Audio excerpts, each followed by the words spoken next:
Morning, my name is Parole Officer Wengerson. Today is Wednesday, May 13th, 2026, and this is a hearing of Connecticut Board of Pardons and Parole. The following board members are present this morning and by stating their names on the record, certify they reviewed all statutorily required documents and available pertinent information in preparation of this hearing. Good morning, Deborah Smith Palmieri. Good morning, panel member Rodriguez. Nancy Turner. Also present this morning, we have the Board of Pardons and Parole supervising psychologist present. Sir, can you please state your name and inmate number for the record?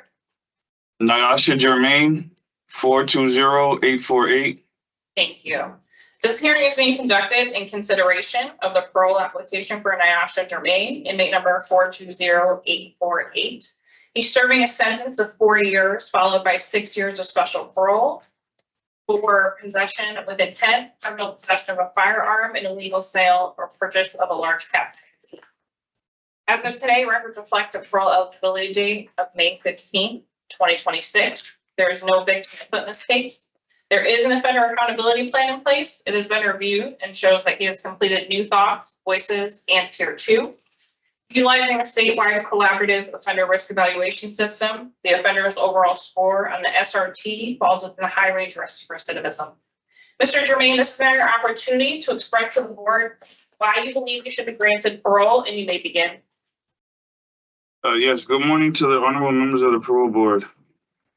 I am writing this letter to express my deepest remorse for my past actions that led to my conviction for drug and weapons possession, criminal possession of a weapon, and the sale of narcotics. I take full responsibility for my behavior and poor decisions that brought me here. I understand that my actions not only broke the law, but also harmed my community, disappointed my family, and betrayed the trust of everyone who believed in me. There is no justification for the choices I made.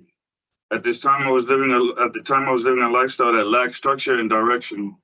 I allowed loss of my job, negative influences, and quick money to cloud my judgment. Through reflection in the programs I've completed during my incarceration, including New Thoughts and Tier 2 programs, I have gained valuable insight into my thinking patterns, behaviors, and consequences that brought me here. These programs taught me accountability, self-control, and how to make positive choices even in difficult situations. My time incarcerated has made me confront the person I was and work toward becoming someone better, someone who my daughter can be proud of, and someone who contributes to society instead of harming it. I understand now the importance of living with integrity, patience, and purpose. I've learned to value hard work, honesty, respect for others, and myself. If granted parole, my goal is to continue on this path of change. I plan to work as an apprentice for my brother's HVAC company while I attend school at Lincoln Tech to receive my certification as an HVAC technician. I also plan to continue with my counseling and support programs and to build a healthy and productive life surrounded by positive influences. I'm determined to stay focused, remain drug-free, and be a source of pride for my daughter and family rather than a disappointment. I know that my words won't erase the past, but I hope my action from this point forward will prove my commitment to a new way of life. I'm truly sorry for the harm and damage my past caused, and I'm asking for the opportunity to show that I have learned from my mistakes and that I'm ready to be a responsible, law-abiding citizen. Thank you for taking the time to listen to me and for considering me for parole. Thank you. Thank you, Mr. Germain. We appreciate you putting together an opening statement for us today. We will be asking you some questions, and at the end of the questioning, we'll deliberate and give you our decision about parole. Are you ready to get started? Yes, ma'am. All right. Mr. Rodriguez will begin with questions this morning. Thank you, Madam Chair. Good morning, Mr. Germain. Good morning. Thank you for your opening statement to address some questions that I had for you already. But I mean, one of the concerns that I wanted to share with you after reading your information and reading your documents, your priors in this, you had a prior record of a pistol charge, almost the same, almost the same situation as this particular situation. What I'm trying to understand why that is. Just dumb choices. Poor choices. Well, no, absolutely poor choice. Why the need for the weapons? I don't know. Just left out or selling drugs and thinking that I needed it, which I really didn't. Yeah, I get that lifestyle. Yeah, it's the poor choice of lifestyle. Yeah, your lifestyle was off the charts. You know, you're also a multi-state offender, correct? Yes, I was. You have offenses in other areas, and that really concerned me. I mean, you're 45 years old. At what point do you decide to make a change?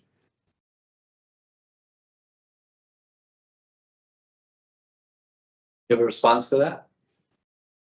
So you said at what point do I decide to make a change? At what point? You're 45 years old now. You're charged in 2024. Yes, I decided before I got arrested. I made a decision to change, but it was too late. I already had got arrested. I had a job and everything, but I lost my job for a year and a half. I made a bad decision to sell drugs because I needed to support my daughter. And you hurt a community. Yes. The impact of drugs in our community has been horrendous. Yes, it has. The one way, the good news for you is that you're taking some programming. So tell me, Sure. let's talk a little bit about the programs that you've taken. Which one of the ones that you've taken of the New Thoughts and Tier 2 and Voices really impacted you? New Thoughts. Tell me why. It taught me how to take responsibility for my actions. It taught me how to be accountable for everything I do and to be a responsible human being. Is that something you didn't know before going into the program? No, but it really like drilled it into me. It also taught me how that I not only hurt myself, I hurt my family and my community by making these poor choices. Well, I'm assuming Voices must have contributed to that thinking as well, no? Yeah, actually, all of them did. Because Tier 2, the lady did a pretty good job of drilling that into us too. That we not only hurt ourselves, but we hurt everybody else around us. And as it relates to your Tier 2, you score a 4 in the substance abuse score. What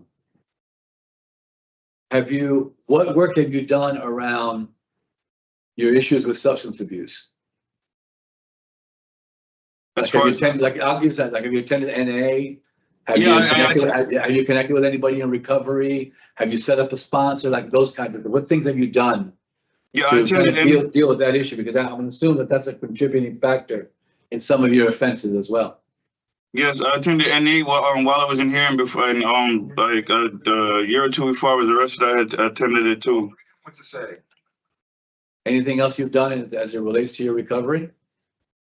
In here, I've attended the NA meetings, but they don't have it in where I'm at right now in Cheshire Annex. But when I was in Cheshire, I attended NA every week. But what about thinking about a support network for yourself when you do get released? Have you done any work around connecting with CCAR? You've heard of CCAR? No, I haven't. Connecticut Community for Addiction Services. No, but addiction recovery. There's this program I was looking into in Bridgeport, where I'm from. It's called the Renaissance. I don't know if you've heard of it. Yeah, sure. I was looking into that program. Well, I attended it before, and I was looking to get back into it.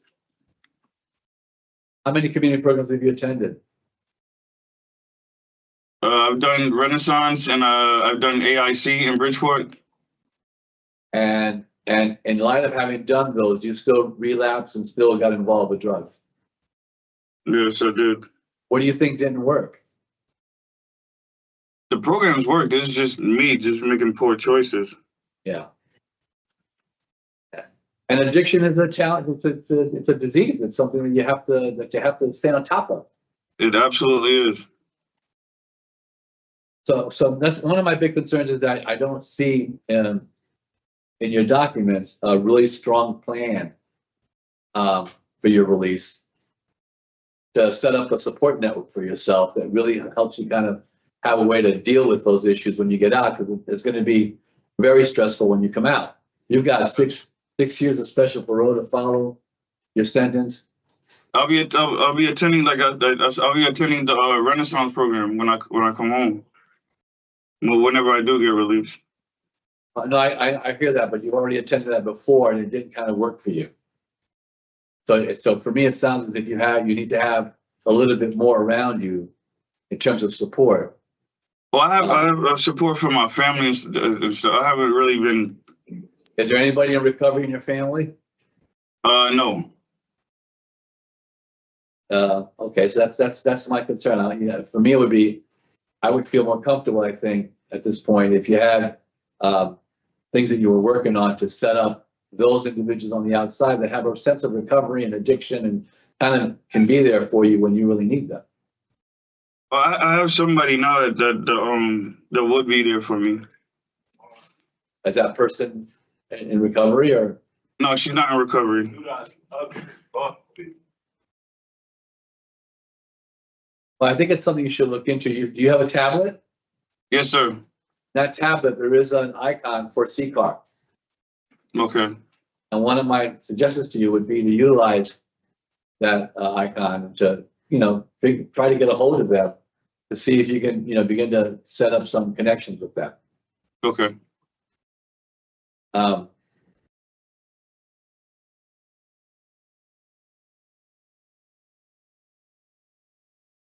So right now you're going to be, you want to be released to halfway house, correct?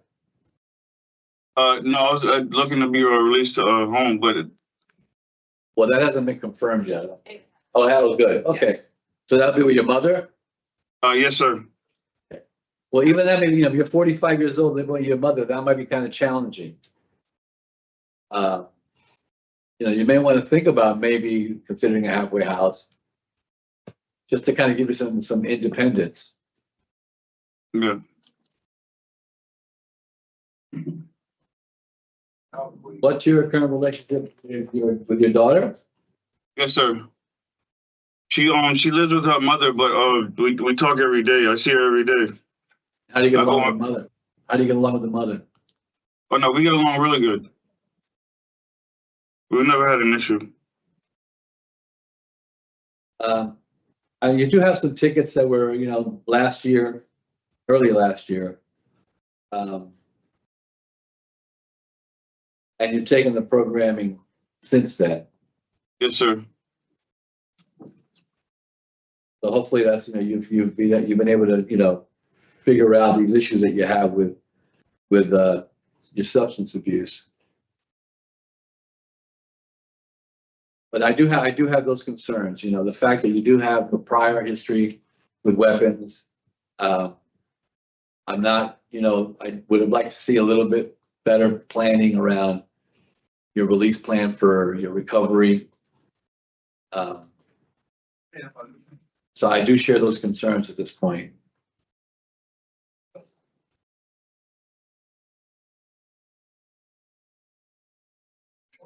And your prior history really, really impacts me as well.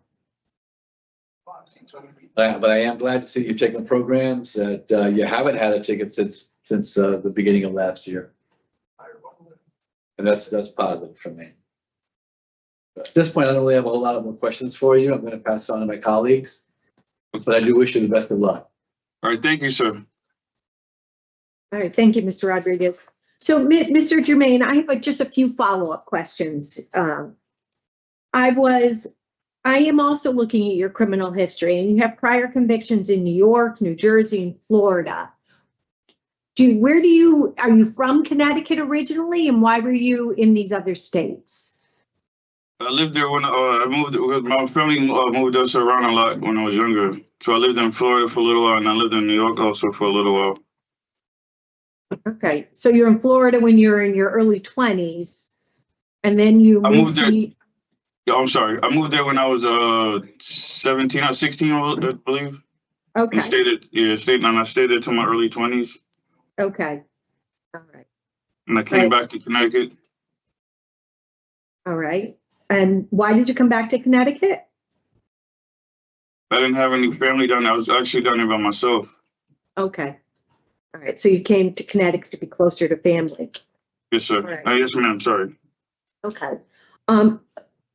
You, like Mr. Rodriguez pointed out, you've taken some good programs that we want you to take, the New Thoughts, the Voices, the Tier 2.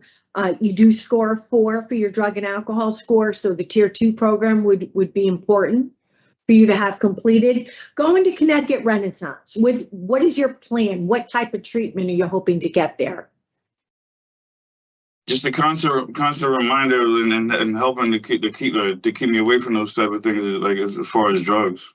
It's just to stay in the community of people that are trying to do better. So is it for like mental health support? Are you looking to participate in some kind of substance abuse? Yes, it's for to stay in a substance abuse program. Yeah. So when you're making, excuse me, as you call them, poor choices, are you under the influence of drugs or alcohol at the time? Yes, ma'am. Okay. And what drugs or alcohol are you under the influence of? Is it alcohol and marijuana? Yes, ma'am. Okay. Smoke weed every day. You also talked about, being different, you making better decisions. What do you think has changed the most for you? How do you think you've changed? Being in here watching my daughter grow up through video calls and phone calls without me. Next year's gonna be her last year in high school, and I wasn't even there for most of her high school career.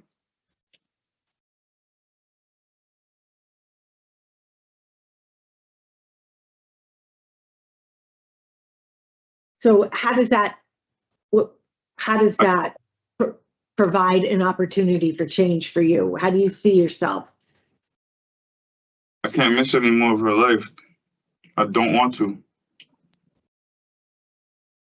I want to be there for her when she needs me.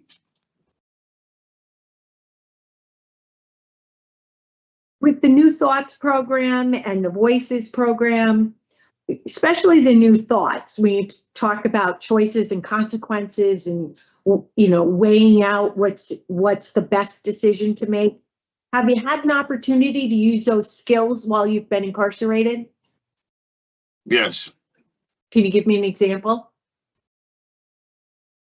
Watching others do the wrong things around me while being in here and staying away from it.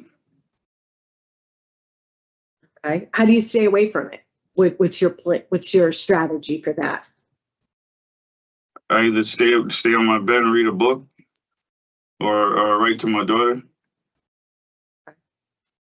So you reach out for support and you remove yourself from the situation. Okay. I did read that I did review your release plan and to work with your brother, and there was a letter about that as well. But this was the same release plan you had previously, was to go out, work with your brother. Why didn't you do that before, and why is this a better plan now? Because the company that he had before didn't really take off until then, before, but now it's really taken off. I could really focus on working and getting my certificate as an HVAC technician.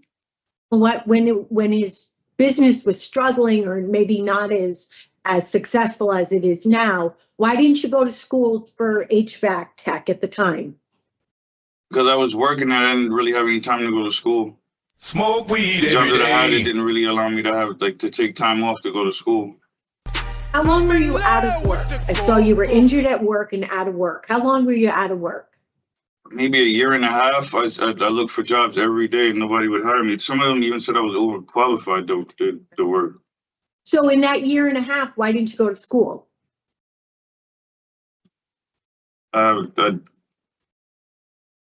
Being stupid. I was trying to find a job before I went to school.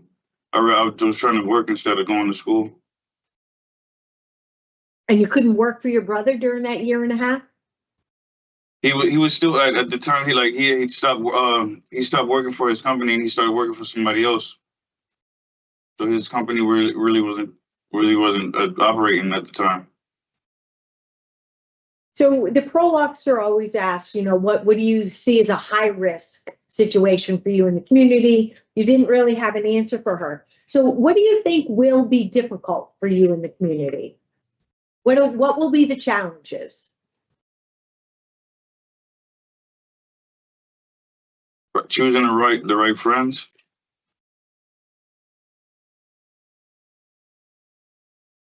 Anything else? No,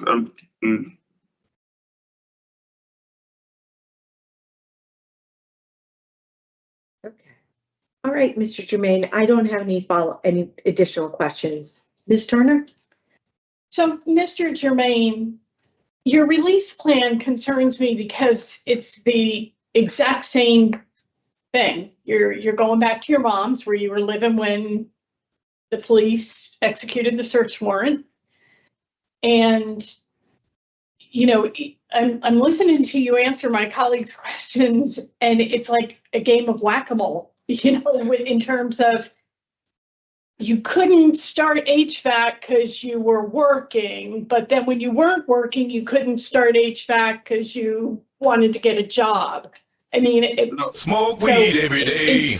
It's a little confusing, let's put it that way. So you were released in 2019 on a gun possession charge. So you got the deadly weapon offender registry as part of that yes, ma'am. sentence?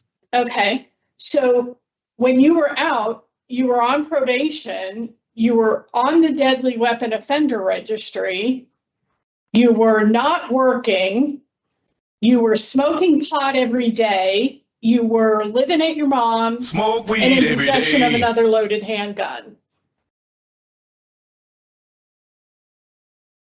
So your first gun conviction got you a 2-year sentence, and now you're back on a new gun conviction with a 4-year sentence. Do you see where this is going? Yes, ma'am. And now you have another 5-year period on the deadly weapon offender registry. It really is time for change, sir. And though you only got the 1 DR, you came into the prison doing the same thing you were doing in the community. But instead of selling crack and heroin, you were peddling Pruno, making it to sell. So talk to me about what you learned in Tier 2 about the recovery struggles of the people that were participating in that program. It's like the hardest part is like seeing somebody else doing something and wanting to do it and trying to stay away from it. That's one of the hardest parts. So you could appreciate that these were individuals who were new to recovery and white knuckling it, right? Yes. And do you appreciate the harm that you were doing to build your commissary account by risking their recovery so you could sell them Pruno? Yes, ma'am. Do you get it though, really? Because you were out there selling crack and fentanyl, and those are 2 drugs you don't even use. So you weren't selling to use, you were exploiting people suffering with an addiction, just like you came into prison and did the same damn thing with Pruno.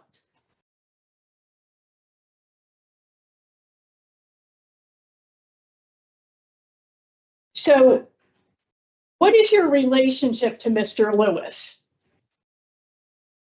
Your co-defendant? He's a family friend. Okay. So was he storing his drugs at your mom's house, or were you selling out of your mom's house? I have no idea what he was doing, ma'am. I didn't even know he was selling drugs, honestly. You were selling and he was selling, and you didn't know he was selling, and he was under the same roof as you. Because he didn't really stay there. He only slept there once in a while, and then he was working at the time. I thought he was working. I'm struggling to believe that you didn't know this. So what was the impact on your mom when the police arrived with a search warrant and went through her home? What was that like for her? Have you ever asked her? She was terrified. Mm-hmm. Have you talked to her about it? Yes, ma'am. Have you apologized to her? Repeatedly. Okay, because now she's actually opening up her home and welcoming you back in. That is beyond an act of grace. I hope you can show her the respect she deserves by not bringing drugs and criminals into her home. I really do. I mean, it's just, you know the definition of insanity? Yes, ma'am. Okay. Doing the same thing over and over. Expecting a different result. Yes, ma'am. Yep. So I'm going to say it to you again. I'm sure you've heard it before. You are a convicted felon, sir, and you are prohibited for the rest of your life from possessing firearms and ammunition. And you're going back to the same community, and all eyes are going to be on you, not just because you're on the registry, but because they know you. Yeah. They know your behavior.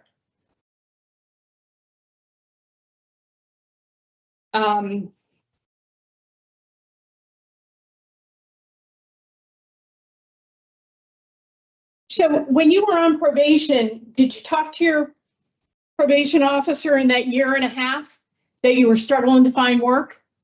I actually wasn't on probation. There was I don't know how to explain it. It was like a probationary cap program, but I didn't have to report to anybody. I just had to stay out of trouble for 5 years. Conditional Discharge. Yeah, yes, ma'am. Have you ever been to one of the reentry centers around the state? No, I haven't. Okay. Well, while you're still inside, use your tablet, look up the reentry centers in the Bridgeport area. They work with employers who are willing to hire people with criminal histories. Yes, You know, ma'am. so if the HVAC situation doesn't work out, you need a plan B. Yes, And ma'am. there are lots of supports and services in the community for people coming back from incarceration. And it's up to you to access those Yeah, it services absolutely to is. help yourself. All right, I have no more questions, Madam Chair. Thank you. So, Mr. Germain, we're all done with the question portion of the hearing. We're going to deliberate and we'll give you our decision in just a moment. So just sit tight. Okay? All right. Yes, thank you. Yeah. Mr. Rodriguez. Chair, Mr. Jermaine, of course, I consider that two, just prior charge, basically the same charge, the weapons charge. And he's got criminal, so it's criminal history. He was on probation at the time this occurred, or Conditional discharge. was. Conditional discharge, yes. And I was really challenged with his release plan. Back to the same place. For me, he didn't have a strong recovery plan associated with it. Even they scored a 4. So those are the three areas I think really, for me, had some impact. That's late and gave me some concern. He did complete programming, which I think was very positive. His last ticket, even though it was Pruno and selling Pruno in the facility, was back in January last year. He's got a sponsor, says he can work with his brother and has a letter involved. So I'm struggling a little bit with exactly where I want to go with this. I mean, I'd like to see a much stronger release plan on his effort and a much stronger recovery plan so that he does have some supports around him. So, I mean, my consideration at this point is a denial with a rehear so he sets up a stronger plan to come out. But I'm happy to hear what my colleagues have to say. Thank you. So I do agree with everything you said. I was troubled with multiple state convictions, the fact that he had been given the opportunity of a conditional discharge, which, you know, is such a lesser form of supervision. And here we are seeing Mr. Germain again. Now, I guess we could speculate that if he had had some community supervision, maybe he'd have gotten some support, whether it was through parole or probation. They might have, as Ms. Turner pointed out, which we didn't, you know, would have pointed him in the direction of a reentry center, perhaps, and maybe stopped the train before it got rolling there. One thing we did not talk about with Mr. Germain was the fact that he has had a job at the facility. He has very good work reports from all of them. Matter of fact, They talk about he has a good attitude. He's an example to others. So he clearly has a reasonably good work ethic, that he's willing to work for almost nothing there. He can certainly do it in the community. I did share the same concerns about a similar release plan. I agree his mom is a real trooper for wanting to try this one more time. If he can work with his brother, I think that is certainly a benefit. And, going back to school is always a way to improve yourself.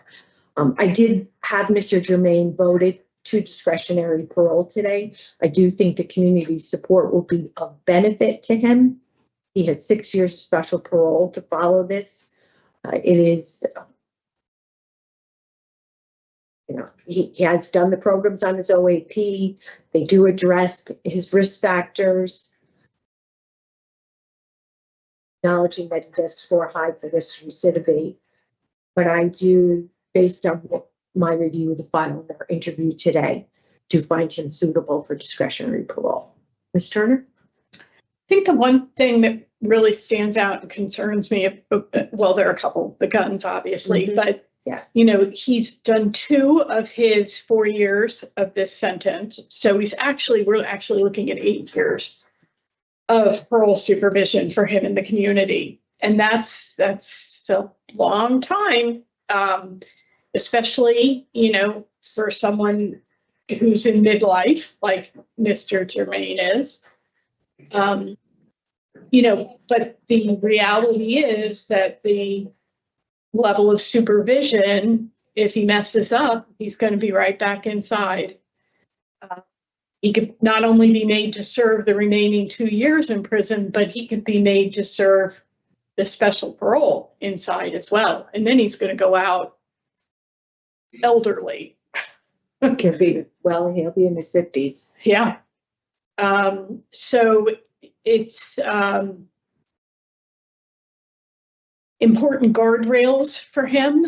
I'm not sure, it's sort of like a sink or swim time because, he's done the programs. He seems to appreciate the impact of his choices, his poor choices on the community. And then, during this incarceration. So, let's see if he's about the change that he talked about. So I'm willing to grant in the hopes that we don't see him again. I've heard most of my colleagues about that action. Then reconsider. Okay. So you'll grant, and I just have no co-defendant. I think the supervision. I do too. I do too. And it's But pointed it is a out, long time to have somebody in your business. it When is a you're, very long you know. time, especially parole. So just a co-defendant for myself as well. Do you have anything else, Yes. Mr. Rodriguez? Okay. In the matter of Nisha Germain 420848, make a motion to grant discretionary parole on or after May 15th, 2026, with a special condition, a stipulation of no contact with co-defendant Dennis Lewis. for all of his parole. For all of his parole. Special Damn, parole. son, where'd you That find also this? stands for your 6 years of special parole. Thank you, Ms. Turner.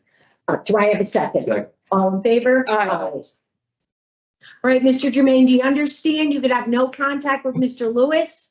You have discretionary parole. If you get through that, then you'll start your special parole term of 6 years. So it's a lot of supervision. Take advantage of it. It Yes, can work ma'am. to- can definitely work to your benefit. Good luck to you. You're all set. Thank you. Thank you. Thank you all. The hearing for Nisha Germain in the number 420848.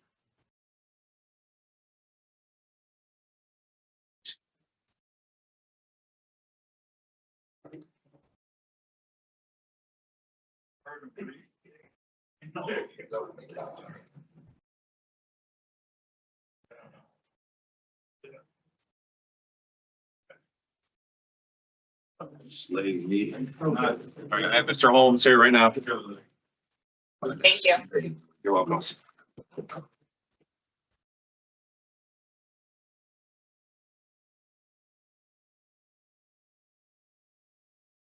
All right, good morning. My name is Parole Officer Wangerson. Today is Wednesday, May 13th, 2026, and this is a hearing for Connecticut Board of Correctional Parole. Following board members are present this morning by stating their names on the record, certifying they have reviewed all statutorily required documents and available for information in preparation of this hearing.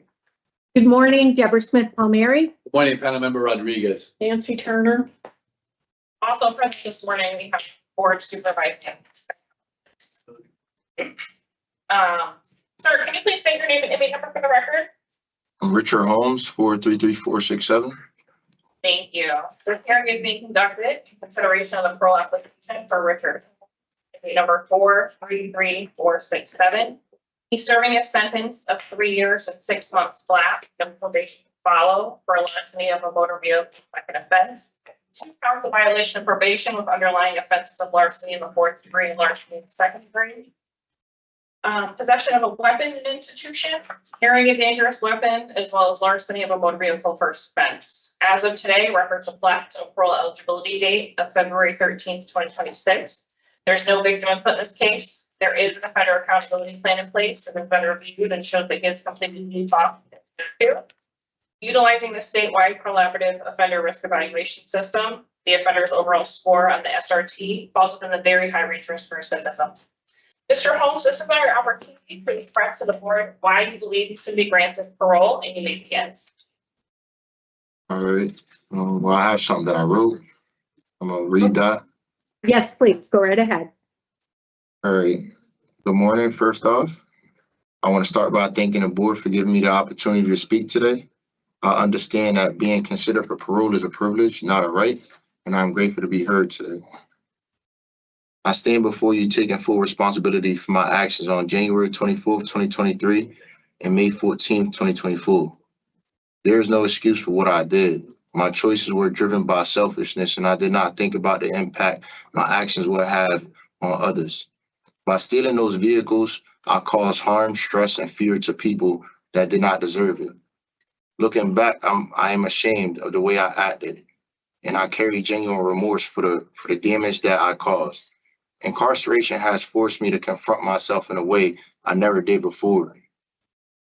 I've had to be honest about my decision-making, my mindset, and the patterns that led me here today.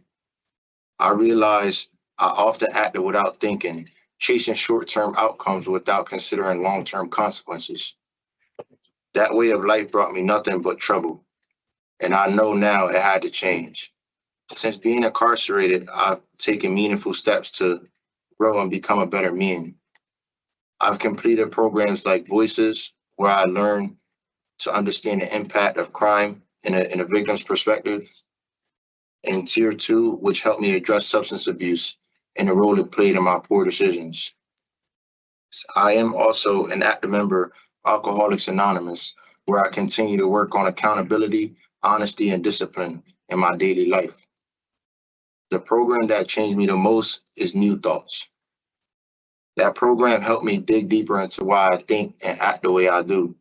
It taught me to pause, to think through my actions, and to weigh the consequences before making decisions. I've learned that change starts in the mind, and if I can control my thinking, I can control my actions. That is something I practice every day now. I'm not standing here before you claiming to be the perfect man, but I can honestly say I am not the same person who came in. Today, I carry myself with more awareness, more respect for others, and a strong sense of responsibility. I want to live a different life, one built on honesty, hard work, and making better choices. If I am granted parole, I am asking for placement in a halfway house due to the fact I do not have a family support. I have no support here in the state of Connecticut. And I know I need structure and accountability as I transfer back into society. A halfway house would give me the opportunity to find employment, save money, and work towards stable housing. My goal is to become self-sufficient and build a life that reflects the changes I've made. I also want to use my past as a lesson, not just for myself, but for others. I believe I can reach younger individuals who are making the same kinds of decisions I once made and help them see where that path leads them before it's too late. I know that trust is not given, it's earned. All I'm asking for is a chance to prove through my actions that I am capable of living the right way. Thank you for your consideration. Okay, Mr. Holmes, thank you for that opening statement. We appreciate the time you put into writing it. We're going to ask you some questions, then we'll deliberate and we'll give you our decision at the end of today's hearing. Okay? All right, I'm going to start with the questions this morning. So, you know, you talked about your charges. You're here for stealing cars, basically. You're on probation for stealing cars. You have a history of stealing cars. And you have a new weapons charge. Plus you had a weapon when you were at Hartford Correctional. Yes. Okay. I don't know why you're stealing cars. Are you selling them? I think there was some comments about chopping them up and selling the parts. Is that how you were supporting yourself? And yeah, I mean, at that time I was really like down and out. I didn't have anybody. Like I said before, I have no support here in the state of Connecticut. I'm not from here. And being that I was out there on probation, deemed to stay here, it was just, honestly, it was just something quick so that I could be able to get some money to be able to provide for myself. Like be able to get myself like a hotel room where I can go to sleep at night, wake up in the morning, take a shower. It seems to be though, well, this seems to be your go-to though, because your whole history is larceny, theft, burglary. So this seems to be what, instead of looking for a job, this is what you do to support yourself. Is that a fair statement? I mean, you can say it like that. That's just your procedure, your perception on it. But I mean, now I have a whole plan set up right now to go home, be full-time employed at Bazzuto's, and then I'll have a part-time job at Monroe Muffler in Waterbury. But other than that, I also started up a hot shot truck business from in here, and I'm also gonna do a landscaping company. So I have things set up already, and it's not that like I'm gonna go out there with like my head cut off like a chicken or something like that. It's actually set in place already. All I have to do is get granted a parole. As soon as I get out there, I just go to Bazzuto's, sign up, and I'm hired. Okay. What makes you think you'll get a job at Bazzuto's? I have a family member that works there, and he's like a manager, and Okay. he already has my name on the board. Okay. How come all of this were not options before? To be honest, I was just very young-minded at the time, and I just didn't really care about life at that time. Okay. Well, I mean, that's clear that you weren't really caring about much, because I don't understand why you weren't working. I mean, you're certain there's no reason why you can't be working. That's correct. You were on probation. I'm sure probation was all over you about trying to get a job. Yeah, no, I only obtained a under the table job. It was at a moving company, and it wasn't really paying much. Do you know statistically that people who are employed are more successful on supervision, more successful in the community? It gives you self-worth, gives you a sense of purpose. Absolutely. That's the reason why I'm asking. Structure, definitely, especially a young person. That's the reason. So I want to go back to your opening statement because it was well done. You said a lot of very good things in your opening statement. I'm going to share with you though that my concern as you were going through your opening statement was it's completely contradictory to your behavior at the facility. You've taken new thoughts in tier 2. So you took new thoughts. I have you completing it in October 2025 and tier 2 in January 2026. So just this few months back. And yet you have 11 disciplinary tickets in this short time that you've been incarcerated. And they are for most recently, Pruno, threatening. Those are the two most recent. And those are after you took the New Thoughts program and after you finished the tier program. So when you talk about being an active member of the AA community, the whole Pruno piece just flies in the face of that. When you talk about making good decisions and learning about consequences in the New Thoughts program, that, the threatening, the Pruno, the contraband, I mean, your disciplinary tickets all speak to somebody who didn't really benefit from those programs. I see your hand moving like you want to make a comment, so go right ahead. All right, so the threatening ticket, that was to my little sister, and the COs here, they perceived it as a threat. And when they went back to the conversation that I had with my sister, they can see that it's not a threat, but they still put the ticket in there because I pled guilty to it already. That's one. And then the Pruno one, that wasn't even, it wasn't even Pruno. It was breakfast drink from breakfast, and I put it in a rice bag because I didn't have a cup, and they thought that it was Pruno because that's in my history.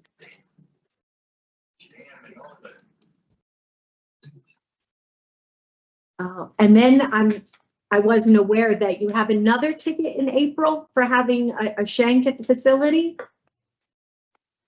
See, and that's another one right now that's in an appeal right now, that the CO that allegedly said that he's seen it on my bunk. There's multiple other COs to witness to say that that is a lie. He falsified a document, and that's in an appeal right now. Okay.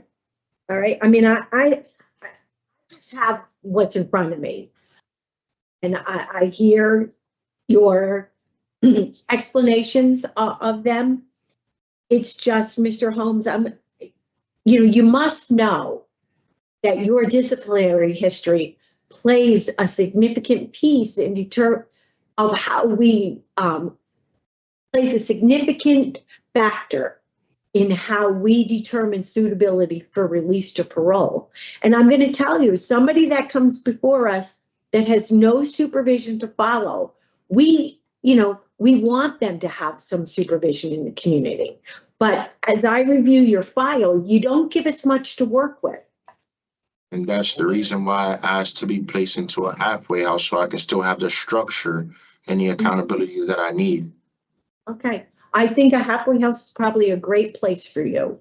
It will, you said you have no support. It'll provide you an opportunity for some housing, meals, and some structure and accountability as you look for a job. And even if you are working, it provides an opportunity for you to set up a bank account and really get 2 feet on the ground.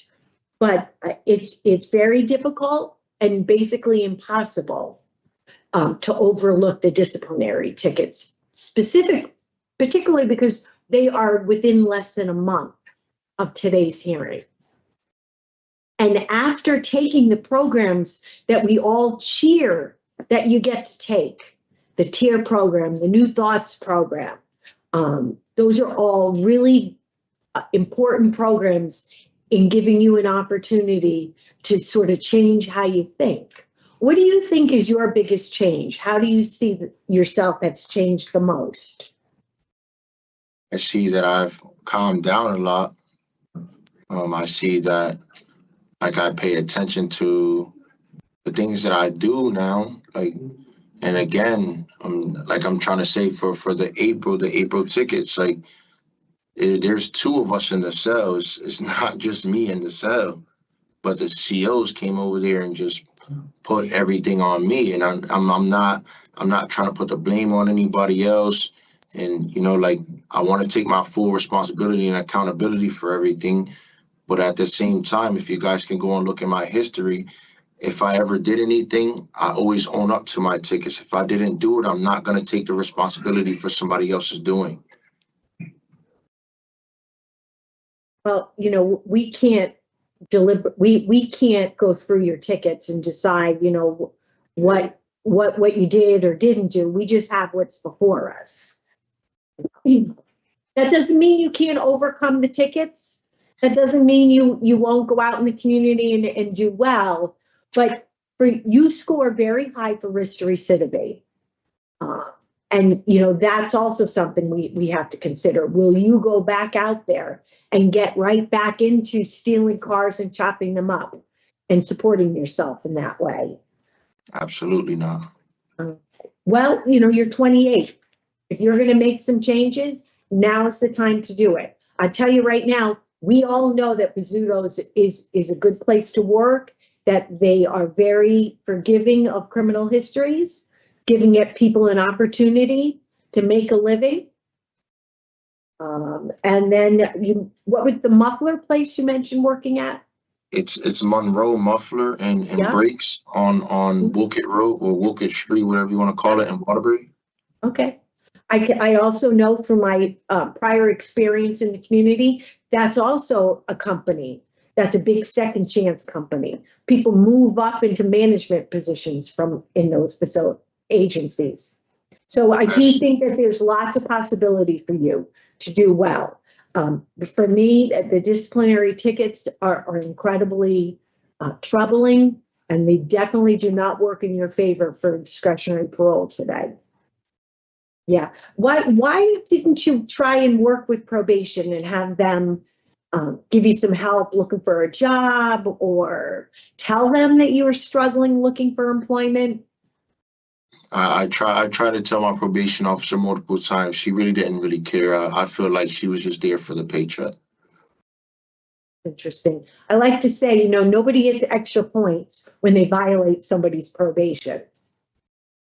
Matter of fact, when people's probation and parole are violated, close attention is paid to those cases to see maybe how things could have gone differently. And again, also when it's I did get unfortunate that you think that way. All right. All right, Mr. Holmes, I appreciate you answering my questions. I have nothing further. Ms. Turner? So, Mr. Holmes, do you know where you got a flat sentence? Do I know why? Mm-hmm. Because I did not want to take probation or anything after that, due to the fact I'm not from here. I don't plan on staying here anymore. This is just where I grew up, and it's just a lot of trouble here. So if I do end up But you're here asking for placement in Connecticut on parole. Exactly. I'm gonna do the parole in the halfway house, and then after go back to New York. Okay, well, the way I see it, you got a flat sentence because you've been unsuccessful all 5 opportunities you've been put on probation. You failed all 5. So why are they going to keep giving you probation when you are unsuccessful? You clearly don't want to work with probation. Do you have a tablet there in the facility? Yes. Okay. So are you in touch with family? Like, can you send messages? Yeah, I can. Okay. So I just want to, for the record, point out that your threatening DR that you are minimizing and denying was a message in which you wrote that you were going to beat TF, which I think we know what that means, out of her. And then I don't give a if she calls the cops. Already told mommy I'm going to do her daughter dirty. She said, just don't kill her, but I'll make sure she's close to dead. I don't know how that gets misinterpreted. That sounds like a threat to me. And it comes on the heels of you threatening to burn down your aunt's house because she didn't want you to live there. That's wrong. That's not why I said that, but okay. So when you sit here and say you have no supports, you've burned bridges, sir, literally and figuratively. You've frightened your aunt by threatening to burn down her home. And you have had a very contentious relationship with your sister. I thought your opening statement was interesting because you talked about taking full responsibility But when you were interviewed by the parole officer, you said things like, the woman is crazy. Perhaps that was your sister, that you didn't know the car you had was stolen, and you didn't know the shank was there. So it's all these things that just keep happening to you that are so, unfortunate, but, not your fault. When you said you understand that your actions caused harm, fear, and stress, what else do you think the victims of your crimes were put through? Because those are emotions, but what else did they suffer? They suffered not having a vehicle to get back and forth to work, to provide for their family. Yeah, so inconvenience and additional expenses, maybe having to Uber or bother family members to give them a ride. Do you understand that we all pay a price for your crimes because we all get car insurance? And these thefts, these motor vehicles that are never recovered because you're your own chop shop, just results in all of us paying higher premiums for our car insurance. Okay. So it's spread across the community. It's not just the person that you victimized who also would have a deductible, and then have to put out a down payment to get a new vehicle. I mean, there's huge expenses, not to mention replacing whatever was in the car. So, when you take responsibility, it's important to appreciate the full impact in the variety of ways, emotional, financial, psychological, that your crimes have on people that you choose to victimize. You've never had a valid license, have you? So I have. Okay, My so you license don't is have one suspended. now. Yeah. Suspended. Yeah. You've never taken a domestic violence course? No, Do you think you could benefit from one? no, I don't need that. Okay, well, I think Ms. Gordon might feel differently. I think you need at very least anger management. There's lots that you can do to, prepare yourself to be successful when you're back in the community. Did you just say Miss Gordon? I did. Can you tell me, Mr. Holmes, why are you in a yellow jumpsuit? I'm in a yellow jumpsuit because I pegged my door in Osborne in 2023, and they still don't want to take me off of the high security. Okay. Well, when you came in this period of incarceration, did you get a inmate handbook? Yeah. Okay. Have you ever read it? Yes. I read all the time. Okay. Well, maybe a refresher would be helpful to you. You said new thoughts helped you dig into why you act the way you do. What did you learn? What's the why? I learned that the things that I was doing is unacceptable and I had to change it. Well, you knew that they were unacceptable because those cars weren't yours and you knew these were crimes and you have a history of this, but why are you doing it? You said that through new thoughts, you were able to dig into why you act the way you do. So why?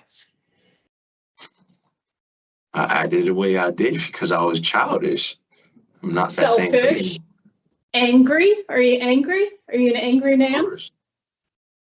Do you know what the source of your anger is? Yes, and I've already addressed that, and I don't feel like talking about that anymore. Like that's something from my childhood that would never be. I'm not asking you to tell me the source. I'm just asking if you know what it is, and I'm pleased to hear that you've addressed it because you're 28 and you can't keep carrying that weight with you through the rest of your adulthood. Why am I looking at an email from November that says you have a job with Fulcrum Freight? Fulcrum Freight, what? LLC. I have a Fulcrum. job opportunity for Mr. Holmes upon his release with Fulcrum Freight LLC. Oh, that's probably my brother. Yes, he does a, What's he your does a brother's truck name? business. What's your It's brother's name? Abu. It's Abu. Uh-huh. Yeah, okay. All right, well, does he know you're gonna go to Bizzuto instead? He works for Brazzuto, but he Okay. also has his own That's truck his own company too. Okay, all right. These businesses that you mentioned, are they all registered with the state? Absolutely. You have business ID numbers? I'm still waiting for the EIN number right now. Okay, all right, just make sure you do it the proper way with filings every Yes. required period, you know. It's time to step up.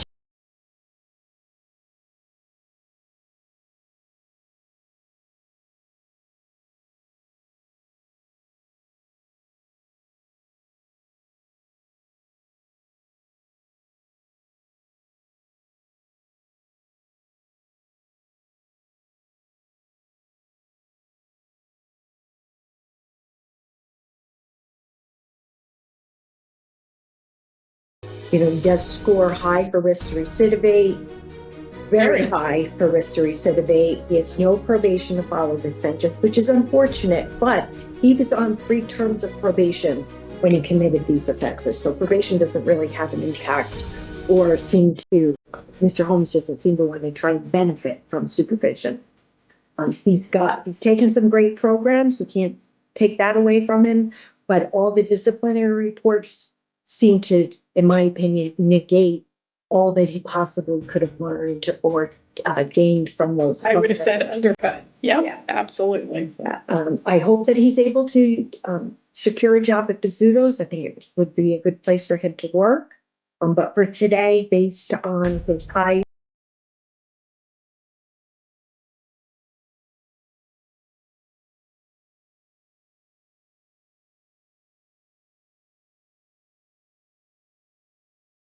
do not find him suitable for discretionary parole today. For poor institutional adjustment, current offense committed on probation, and inadequate evidence of offender change. Ms. Turner? I would suggest adding nature and circumstance to that list, but I'm in agreement, Madam Chair. Okay, Mr. Rodriguez? I'm also, Okay.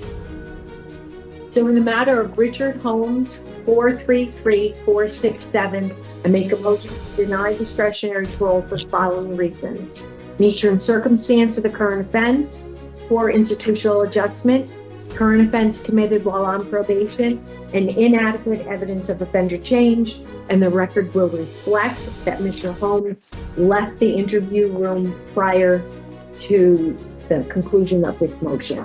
Do I have a second? second. All those in favor? Aye. Thank you, Madam Chair. This concludes the hearing for Richard Holmes, inmate number 4334. We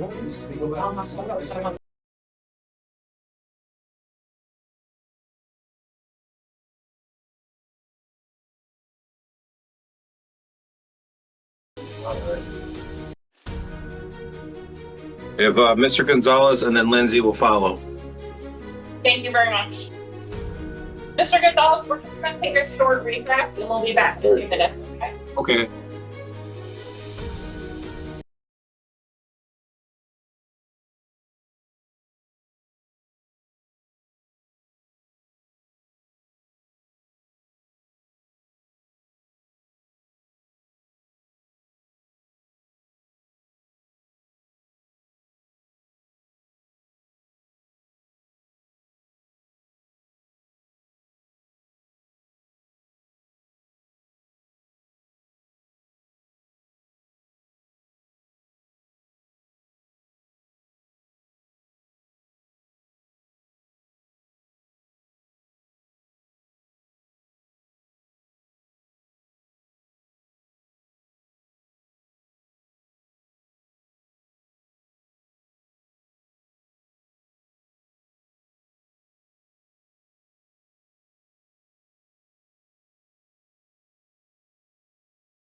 Rodriguez. Nancy Turner. Good morning, panel member Rodriguez. Nancy Turner. This morning,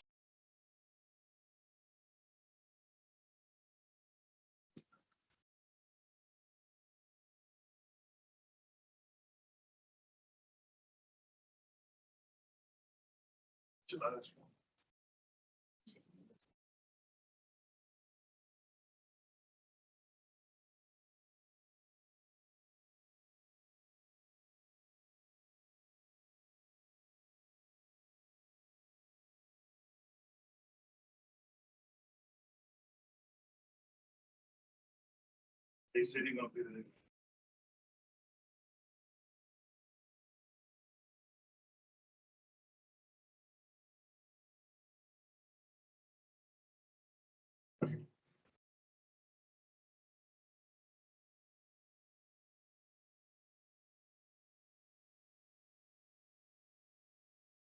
right, good morning. My name is Parole Officer Wangerson. Today is May 13, 2026. And this is the hearing of the Connecticut Board of Pardons and Paroles. The following board members are present this morning and by stating their names on the record, certified they have reviewed all statutorily required documents and available for information in preparation of this hearing. Good morning, Deborah Smith Almeri. Good morning, panel member Rodriguez. Nancy Turner. Also present this morning, we have board supervising psychologist. Mr. Gonzalez, can you please state your name and inmate number for the record? My name is Anthony Gonzalez. My inmate number is 438514. Thank you. This hearing is being conducted in consideration of the full application for Anthony Gonzalez, inmate number 438514. He's serving a sentence of 10 years, execution suspended after 5 years, followed by 5 years of probation for robbery in the first degree, carrying a dangerous weapon, conspiracy to robbery in the first degree, interfering with an officer and resisting arrest, illegal possession of a weapon in a motor vehicle, and threatening the second degree. As of today, records reflect a parole eligibility date of May 28th, 2026. There is no victim input in this case. There is an offender accountability plan in place. It has been reviewed and shows that he has completed the anger management cases. In utilizing a statewide collaborative offender risk evaluation system, the offender's overall score in the RT falls in the moderate range risk for recidivism. Mr. Gonzalez, this is now your opportunity to express to the board why you believe you should be granted parole. You may begin. Okay, can I go based off the paper that I have provided today? Is it a statement that you have to read? Yes. Okay, go ahead and read that.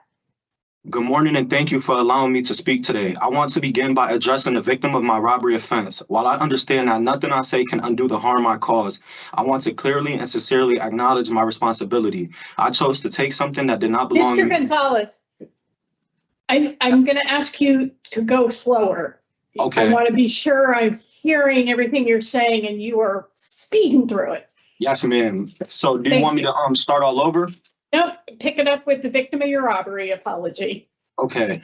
I want to clearly and sincerely acknowledge my responsibility. I chose to take something that did not belong to me, and in doing so, I violated not only the law, but another person's sense of safety, trust, and peace of mind. At the time of the offense, I failed to understand the emotional impact of my actions. Robbery is not just about property, it is about fear, trauma, and the lasting sense of vulnerability that can follow a person long after the incident is over. I now recognize that my actions may have caused fear, stress, and emotional damage that no apology can fully repair. To the victim, I am truly sorry. My actions were selfish, reckless, and harmful.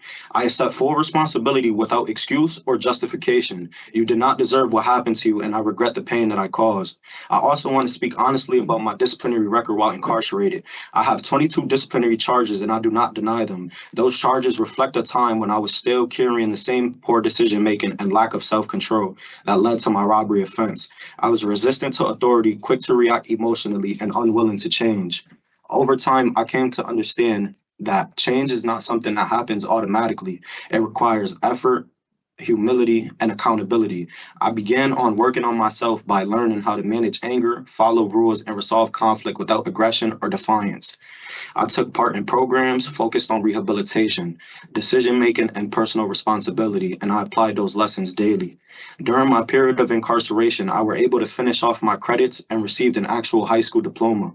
I also received credits in culinary and barber school, which in fact I plan on proceeding upon release. Through this process, I gained insight into the harm my crime caused, not only to the victim, but to my family, my community, and to myself as well. I learned that respect for others' safety and property is non-negotiable, and that freedom must be earned through consistent, responsible behavior. If granted parole, I am committed to living in a way that honors the harm I caused by never repeating it. I have a plan for lawful employment, stable housing, and continued self-development. I understand that parole is not freedom without limits. It is a privilege that requires discipline, structure, and accountability, and I am prepared to meet those expectations. I respectfully ask the board to consider the growth I have demonstrated, the insight I have gained, and the genuine remorse I feel for the victim of my crime. Although I cannot change the past, I can control my future. I am committed to being a law-abiding, responsible individual and to proving that I am capable of positive change. Thank you for your time and consideration. All right, Mr. Gonzalez, thank you for that. Nicely done. Did you write that yourself? Yes, I did, ma'am. Okay, and I'm going to tell you, I liked and appreciated that you addressed the disciplinary reports because Yes, there ma'am. are a lot of them for someone that's been incarcerated not so long of a time. All right, so we're going to ask you some questions. Then at the end, we'll make a decision about parole. Okay. All right, Ms. Turner will begin with the questions this morning. Good morning, Mr. Gonzalez. Good morning, ma'am. So what we're doing here today is making a decision about whether you're suitable to finish the 5 years you have to serve out in the community on discretionary parole before you begin 5 years of probation. And we have to make that decision in light of the interests of public safety. Yes, ma'am. That's our responsibility. And you present some challenges for us with respect to that. I'm glad to hear that opening statement describing your growth, your new insights, your desire to respect others. You apologize to the robbery victim, but you have other victims.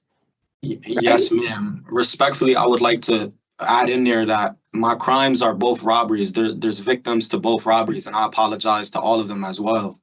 Okay, but you were also convicted while at MYI for threatening. Yes, ma'am. And although I'm not proud of that, I do take accountability for that as well. It was over a phone call. I read the detail, and Yes, ma'am. you instilled a great deal of fear in that victim, fear not just for herself, but you threatened her family. Yes, ma'am. And I don't, honestly, I'm not justifying the situation. I honestly do apologize to the victim, her family. It was honestly, I can say it was just me going based off my emotions, off of how I felt, you know? It was actually how can I say it? How may I put that? It was Can just a lot of, Can I suggest it was just a continuation of what you were doing out in the community? yes, ma'am, I can respect that. I can respect your input on there. So, I think the thing that stood out for me about the threatening DR is that this was a 1-year relationship. You're a very young man. You know, you can expect that a lot of different relationships over the course of your life. And Yes. if somebody doesn't want to be with you, you need to accept that. Ma'am, respectfully, I know I get what you just said, but it wasn't, honestly, it wasn't like that. The girl, she was like, honestly, like I said, I'm not justifying the situation, but the girl, she was harassing me. Like, she's Okay. texting me, she wanted to be with me, and I couldn't do that no more. That's not something that I no longer wanted. So honestly, she used my trauma against me. My aunt, she was murdered back in Okay, I'm 2022. gonna stop you because we're getting far afield Okay, ma'am. from the issue. All right. But, you know, our account that we've reviewed appears entirely credible. Mhm. And you, in relationships, should be able to have the emotional maturity going forward, that if somebody doesn't want to be with you, why do you want to be with them? Understood. You know, and they have a right to end a relationship if it's not working for them without being afraid for their safety. Understood. So I'm glad to see that you took anger management. You said that you've learned about your, I guess, maybe a tendency towards defiance and aggression. Yes, Do you ma'am. know where that comes from? Can you elaborate? May I ask you to elaborate on that? Sure. So if you are, do you know the word oppositional? Yes, ma'am. Okay. And defiant, they tend to go together. Mhm. And that was coming across in some of your DRs. Mm-hmm. There was a reason for you to be coming from that place. Do you know what it was? Yes, ma'am. Like I was saying, there was a lot of trauma built into the whole situation. The woman, the lady at the time, she brought up my aunt. My aunt was murdered that same year, and she was talking about she'll dig my aunt up, she'll kill her kids. Again, that is not the direction I was I'm sorry, trying to ma'am. go with the question. I'm not quite understanding what you're trying to ask me. Okay. Do you remember in your statement when you said you've learned to manage your anger without Yes, defiance and aggression? Yes, ma'am. So what's behind the anger that you've been carrying around that causes you to act aggressively and defy authority? Honestly, I feel like it was the way that I was brought up. You know, a lot of things were going on. I've seen a lot of things happen. I lost a lot of people. There was a lot of some abuse trauma going of on. your own? Yes, ma'am. Okay. And how are you going to cope with that going into adulthood? Going into adulthood, I feel like I found a way to cope with it. You know, I talk to people when I'm feeling down, or, you know, I learned how to manage my anger a lot better than what I was before and what I were before. Managing it is important because you Yes. want your thoughts to inform your feelings. Yes, ma'am. So that you can act appropriately. But it's a human feeling. It's normal. So, you know, dealing with what underlies the anger, the trauma that you mentioned, you got to unpack it. Otherwise, it's just covered over and not dealt with. And, you know, and it will continue to drive some of your choices. So you said part of coping is talking to others. Yes, talking to others, you know, when I'm feeling. Do you have any plans to do any therapy? Yes, I plan on doing therapy when I'm going back to the community. Upon release, I do plan on getting therapy, you know, talk to a mental health worker or something along those natures. Do you do things like journal? No, actually, I do. Feeling? I listen to music, or I write music sometimes on my free time. I do that. Okay. Other ways that you cope with your anger? Do you like to exercise? Books. Yeah, I exercise. I read books. I pace back and forth. You know, it all depends. How about It any all- meditation or breathing? Meditate, deep breathing. Yes, I'll put deep breathing in there. It's really a good idea to have a lot of tools in your box. Yes, ma'am. Because, you know, if the person that you tend to talk things through might not be available when you need them, you need other techniques. If you can't go out because it's pouring rain or snowing and you want to exercise, then finding another method like meditation that can help you in the moment. You mentioned that the people you victimize experience fear, trauma, and then it has an emotional impact on them. Are you aware of other ways they're impacted?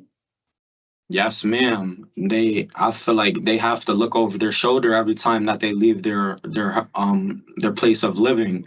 I feel like that wasn't right of me, and that's why I do apologize. And I wish I could take everything back, but although that's not reality, you know, that's what I'm living with today. Okay, so my question was, beyond the emotional impact, which Okay. what you just described as fear, and a state of hypervigilance for their own safety. How else are they impacted?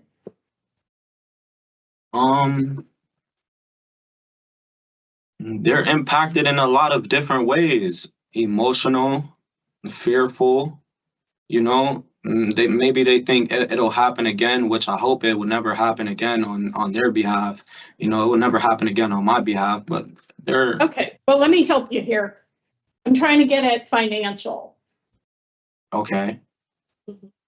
So, you know, what we've described as psychological, it's the impact of trauma. You know trauma. So it is how you go through the world in a state of hypervigilance. It's all the emotions, which, you know, we should include anger. They're probably pretty mad at you for what you did. Yes, ma'am. I can agree with that.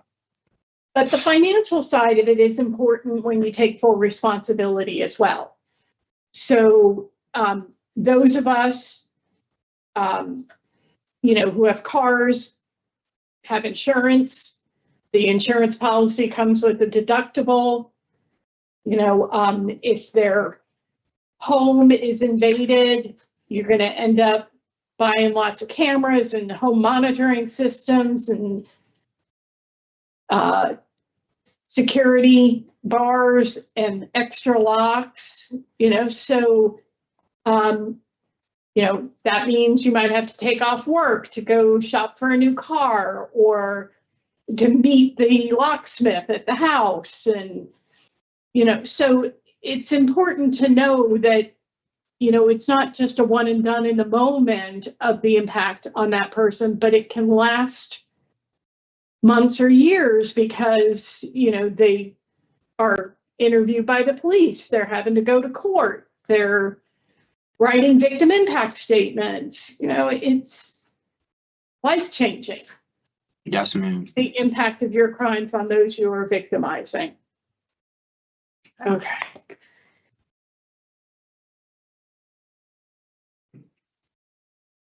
So of concern are the 6 fighting DRs that I counted.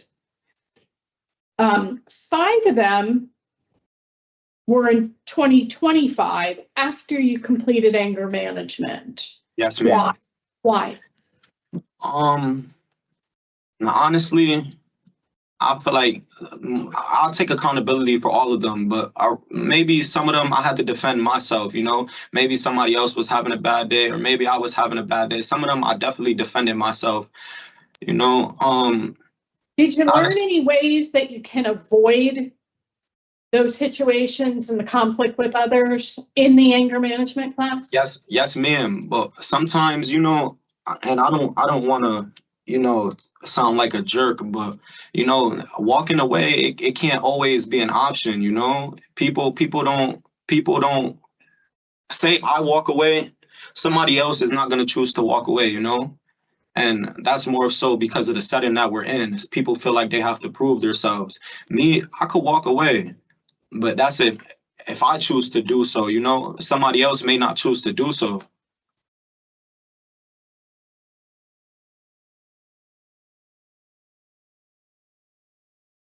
I just want to say to you, Mr. Gonzalez, that we talked to many people similarly in Yes, ma'am. your situation who goes their entire period of incarceration without any DRs. Yes, ma'am. And, you know, one of the ways that we gauge change is when you've completed programs, have you benefited? Can you show that you've benefited? And, you know, it might make a little more sense to me if you got 1 or 2 DRs for fighting after you completed anger management because other people were having a bad day and you had to deal with whatever they brought to you. But 5 is a concerning pattern of not regulating your own emotions. Not to mention the, you know, interfering with safety and security and the security tampering DRs. Yes, ma'am. You got contraband in 2025 for what reason? All right, so there was a homemade smoke pipe found in my cell, which is kind of crazy because the night before they shook down my cell and there was nothing there. So honestly, I'm like I said, I'm not justifying anything, but I can't even explain where that came from because I don't know. I remember that day, I remember pretty vividly, and I remember I was going to services. I went to go take a shower for services, but before that, I had some words with the CO, and then he went and shook down my cell. It was a retaliation targeted shakedown, and all of a sudden it was in there.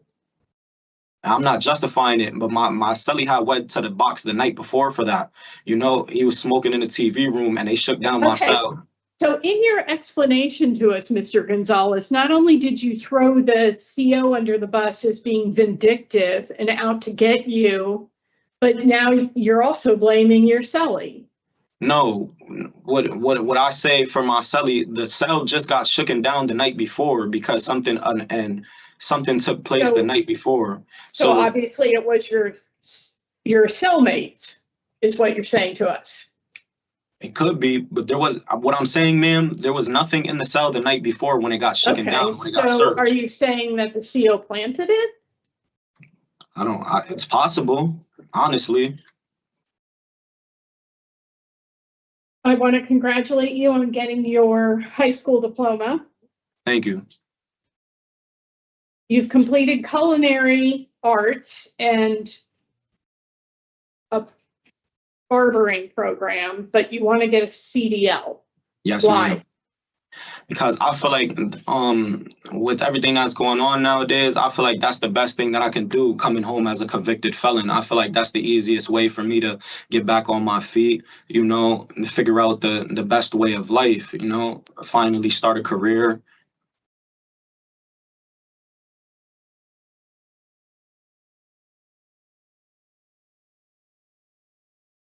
Do you have life goals, Mr. Gonzalez? Yes, I do have life goals, ma'am. My goals for life is to obtain a job, you know, a career job, start my own family, and eventually, you know, get my own house, you know, have my own cars, have my own property, start a business. What kind of business? Maybe a retail business, you know, clothing, sneakers. What kind of career? I plan on having a career with my CDL, ma'am. Is it something you're passionate about? Something I'm passionate about. I think about it every day. Have you started doing any of the coursework for the CDL? Any studying? Yeah, so I was studying before, but since due to my disciplinary report, I understood that there was a CDL program around one of the facilities. That was something that I was motivated to do, but it was something I couldn't really catch up to. So, you know, I do plan on doing it when I get home.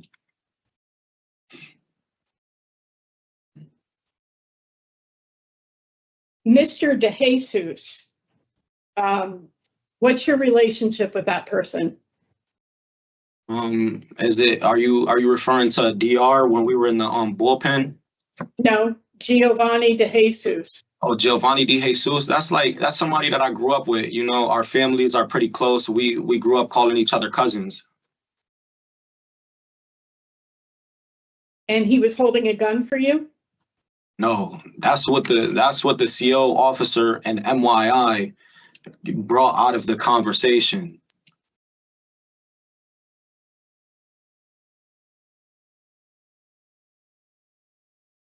I'm struggling a bit, Mr. Gonzalez, because there's you taking responsibility, but then Yes, ma'am. shaving a lot of the corners off of that. Yeah, ma'am. And projecting a lot onto other people who have done you wrong. Mhm. And it just seems like an incredibly long streak of bad luck. So you want to go live with your mom in Bridgeport? Yes, ma'am. Okay, that appears not to be confirmed. I think it was confirmed. The parole officer, the institutional parole officer, actually called my mom. I had spoken with her prior. Okay, Yes, it is confirmed. all right.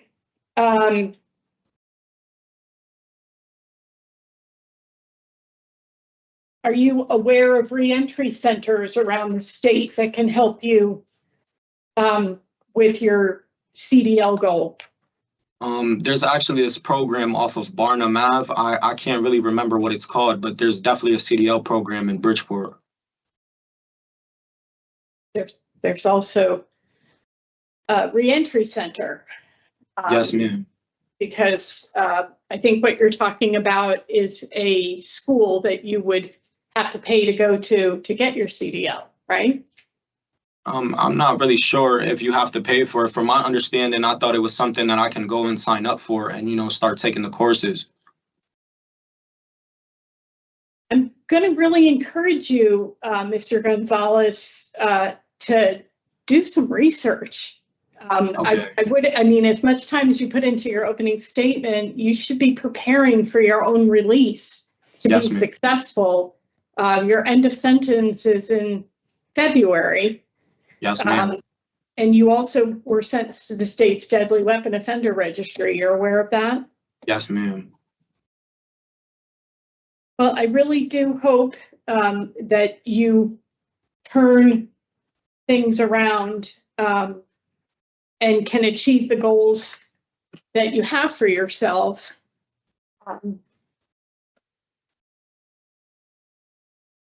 It does sound like you still have quite a bit of work to do. Yes, ma'am. Okay. I wish you much success, sir. Thank you, Madam Chair. Thank you, Ms. Turner. Ms. Rodriguez? Thank you, Madam Chair. My colleague covered a lot of ground. Mr. Gonzalez. And I shared very many of the same concerns, especially around your disciplinary reports. Yes, When sir. was your last one? April 21st of this year. Less than a month away. Less than a month. I mean, it's just, for me, it's just a little bit too much. And I agree. I think he still needs some work to do. I don't really have a lot of questions. I think my colleague covered much of what I've asked already. Thank you. Thank you. So, Mr. Gonzalez, I'm looking at your criminal history, and you have quite a few charges from when you were young, which appear to be very similar to what you're before us for today. Why do you keep going back to this violent behavior? Why not get a job? Why not look to go to school?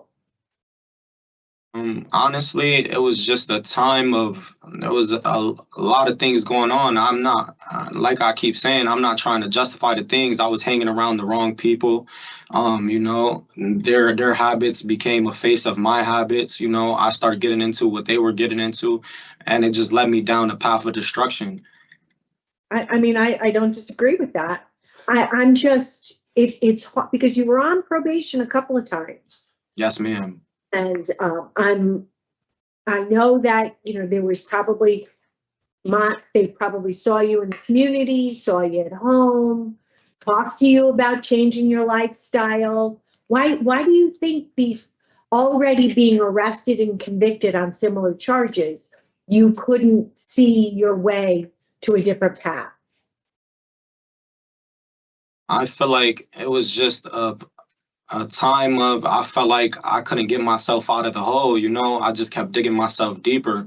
A lot of things go based off hanging with the wrong people, their actions fell into my actions. And although I'm not proud of it, I do wish I could take it back.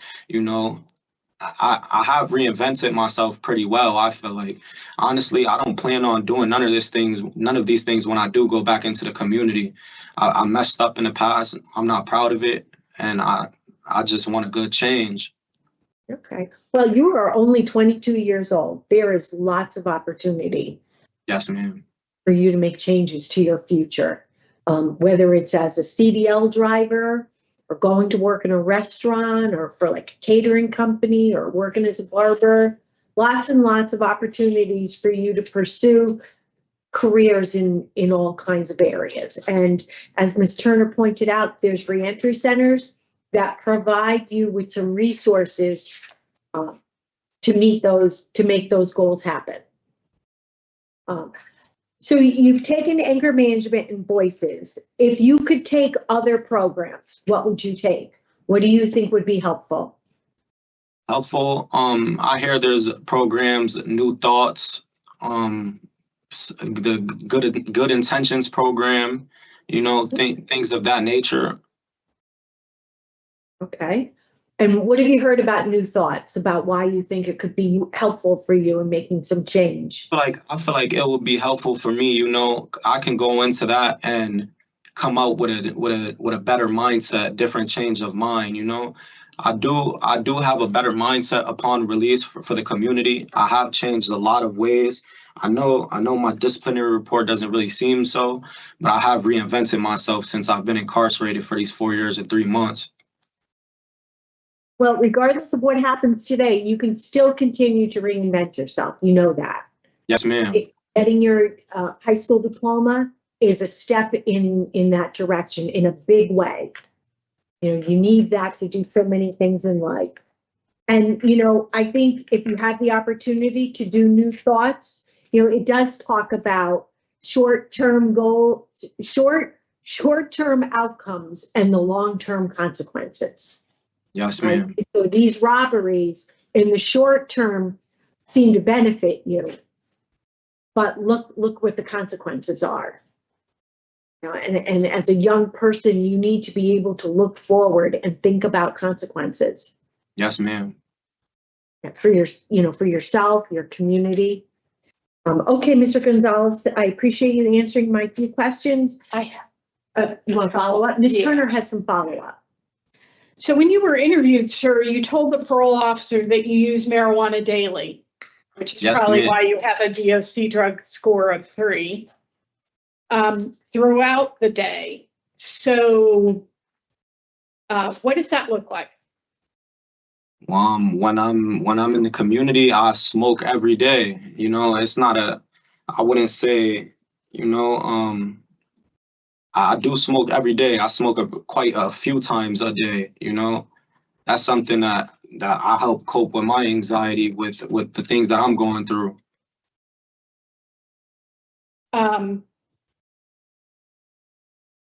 When you talk to me about working with a therapist, yes, maybe that's another way that you can address your anxiety. I know that you were shot in the community back in 2020. Yes, ma'am. But a daily marijuana habit is an addiction, and addiction is a problem.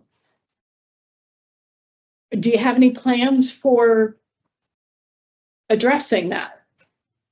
Honestly, I feel like rehabilitation is something that I look forward to in the community as well. I can go to I can have programs, drug programs. I plan on doing anything that will help benefit me in the community. Well, you're not going to be able to have an all day, every day marijuana habit and get your CDL. Yes, ma'am. Understood. That's understood. Yeah, that's understood.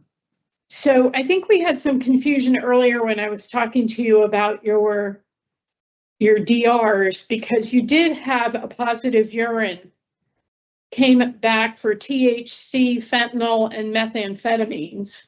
This was February of last year. Yes, ma'am. So you were, why would you pick up drugs there in the facility? It was a vulnerable moment. A lot of things that I was going through mentally in my head. The fentanyl and methamphetamine, I don't know where that came from, but definitely positive for THC. Okay, because you don't know what you're getting there in the prison. Understood. You probably don't know what you're getting out on the street either. But, Yes, ma'am. you know, it's a gamble. It's a roll of the dice every time. And I'm sure you've seen some of the negative effects on others of K2 in the facility, haven't you? Yes, ma'am. Yeah, I mean, it's incredibly dangerous. So what we understand from others that we've talked to in your situation is that, a daily marijuana habit really ruins your drive and your motivation. It just sucks it out of you.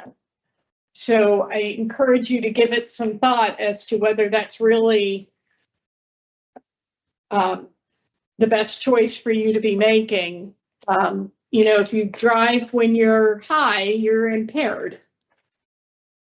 And you put everybody's safety at risk.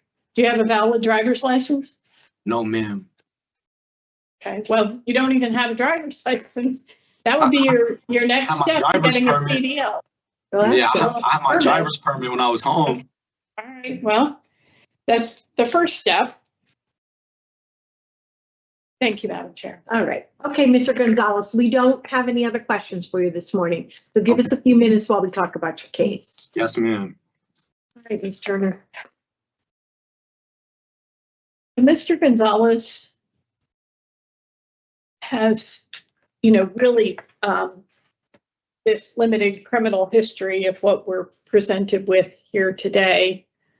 And as you pointed out, it's a lot of repeated actions, crimes that he's in a pattern for, which he explains to us is peer influences. We have on the positive educational pursuits, vocational, some programming. I'm surprised to see that he has a DOC, drug and alcohol score of 3, but he doesn't have addiction services on the OAP that was created in January of 2025. I think he could benefit from some help with his addiction to marijuana. And then on the other hand, we have really concerning disciplinary issues there in the facility that involve violence, as well as violations of the rules and threats. He got a new conviction while serving this sentence. I don't find his explanation of that accurate or valid. But he contests it nonetheless.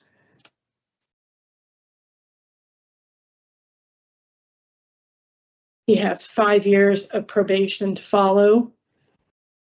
And, I made a note when I was reviewing his file. He has committed crimes in several different towns and cities in our state, just the crimes he's serving for now. And he wants to go back to Bridgeport, where he'll be on the registry and the police are familiar with him. So he'll be watched very closely, which is part of their responsibility for public safety. So I'm good with that. I appreciated some of the insight he shared in his opening statement. I just wish it had been better reflected in his behavior in the facility. I came in with a denial for Mr. Gonzalez, and I'm going to stick with that decision. I didn't hear anything that that changed that for me. I'm glad he's got a sponsor and he's got a plan. Well, he's got an aspiration. He doesn't yet have the plan to achieve that goal, but at least he wants better for himself, and that's an important first step. Agreed. Mr. Rodriguez? I basically agree with my colleague, but I mean, he's taking some programming, but I don't think he's quite there yet in having internalized what he needs to kind of figure out to be able to move forward in his life. I mean, especially with his anger, which I think he really needs to kind of really look at and deal with. And he's got a few months to be able to kind of figure out what he can do in the facility to kind of work with that. And he's got some time on probation when he comes out to get into some programming as well. I mean, I think he's thinking about moving in a positive direction and doing the things he needs to do to kind of pull his life together. I just don't think he's quite there yet. And the DR is really concerned me. I mean, a month ago, I mean, just for me, it's a little bit too much. Yeah, they're within 6 months, basically, the significance of them. Although I agree with Ms. Turner, these are good things in the open station. Good thoughts. Absolutely. Good. I hope he continues that too. Yeah, great. Some insight. It's just, some of the behavior's not really mirroring that insight, unfortunately. I do think that the 5 years of probation can benefit Mr. Gonzalez if he chooses to partner with probation and avail himself to the support and the structure that they'll want for him and the responsibility. But based on the charges, the disciplinary reports, and the criminal history, that is also a repeat of what he's doing now. It's a continuation of that violent type behavior. I do not find Mr. Gonzalez suitable. And what did you have for? Obviously, for institutional adjustment, I had the nature and circumstances of his offenses and inadequate evidence of offender change.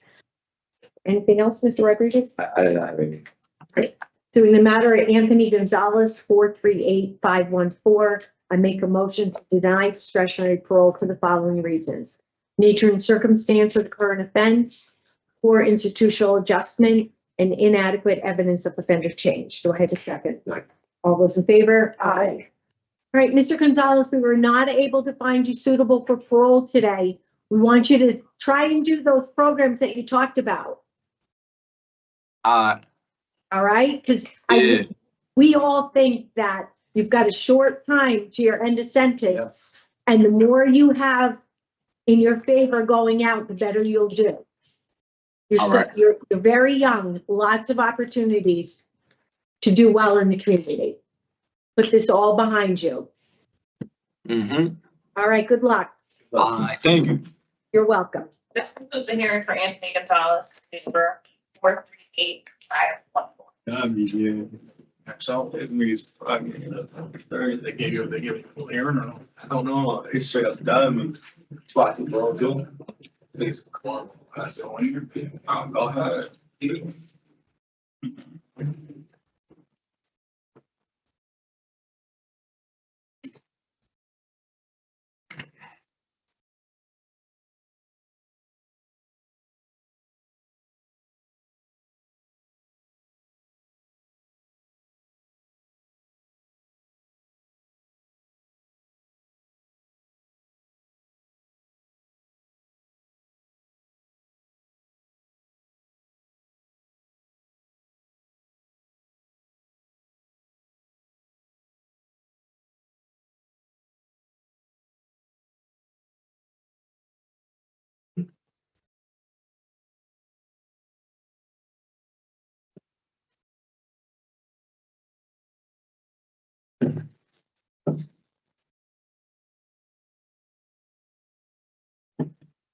so are we There we go. All right. Mr. Lindsay, can you hear us? Yes, ma'am, I hear you. I apologize. apologize. I read half the script and did not realize that we were still muted, so I'm gonna start over. My apologies. So again, good morning. My name is Parole Officer Wengerson. Today is Wednesday, May 13th, 2026, and this is the hearing of the Connecticut Board of Pardons and Paroles. The following board members are present this morning by stating their names on the record, certify they have reviewed all statutorily required documents and available for information and preparation of this hearing. Good morning, Deborah Smith Palmieri. Good morning, Panel Member Rodriguez. Nancy Turner. And also present this morning, we have board supervising psychologist. Sir, can you please state your name and inmate number for the record? My name is Ryan Lindsay. My inmate number is 323620. Thank you. This hearing is being conducted in consideration of the parole application for Ryan Lindsay, inmate number 323620. He's serving a sentence of 9 years, execution suspended after 5 years, followed by 502 days of probation for burglary in the 3rd degree, 3 counts of failure to appear in the 1st degree, harassment in the 2nd degree, failure to appear in the 2nd degree, and in addition probation with an underlying attempted robbery in the 1st degree offense. As of today, records reflect a parole eligibility date, January 12th, 2026. There is no victim input in this case. There is an offender accountability plan in place. It has been reviewed and indicates that he has not completed any programming to date.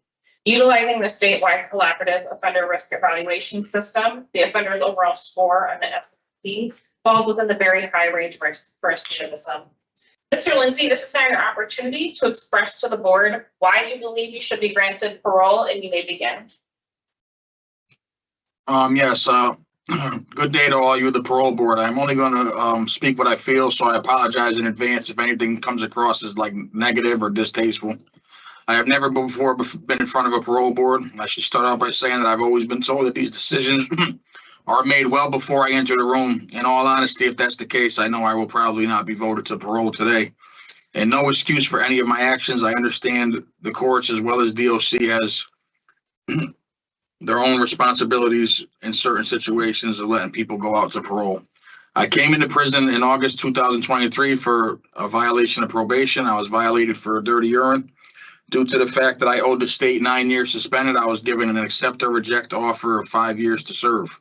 I felt this offer to be a little much. I ended up snowballing out of control, out of fear and depression of going back to do another 5 years. I acted out, missed court, and caught more charges. These are some charges I believe you have in front of you now. In August of 2023, I was ripped out of an inpatient rehab program in which I was doing wonderful, 3 months clean. I was on a very positive road to recovery. Upon coming into DOC, I have been attempting to get into programs and anything I can to help fill my time in a positive way. Unfortunately, I've always been told it has to be OAP mandated in order to be put into a program. For the first 2 years of my sentence, I had nothing of an OAP, offender accountability plan. I had no programs to do. Only when I started getting letters from parole that I had a parole hearing coming did I get OAP plans put in front of me, telling me that I had programs to do. So as far as my programs are concerned, that's kind of where I'm at with that. I've been writing even at this facility to be put into programs to get any help I can. Also for addiction services, I'm a severe drug addict. My drug score is a 5. I've been giving no drug programs to do, no opportunity to be put into any drug programs, which is what I feel I need, to succeed. And it's upsetting me because I want the program. I do well with that. I do well in structured environments. I do well in rehab facilities. I do well in IOP settings. I do well in these places where I'm constantly getting, the attention and help I need with these issues I have, both mental health and drug related. This is why I'm asking the board today to please consider me for a halfway house conversion. I have had success in the past in these places. I have worked in the community. I have a steady job already that I've had for years. I'm a mover. I work for a moving company that I've worked for since 2019. Also a positive support network in NA and AA. I have no problem doing IOP or strict programming that the board deems necessary. The stuff that I'm not getting here in corrections, I'm not getting any help here, honestly, to better myself, which I feel is sad. And I'm not going to sit here and blame the Department of Corrections like it's their fault. I mean, I've had some disciplinary issues in the past 8 months. Again, that's kind of like my thing. I'm kind of like a snowball kind of guy. Like I get one ticket, I'm like, all right, fuck it. I'm in SAG. Let me get some more tickets. It's just kind of the way my backwards thinking. I don't feel like more incarceration will benefit me in a positive way. I really don't. I just think it, you know, it makes me colder and more, you know, more distant from society, which I get every day in here. I just don't feel like it benefits me. I don't feel like I'm a danger to society. I don't hurt people or physically attack people or you know, things in that way. I understand I do hurt them emotionally and things like that with my drug use and choices I make. I have made very poor choices in life. I have a boy and a girl that will be both graduating within the next 15 months. I missed almost their whole lives due to this incarceration and the one before it, which stems from my original underlying charge of this case. The one thing I have been able to do at this time is grow closer to them. I talk to them on a lot more frequent basis. As they get older, they start seeing life differently, and I'm just excited to get out there with them and you know, trying to get closer into their lives. I believe structure and placement will benefit me greatly and allow me to try and reintegrate into society. If you do choose to deny me today, I respect your decision, as I realize I could have made better choices in certain situations, both since coming to jail and before coming to jail. I made poor choices. I will, however, humbly ask that you could maybe see me again and allow me to show you behavior change and hopefully some programming. I have been writing constantly to get into any program I can and every program I can, just to kind of put it out there.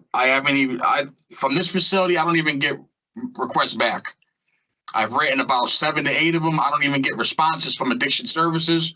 I don't get responses from the program coordinator. I just get nothing, which I feel is wrong.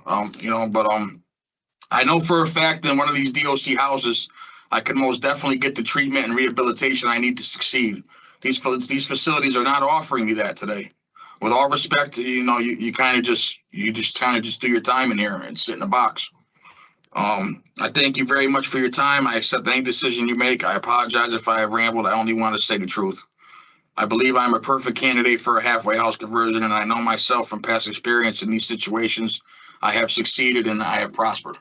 So, thank you. Well, thank you, Mr. Lindsay. You've covered a lot of ground there. It's not the first time we've heard that it's hard to get into programs. We see that you are a drug score of 5, and I'm sure that we're unanimous in thinking that, yes, you definitely need an addiction services program. Absolutely. I don't understand, ma'am, why I've been incarcerated 3 years going on now. I've been offered none of that. You know, it's. So, Mr. Lindsay, let's get started with the hearing. We are going to ask you some questions and then we'll make our decision at the end. All right, Mr. Rodriguez will begin with the questions today. Thank you, Madam Chair. And Mr. Lindsay, you hit on many of the issues that concern me in reading your documentation and in reading your file. You know, it's our responsibility to determine your suitability for release today. And you've clearly outlined, you know, what our concerns would absolutely be in this particular situation with you. The fact that you haven't taken any program, you've got a history of a very long, extensive history and background. You've got DRs that you've had within this year. Yes, sir. You've had 5 of them. Yeah, all back to back. If you could see, all in close. It's kind of like I'm assuming you're taking responsibility for them. Yes, sir. Yes, sir. All my behavior. Yeah. Yeah. So I mean, there's not a whole lot to really discuss with you. I mean, my challenge also an issue with you is some of the minimization that you shared around your offenses. But that, you know, for me, that's without the programming, I'm not sure where to even go with this. You know, what would be some of your aspirations in terms of taking the program? What would you want to be able to accomplish in taking those programs? Sir, I believe education in these programs, like I said, if you could see my background even out there in the street, I do very well in all programs. I complete them. IOP, I have completed numerous times. I'm just very I don't know the word for it, but I like being fed. I like being fed that stuff. When I get stagnant and I get bored in situations, that's kind of like when my addiction, you know, beats me. I mean, I appreciate that, but I appreciate that, and I appreciate you taking the program in the community, but obviously they haven't worked. It hasn't stayed with you. Right. It stays with you the time you're taking the programs, you come out and then something happens, you're stressed, you do it, whatever, and then you're back in the same mode with addiction all over Absolutely, yeah. again. Yeah, And yeah, that's, drugs. that's obviously very concerning to me. Again, you laid out the whole thing for me in your opening statement, which I really do appreciate, because I appreciate that at least you have the insight enough to be able to say to yourself that you're not ready, you're not there yet. So I don't really have a lot, I don't really, at this moment, I don't have any questions for you. I'm sure my colleagues did. I'm happy to hear what they have to say. All right. Thank you. And listen, I wish you the best of luck. All right, sir. Thank you, Mr. Rodriguez. So, Mr. Lindsay, this is yours. I agree with Mr. Rodriguez. You know, I listened, you said a lot of interesting things. It's unfortunate that you haven't taken programs, but, you know, the DRs certainly don't help. You know that, right? And there are DRs for substance abuse. So you were on probation. This is your second violation of probation. Yes, ma'am. Yes, ma'am. And the way I read the most recent one, you know, it's not reporting, it's drug use. They tried to put you in a program. So why do you struggle with probation when you're telling us how you benefit from being in programs? Basically, it's when I get back.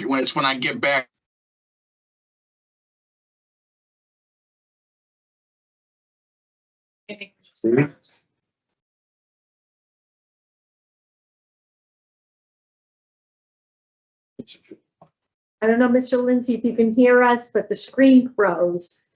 So hang on there for a minute. Yeah.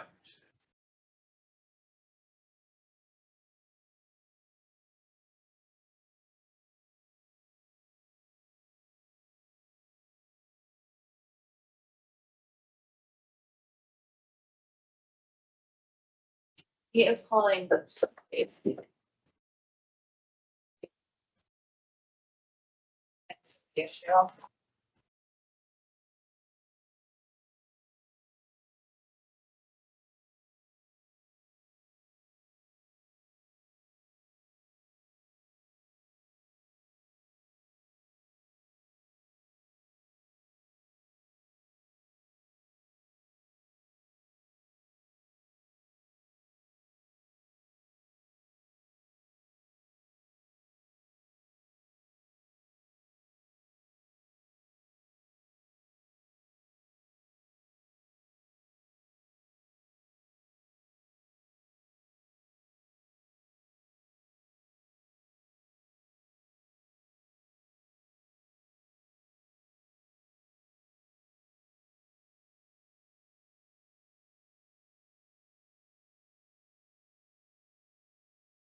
You're good. At this time, the board is on recess due to Cheshire Correctional having network issues. We will reconvene as soon as that is resolved.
Still there.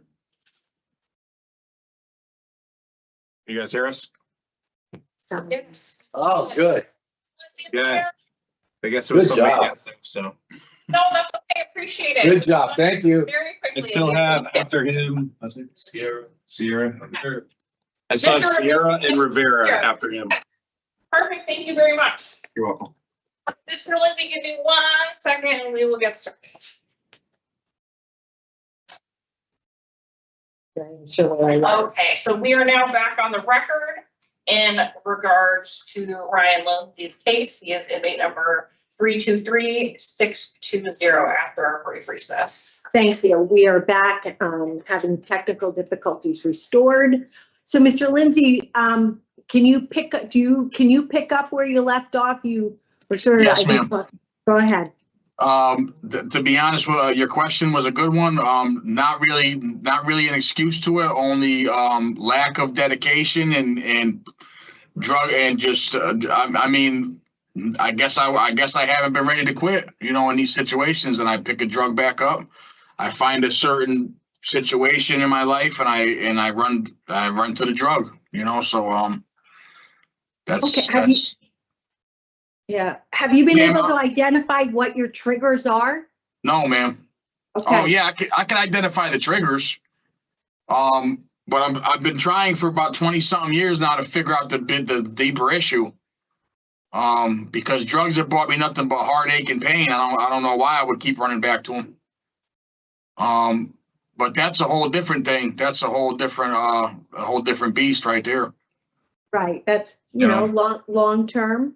Have you ever participated in any sober community programs? Yes, AA, yes, ma'am. NA, CCAR? Yes, I currently now have a sponsor I talk to regularly. I'm very involved with that stuff. It's just sticking with it for me has been my issue. Okay. Getting into it and doing it has never been a problem. It's sticking to it, and then it's reintegration back into, you know, everyday life where I've been slipping up. You know, the freedoms. Okay. You know, having that freedom of choice and being in. Do I do this or do I do that? And in my life, instead of veering down the right path, I've always gone down the wrong one. So that's basically it's. I know what the issues are, and I know the triggers, and I have to be willing to say no to the drug, and I have to. And to be honest with you, I could sit here all day and say that I'm ready for that, but I won't know that until I'm in the situations again, you know? I appreciate your honesty. Yeah. Yeah. And, you know, you do have insight. You do have insight into your own addiction. Yeah. And, you know, we always believe that at some point, somewhere, you know, people do get a grasp and able to maintain sobriety with help. Yeah. All right, Mr. Lindsay. Ms. Turner? No questions. All right, Mr. Lindsay, we're all done with the question portion of our hearing. We'll deliberate and give you our decision in just a few minutes. Okay. All right, Mr. Rodriguez? I think Mr. Lindsay clearly laid it out. In fact, he's not ready at this particular point in time, that he does lack the programming that he really believes that he needs. And I'm going to be a denial today, obviously, but I am going to recommend here to give him an opportunity to try to hit some programming and see if it really works for him this time. I mean, it's got many years of this addiction. Yes. Stuff. I hope that in doing that he really strongly considers putting a very strong recovery network around, support network around him to kind of keep him on track. I agree. I think I'd like to see Mr. Lindsay come back. In a year, maybe? In a year with no disciplinary reports and some programming, and we can recommend programming that should help with that. Because I'd like to see him be able to go back out in the community, at least sober, at least giving him that opportunity to get started in that way. Ms. Turner? I have him denied today. I can appreciate where you're coming from in terms of the generous offer of a rehear. He has work to do on himself, not just the addiction services, though I don't doubt that fueled a lot of his choices. But I have that the burglary and the harassment charges were domestic in nature. So it's concerning to me that he has anger management on his OAP when it really should be domestic violence. And he has that in his history with protective order violations and assault. So, it asked the PO to put that in the dispo under, recommendations. Mhm. Are you in favor of a rehear? I understand. I understand why you want it, and it's a generous offer. I'm concerned about what I've heard from Mr. Lindsay so far, and I'm not sure he fully appreciates this is a situation he created for himself. Because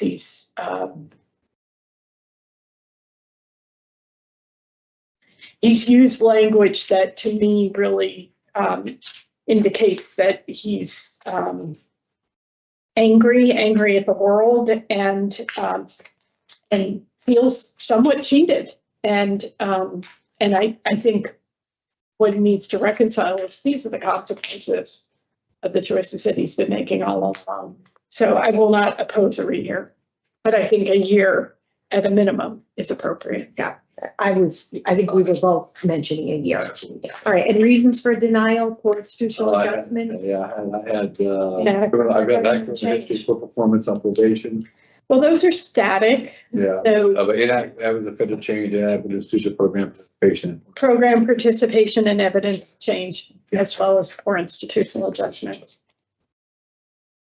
So in the matter of Ryan Lindsay, 323-620, make a motion to deny discretionary parole for the following reasons: poor institutional adjustment, inadequate evidence of offender change, inadequate institutional program participation. Do I have a second? Second. All in favor? Aye. We will also rehear Mr. Lindsay in May 2027, at which time we would like to see Mr. Lindsay with no disciplinary reports and recommending that he has the opportunity to complete the programs on his OAP, and also including domestic violence and an addiction services program prior to coming back before the board, and has a well thought out, prepared relapse prevention plan. Right? Anything else, panel? No. No. Okay. All right, Mr. Lindsay, we'll see you in about a year. Okay, thank you, guys. You're welcome. Thank you. This concludes the hearing for Ryan Lindsay, inmate number 323-620.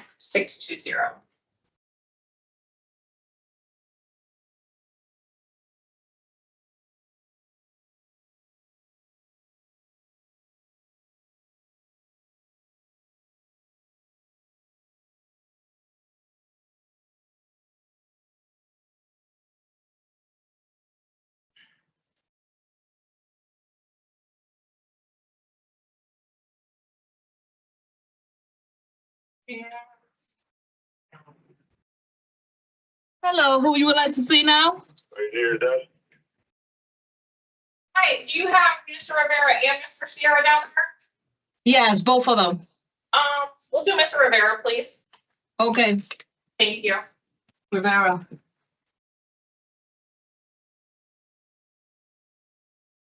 Last.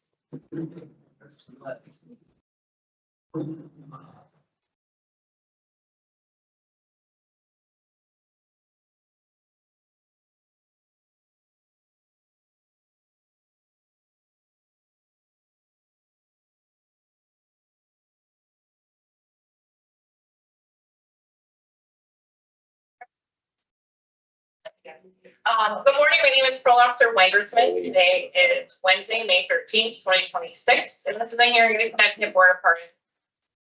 The following board members are present this morning and by stating their names on the record, certified they've reviewed all statutorily required documents and available for information and preparation.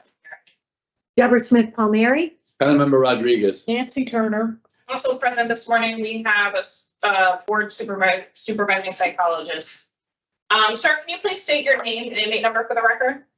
Xavier Rivera, 438973. Thank you. This hearing is being conducted in consideration of the parole application for Xavier Rivera, inmate number 438973. He's serving a sentence of 9 years, execution suspended after. 20 after 7. 20th, yeah. I apologize. Give me 1 second, please.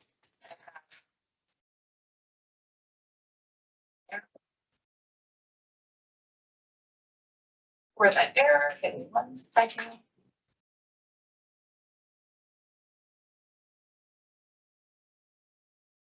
My apologies. So Mr. Rivera is serving a total effective sentence of 20 years, execution suspended after 7 years, followed by 5 years of probation. right.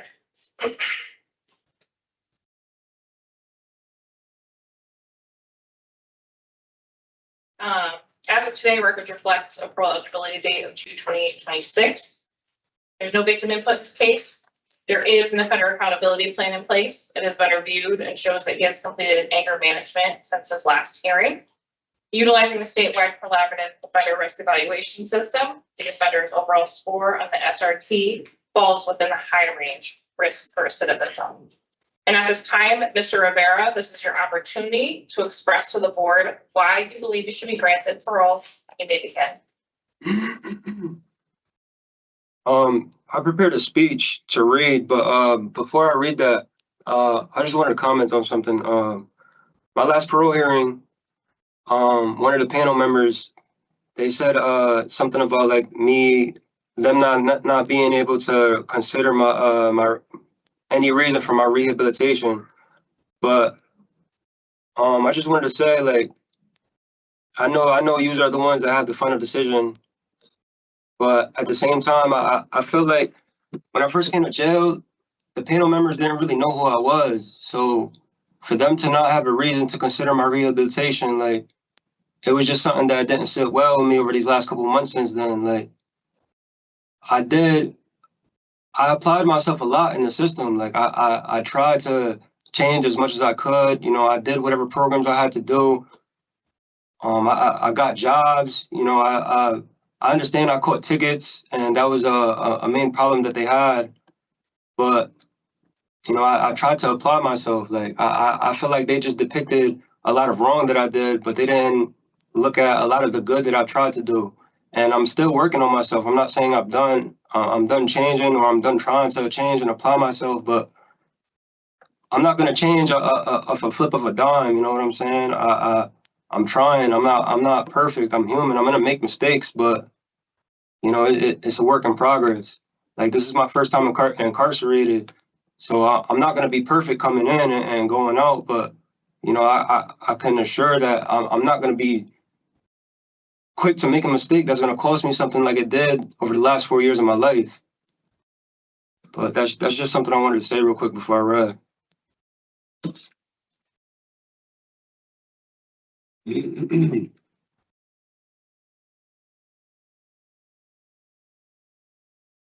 morning, and thank you for giving me this opportunity to speak on my behalf. I want to start by saying I thought I was ready to go home the last parole hearing, but I trusted your decision, kept my faith in God that things happen for a reason, and continued to work on myself over these last 7 months. Since then, I took a program on anger management, which taught me coping skills and how to think things through without acting on temporary emotions that would ultimately result in a permanent consequence. On multiple occasions since then, I could have made the same mistake of not thinking before acting, but I learned to look at the bigger picture and walk away from situations that would mess up what I have going on. I also got a job as a barber, which helped me build patience when dealing with different individuals, and received positive work reports that reflect I am capable of having a good work ethic. This is my first time incarcerated, and I pray my last, but I am also thankful for it because this was a reality check I feel I've needed and might have not received if things didn't play out the way they have. I never took a moment to sit back and think about how things I've done has affected the other parties, and I want to apologize for being inconsiderate to anyone I have victimized and the mistakes I've made. I was selling drugs for my own personal benefit that affected other people's day-to-day living, thinking I wasn't hurting no one, when in reality I was hurting someone else's family. And I played a big role in damaging the community I live in. I have people who fight addiction in my own family and wasn't conscious enough to realize I was just as bad as the person making it hard for them to live a sober life. Being caught up in this addictive lifestyle, I mistreated so many of my loved ones along the way. And instead of trying to justify my actions, I should have known I was making the wrong choices and learned that there is another way of living. In the Tier 2 program I took, one of the first steps of rehabilitation is removing yourself from any scenario that can result in you being tempted to return to bad habits, and I do have a plan for that. As of right now, I am returning to New Haven to stay with family, but that is only temporary. No matter where you go, you'll always have to learn right from wrong, but I feel moving out of New Haven and away from certain individuals will be more suitable for my particular situation. I also have a legal trucking company which I started prior to my incarceration, which I am going to further invest in once I restore my license. I am also looking into opening up a laundromat business that I have been educating myself on over these last 18 months. However, I do know that things like this don't happen overnight, and I've been blessed with a great support system to help me accomplish the goals I have set for myself. Moving forward after this experience, I know that nothing on this earth is worth making any mistake that could result in me losing my freedom again. I took so much for granted when I was home that prison has taught me to cherish. Since being incarcerated, I lost an older brother and one of the closest friends and couldn't even be there to say goodbye to them. That opened my eyes to how vital the time was that I missed out on was. But I take this time and these mistakes as a learning experience to never fall victim to this situation again, and to be grateful for second chances because some people didn't make it far enough to know where they went wrong. I don't take pride in the crimes I committed, and I was not raised to be the person I am portrayed as on paper. I do take full accountability for the things I've done and hope that you are willing to take a chance to allow me to show you how corrections has affected me. All right, thank you, Mr. Rivera. We appreciate that you prepared that statement, and we did listen to your earlier remarks as well. You know, the panel has only to go by what's in front of them. So when we are looking at suitability for the community, you know, we must not only look at what the charges are, but how you've behaved and how things have gone for you throughout your term of incarceration.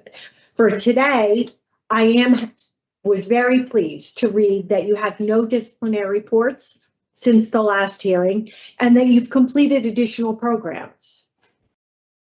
Okay, so to date, you've done, before the first hearing, you did Tier 2 in domestic violence. Correct. And since then, you have done anger management. Right. All right, and do you continue to attend AA? Yes, every Wednesday. Oh, great. And how about a sponsor for AA? Have you set that up for the community? Not yet, but honestly, I was looking forward to trying to get involved with that, and also some nonprofits if I can.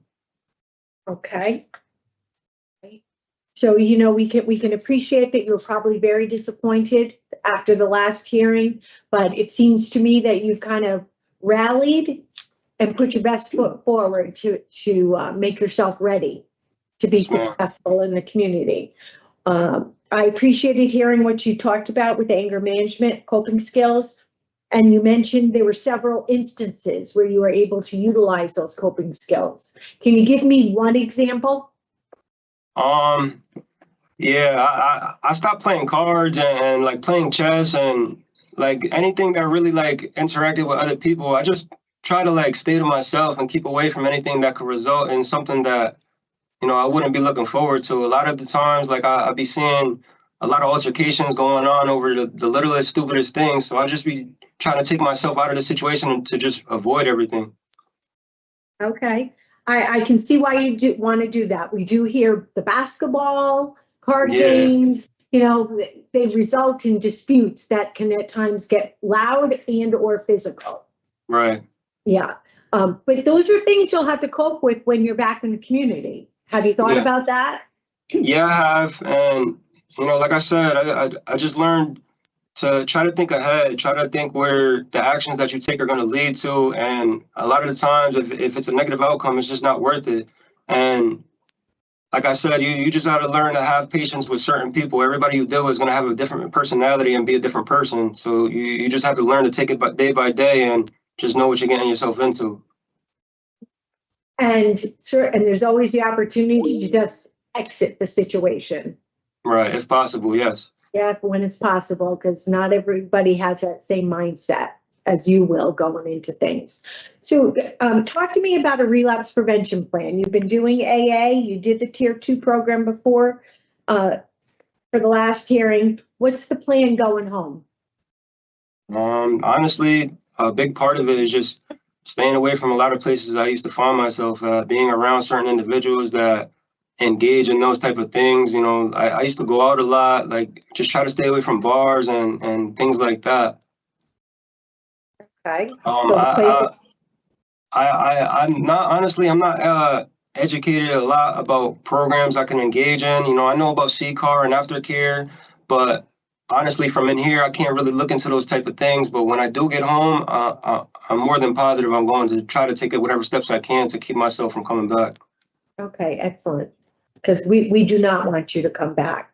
Have you thought about how you're going to manage relationships in the community? I mean, you have a violation of protective order. So yeah. What's the plan for managing relationships in the community?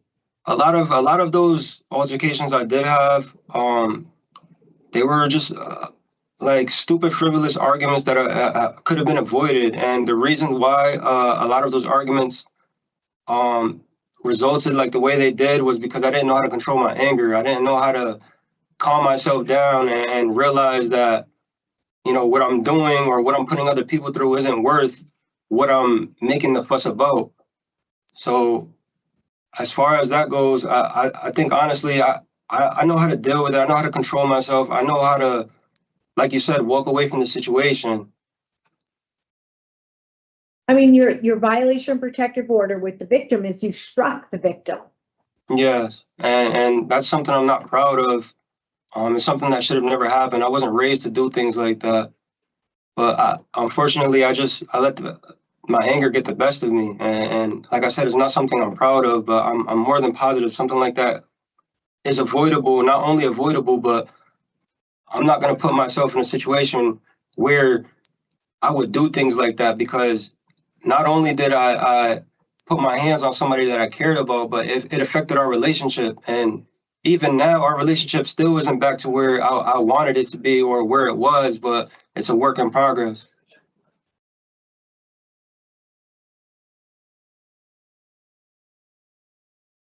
I'm going to harken back for a minute to your comment about just, you know, staying away from everything. And you mentioned CCAR and you mentioned AA and NA. And my comment to you is that, you know, you can't lock yourself in the house.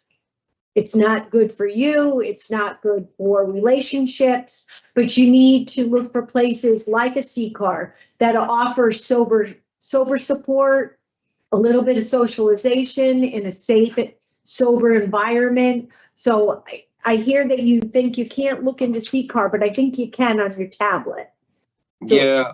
Like I said, I am looking forward to engaging into those type of programs, because like, I don't want to say locking myself in a room, but right now the skills that I have start there. But hearing other people's experiences and how they dealt with things, I'm more than positive is going to help me deal with my day-to-day living and how I can be around certain things and not give in to whatever's going to lead back to the same result that I had before. All right. Well, I think you've done well since the last hearing. So let me see if my colleagues have questions. Ms. Turner? Mr. Rivera, what's the relationship with your parents like? I feel like this situation has brought us a lot closer. Growing up, my father and I, we never really got along. He used to always, you know, be in and out of... I'm going to be specific to the incident in September of 2022, in which they were assaulted by you. Yeah, so at first, you know, we didn't really talk much. They used to reach out to me I used to just avoid them. Like at first I blamed them a lot for part of the reason why I was here, not realizing like I put myself here because I'm the one that made those choices. Talking to my peers, they kind of helped me with experiences that they went through themselves with their own parents, and it opened up my eyes to realize, I'm the one that's wrong.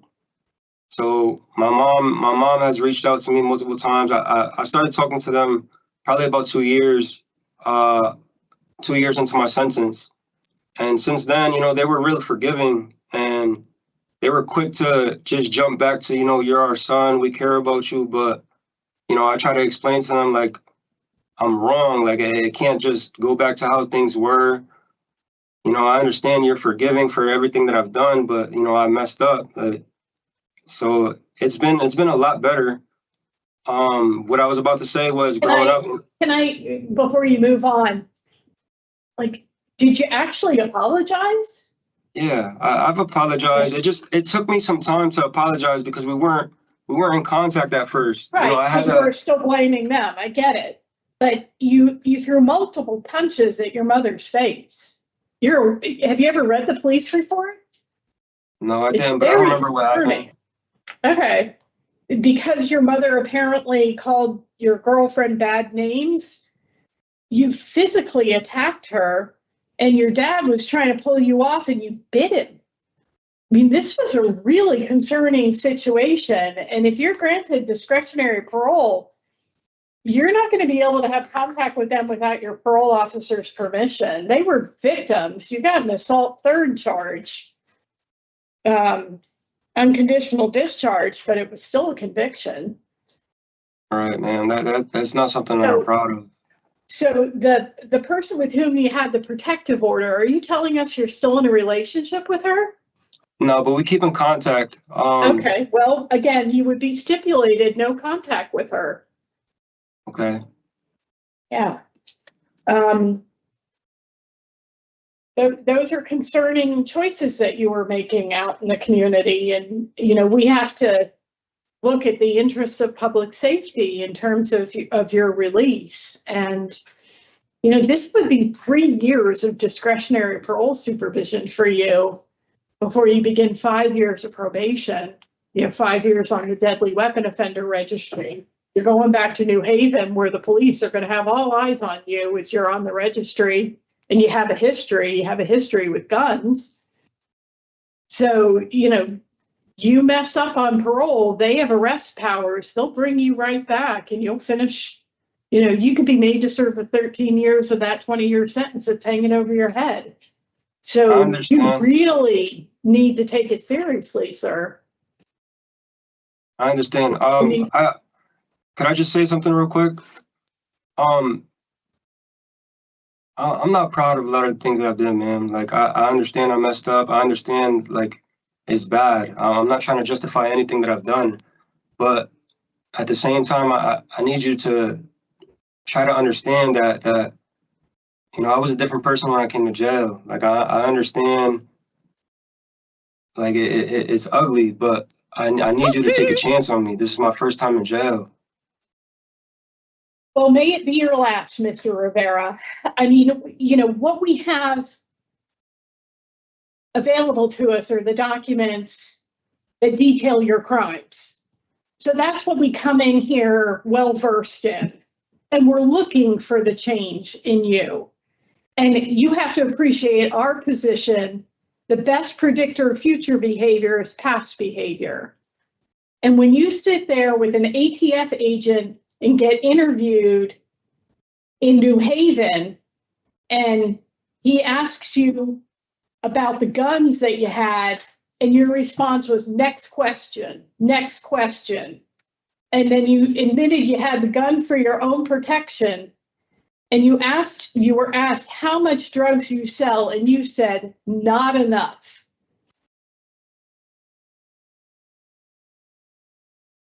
So you understand the challenging position that we're in. And yes, I do hear and recognize that you've changed and grown, but you have a long history to overcome. and you have a lot of relationships to mend. And I really hope that you are committed to your recovery. And yeah, you can get busy with CCAR while you're in the facility, because we hear from a lot of people in your very position who already have coaches helping them while they're incarcerated. You do know you don't have to go it alone. Yes, I do. And you have a trucking business that you started? Yes. Is that registered with the state? Yes, ma'am. You need to keep up that obligation, but your driver's license is suspended. Correct. So when I was home, I had my cousin driving for me because he had a CDLs. I was just sole ownership of the company and the truck that he was driving. Okay. Well, the insurance that you have to carry for that kind of an operation, you're going to be much better off if you have a valid license yourself as the owner of the company. Yes, ma'am. That's the plan. Okay. And don't drive without a valid license. You've been doing that. Thank you, Madam Chair. Mr. Rodriguez? Okay, Mr. Rivera, we don't have any other questions. So give us a few minutes. Okay. So I think it was clear from my interview with Mr. Rivera, I do have him voted to parole today. He did come back for this hearing, prepared. I heard evidence of offender change, remorse. I'd like to see him with, I think I would have liked to have heard a little bit more of a relapse prevention plan. I think that could still happen. He is involved with AA. It's a good start. Has a place to go to his sisters, and has an idea of how he needs to live in the community to not come back. I think he's done the programs to address his criminogenic needs, and parole supervision, I think, can be beneficial to him at this point. Ms. Turner? I would agree to the grant. I just felt it was important to, point out to Mr. Rivera that this is, a lot of supervision. This is 8 years of, accountability, but also support to help him make this transition and do it successfully so that he doesn't have a return to incarceration. So it's definitely in his best interests if he goes into it with the right mindset. Agreed. Okay. I had, he doesn't need a halfway house. Sister's been confirmed. Community-based treatment for domestic violence. No contact with PG. And as Ms. Turner pointed out, a general no contact with AR and JR. And no driving. No driving. Okay, no driving. There it is. All right. So in the matter, Xavier Rivera, 438973, I make a motion to grant parole on or after today, May 13th, 2026, with the following stipulations. No driving a motor vehicle without the parole officer's permission. Community-based treatment for domestic violence, and no contact with PG, and a general no contact without the parole officer's permission for AR and JR. Do I have a second? Second. All in favor? Right, Mr. Rivera, good luck. Thank you. I strongly encourage you to reach out to places like CCAR. Yeah, like I said, it's definitely part of the plan. I just haven't had the tools that I need to look into it. All right. Use your tablet. I will.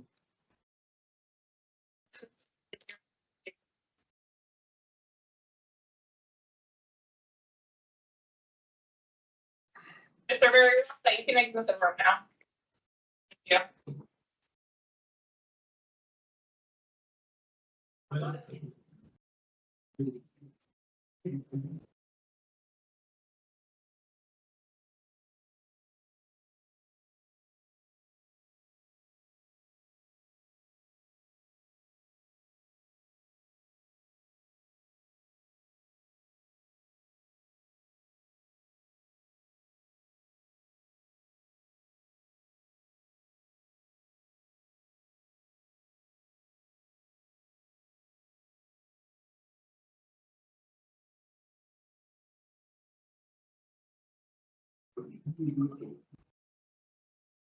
Good afternoon. My name is Parole Officer Wingertson. Today is Wednesday, May 13th, 2026, and this is the hearing of the Connecticut Board of Pardons and Parole. The following board members are present this afternoon and by stating their names on the record, certify they've reviewed all statutorily required documents and available part information in preparation of this hearing. Good morning. Good afternoon, Deborah Smith Palmieri. Good afternoon, panel member Rodriguez. Nancy Turner. Also attending today is the board psychologist. Sir, can you please state your name and inmate, or your name and inmate number for the record? Victor Joel Sierra, 343429. Thank you. This hearing is being conducted in consideration of the parole application for Victor Sierra, inmate number 343429. He's serving a sentence of 7 years flat with no probation to follow for criminal possession of a firearm. As of today, records reflect a parole eligibility date of March 30th, 2026. There's no victim input in this case. There is an offender accountability plan in place. It has been reviewed and shows he is currently participating in voices. Utilizing the statewide collaborative offender risk evaluation system, the offender's overall score on the SRT falls within the high range risk for recidivism. Mr. Sierra, this is now your opportunity to express to the board why you believe you should be granted parole, and you may begin. Good morning and thank you for your time. I want to say that I recognize that the first couple of years of my incarceration were less than commendable. Numerous disciplinary infractions, poor institutional adjustment, and questionable decision-making skills. About 18 months ago, I realized if I did not make some serious changes in my behavior, I would be serving the full 7 years I was sentenced to by the judge in 2022. Before discussing these changes, I want to express that I take full responsibility for possessing a firearm, selling drugs, and realizing that my lifestyle was destructive and created chaos in my community. I further acknowledge the harm my life choices caused the victim, my family, and specifically my 3 children, and those in my community are negatively affected by my criminal activity. I knew that DOC had many programs that help inmates make better decisions and choices. I enrolled in Tier 2 program and completed it. That program helped me understand and appreciate that using marijuana and drinking directly contributed to my criminal behavior. Smoke weed every day. Attending AA and NA meetings provided a positive support with maintaining sobriety. Working with a sponsor within these programs keeps me focused and allows me to identify triggers that cause me to drink or smoke. Changing people, places, and things for me are essential to be successful in my recovery. I'm also aware of many programs and services that C-CARD has to offer and plan to utilize these services upon release. I'm currently enrolled in Voices program and have already learned that empathy towards others, specifically people I have victimized, is essential to understanding what victimization is and to realize the pain and emotional distress caused by my criminal actions. I have been fortunate over the past year or so to regularly communicate with a peer support recovery coach who has taken the time to educate me in multiple ways I can live in recovery as a well-rounded, healthier, empathetic person. This individual has agreed to continue to work with me while I'm still here and when I return to the community. I have a very supportive sponsor and will be living in Bristol with her if I am released on parole. One of my passions is personal fitness. I have an offer of full-time employment where I'll be trained to become a certified personal trainer through the International Sports Science Academy. Do I wish I had been enlightened earlier in this period of incarceration? Yes, I most certainly do. However, for the past 18 months, I have engaged in positive programming, remained disciplinary free, and worked on improving my decision-making skills by learning about the importance of empathy towards others and self-control. I have also learned a great deal about patience and de-escalation skills from my peer support coach, and plan to continue to apply these skills in everyday living. I have also developed a small support network outside of prison, evidenced by the submitted letters of support, that will help me stay focused and live my life without violating the law. Thank you for your consideration. All right, Mr. Sierra, thank you for that opening statement. You covered a lot of territory, answered a lot of questions. So we will ask some follow-up questions to that and what we've read in your file. And then at the end, we'll make our decision. Ms. Turner. Mr. Sierra, I hope you'll hang on to that written decision or that opening statement and read it from time to time. I think it could be helpful and grounding for you. Thank you. So what was it 18 months ago that was the wake-up call for you? Honestly. Please, this whole hearing should be about honesty. For real. Yeah, so when I went to the SRG program, I was in the cell for a year by myself. And I analyzed my life decisions and all the things I did that led me to jail. And once I was in jail, I felt like I was in jail again, being in the SRG program, like in jail and inside of a jail. And I really had a lot of time to reflect on a lot of things that brought me there and how my choices just was all wrong, you know. And I got it together. It's like a light bulb clicked in my head, and it's like I have a 16-year-old, I have a 3-year-old, and a 5-year-old, and it's like me being away from their life, and I'm starting to see the impact on that really helped me change my ways. And so it wasn't you being in SEG for the intox ticket? Excuse me? It wasn't you being in segregation for the intox ticket for the K2? No. I got caught. I caught a intoxication for marijuana.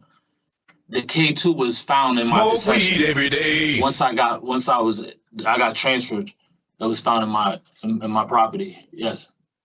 Uh-huh. And it wasn't that brought you around, it was being an SRG?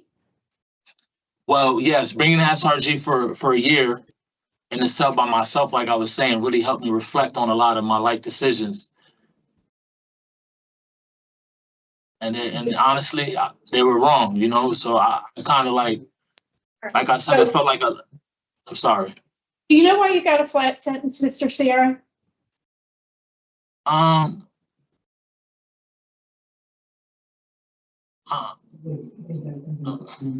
Did you negotiate for it?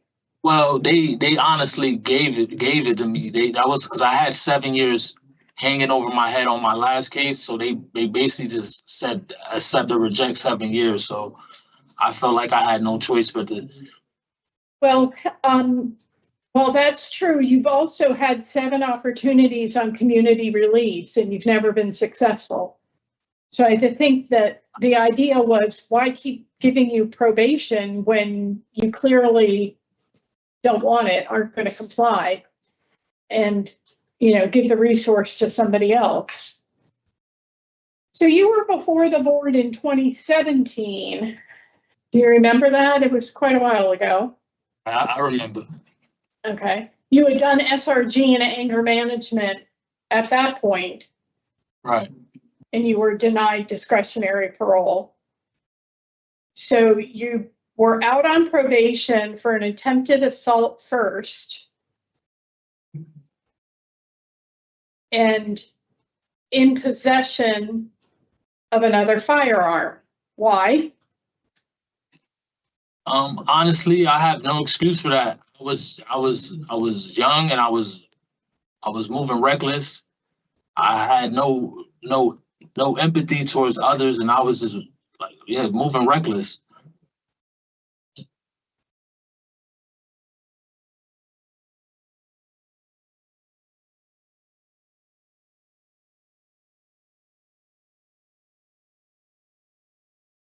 So what we do here, Mr. Sierra, is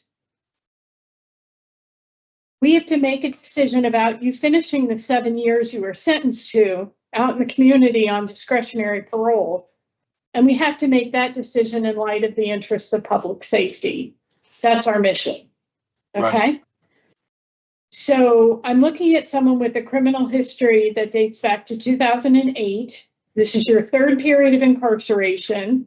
You accumulated 10 disciplinary reports during this period of incarceration. You score out at age 36 high on both instruments for your risk to reoffend. And you appear to not be willing to comply with the rules of our society. Were you previously on the deadly weapon offender registry for the assault one? No, Okay, so that's new. That'll be a 5-year obligation when you are released. By my count, I have 6 convictions for driving on a suspended license. Have you ever had a license? no, ma'am. Okay. Yep. Do you appreciate that as a convicted felon, you're prohibited from possessing firearms and ammunition for the rest of your life? Absolutely. Like I said, before I came in, a lot of things were, I was going through a lot, and I wasn't the smartest person. Now, like, this bid really showed me a lot. Just being away from my family, especially my kids, is like, I see that what I'm doing is not, well, what I was doing before is not, I'm not helping no one out. My kids are growing up without me. My daughter's about to graduate next year. I want to be able to be there for her graduation. And okay, well, I understand why you want parole, and my focus is whether you're suitable. And, you have your high school diploma, and so, I hope you understand the importance of language. It's all we have to communicate our thoughts and feelings. Would you agree? Yes, ma'am. So things that stood out for me in your interview with the parole officer,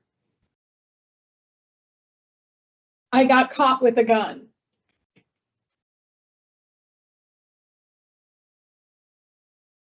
Then you said a shooting happened, but you were never caught with a gun. No, what I was saying, what I was trying to explain to her is that there was no gun and evidence, like physically there was no gun, but since you were, like, when you get charged for a shooting, they automatically charge you for a gun, so. Doesn't that make sense to you? Yeah, yes. Okay, because you understand No, that I wasn't. people in your position, get rid of the gun. Throw it in the river, give it to somebody else, hide it. So to say I was never caught with a gun, as if that makes you somehow less guilty, is absurd. No, someone was shot at. That wasn't my intentions at all. I probably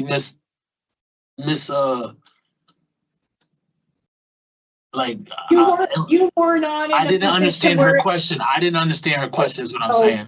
Sorry. No, you knew the question, and what that statement says to me is minimize, deny, distance yourself from being fully responsible. And since you went to the effort in your opening statement to talk about being fully responsible, I wanted to point out how your language undercuts that. Because you also said a shooting happened. You were the shooter, sir. Absolutely.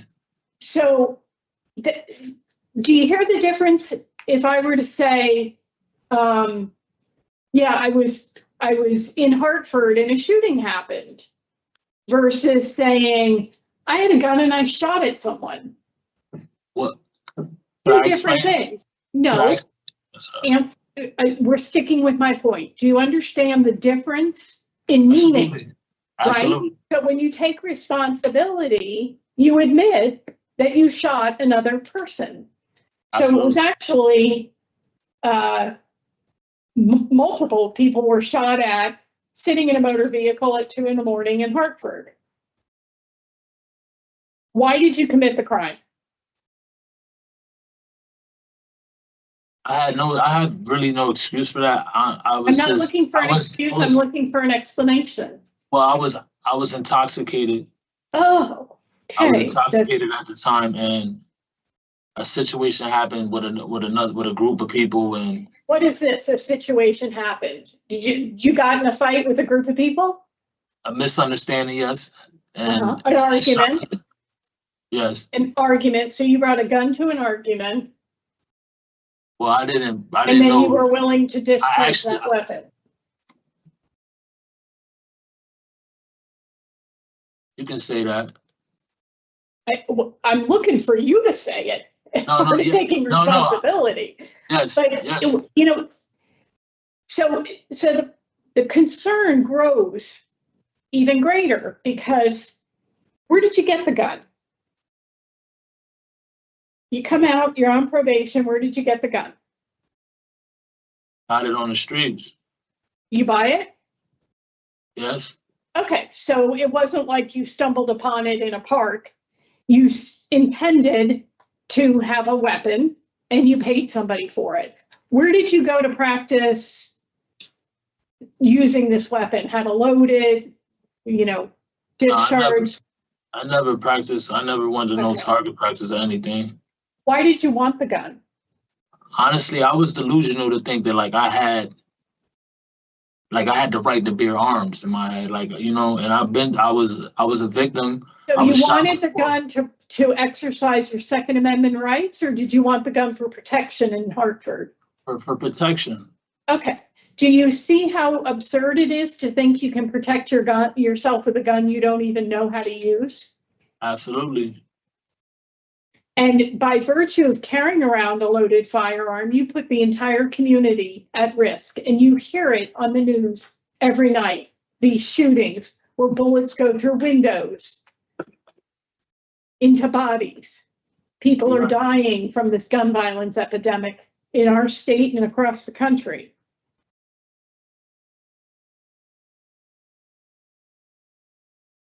To add to this, the fact that you were on supervision, you made a conscious choice to purchase a firearm and put bullets in it, and then carry it out in the community while you were intoxicated and your judgment is impaired.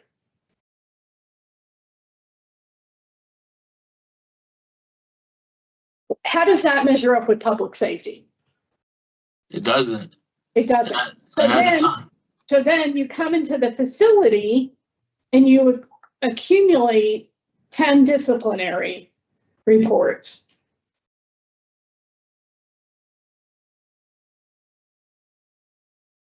I think you're extremely fortunate that your aunt in Bristol is willing to take you. I think you need a change of environment, get out of Hartford. You have to appreciate that, time spent in Hartford, the police know who you are. And they know you're on the registry. So all eyes will be on you.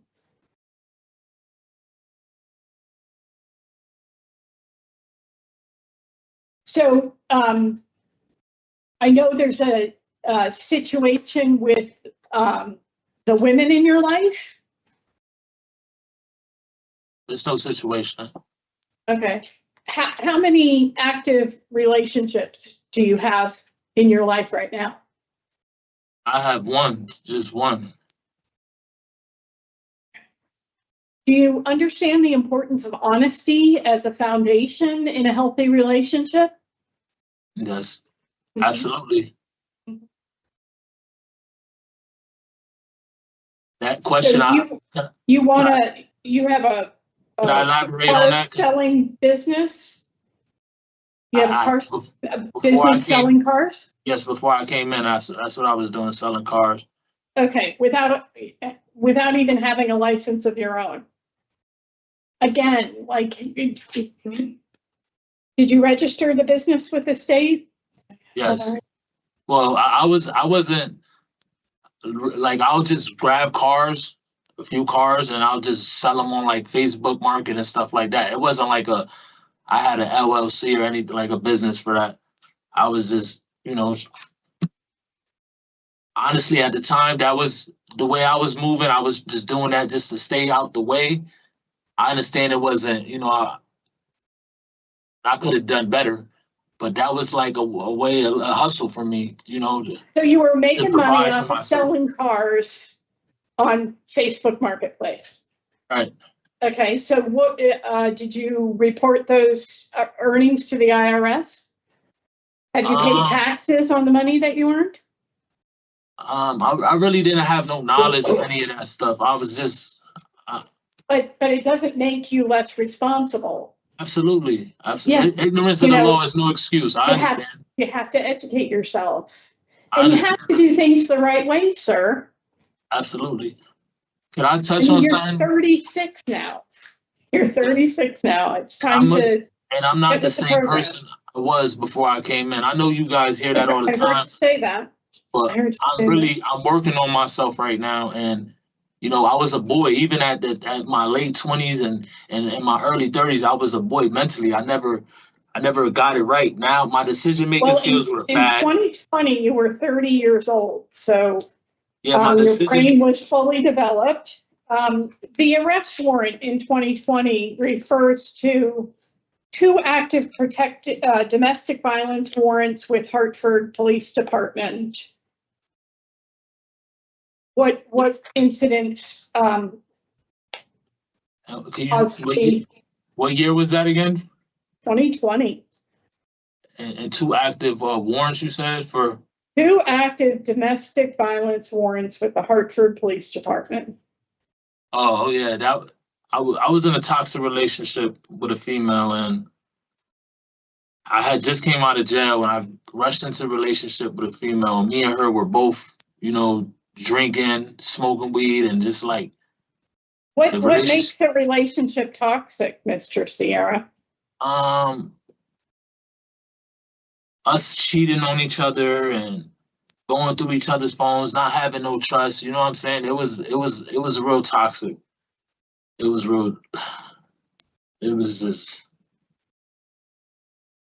bad. But me and her, like, we try to make it work, knowing it wouldn't work. Like, well, I'll get caught cheating and she'll forgive me, and vice versa. And then over time, you know, when I was just holding grudges, she was too, and it was just bad. It was just bad. So your end of sentence is in June of 2029. So you have 3 years. What additional programs do you think you could benefit from participating in there at DOC? I did mostly all the programs. Probably parenting will probably help, and mental health. Why?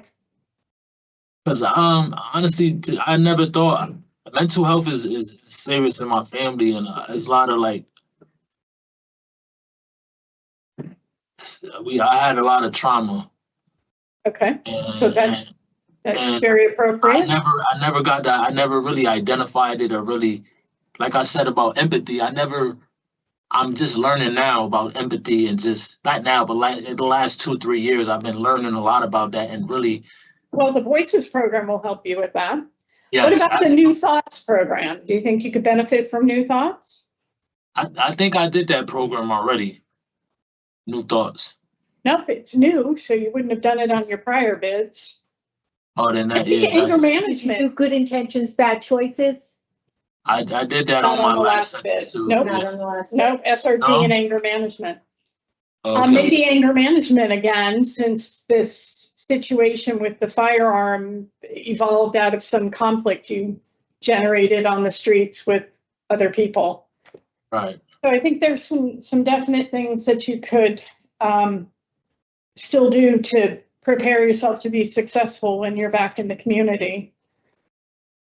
Like I said, I'm a work in progress. I'm not, you know. We all are. Yeah. And I think the domestic violence program.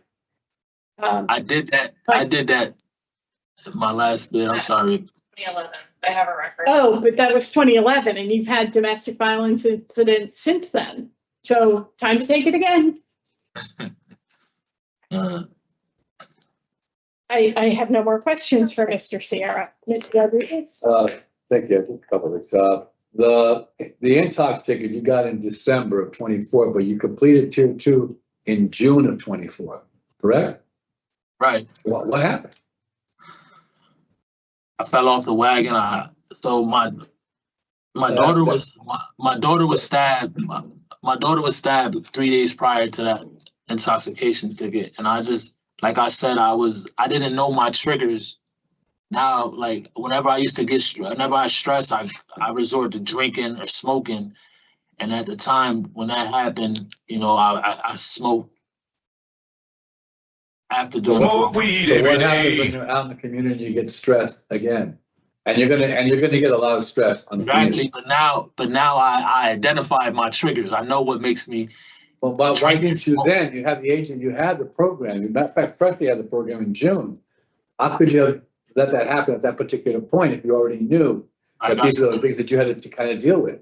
no excuse for Why that. didn't you seek help? Why didn't you talk to someone? Why I didn't didn't. you? There were other ways you could have handled it, correct?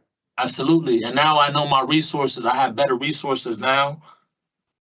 And, you know, I know my triggers. And that's something, you know, that I've been clean for the last 2 years now. Well, going on 2 years. And, you know, and I had plenty of chances to, you know, to do what I wanted to do. But I stay away from that. Now I know, like I said, I know my triggers and I'm working on that. You know, I don't want to smoke weed. Every time I stress is resort to smoking weed or getting drunk. Because that's It's just not even gonna been a put me down. year and a half, just so, you know, it hasn't even been a year and a half. Not even close to 2 years. It's been 18 months. December December. of 24. We're only in May. It's 2026. Okay. Yeah. I just want to clarify that. Thank you. Thank you for answering my question. All right, I don't have any questions. Okay, Mr. Sierra, we're going to deliberate and give you our decision in just a few minutes. Ms. Turner?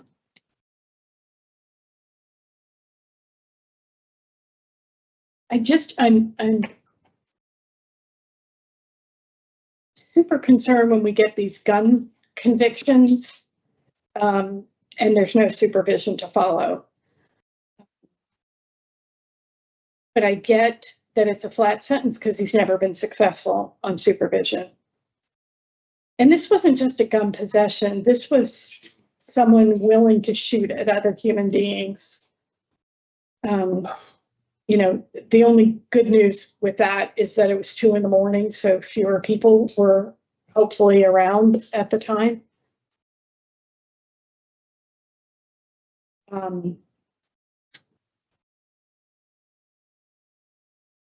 Officer Wangertsman, Mr. Sierra did just SRG 2, not 3, 4, 5.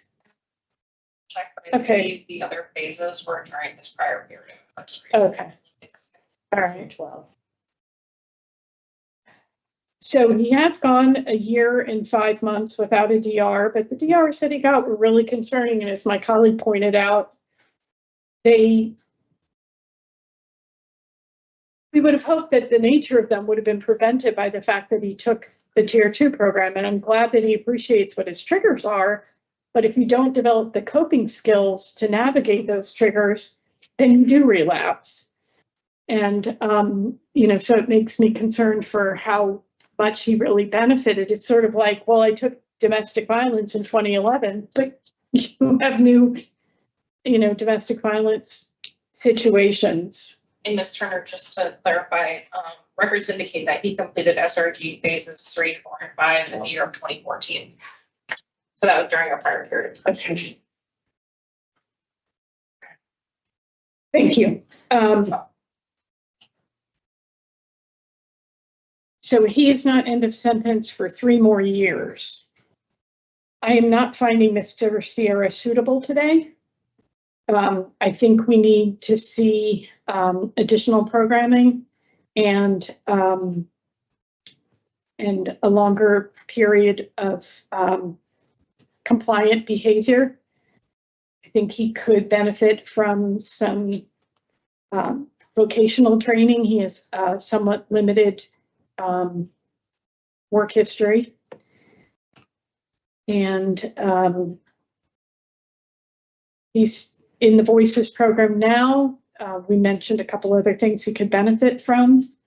I like that he has prepared himself with a CCAR coach and is aware of the AA program. He got a number of very positive letters of support, and he does have a sponsor to go to. So for me today, it's a denial, and I would be happy to entertain with my colleagues over here if they felt it was in Mr. Sierra's best interest. Okay. I'm very much in the same place. I do hear some positive things from Mr. Sierra today.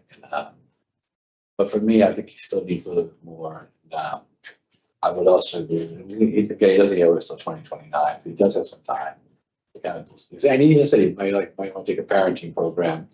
So I think, I'd be in a positive program. I know the yours. Okay. Yeah, I do hear a lot of good things out of Mr. Sierra today. I think we drilled down on a lot of issues and rationales for why things are done the way they are, why he's lived his life in certain ways. I'm also very much in favor of a rehear. I was thinking 6 months would give him some time to maybe do a parenting program. The New Thoughts would be, I think, also a very good program. And that would give him about, if he was suitable, 2 years since his last DR and 2.5 years on discretionary parole. Yeah, I was debating between 1 year and 1.5 years and splitting the 3 years. So I'd be much more comfortable with 1 year. I do think he needs supervision. And that would be 2 full years. Yeah, I think that's a minimum of kind of what he needs, and I think would be best for the community. We're all over the place. I was around 8 or 9 months. 8 or 9 months. But that's kind of in between the two of you. He does need some time to really get some programming in. Well, he does. I have 6 months puts him 2 years from that last disciplinary report. Gives him 2 years of sobriety. And gives him 2.5 years of community supervision if he's suitable. He can stay at and to do the DB program if he can get into that again. New Thoughts. He's doing AA. He's got a place to go. He's got CCAR. He's already done a lot with that. So I think there is a lot of counter positive things happening as well. I'll come down to 8 months. Okay. February. All right. So what's the what do we got there? 12. January, March. Yeah. Right. And what did you have for reasons, Turner? Poor institutional adjustment.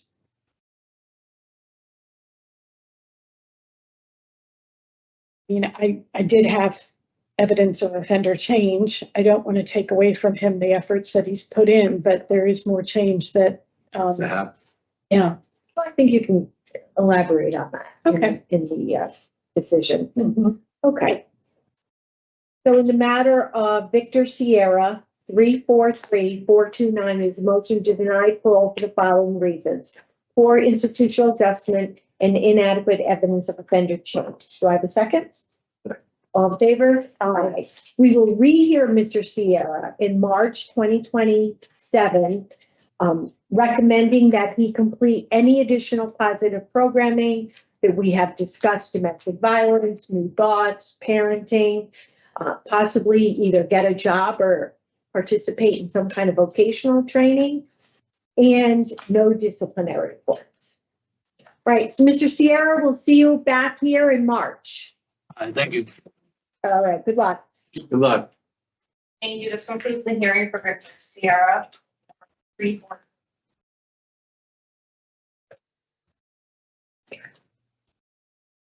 At 12:37.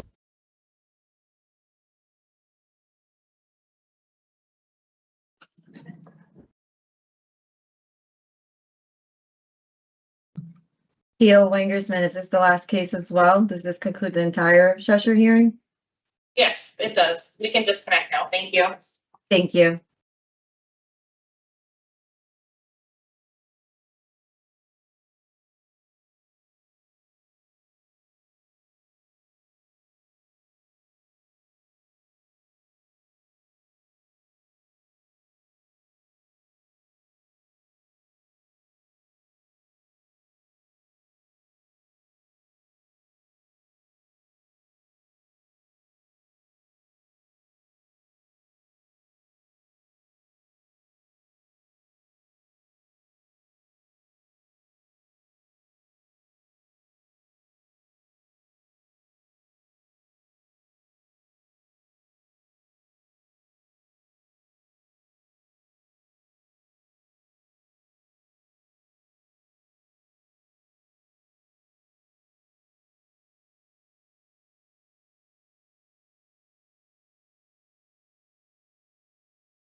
Yeah, okay, then.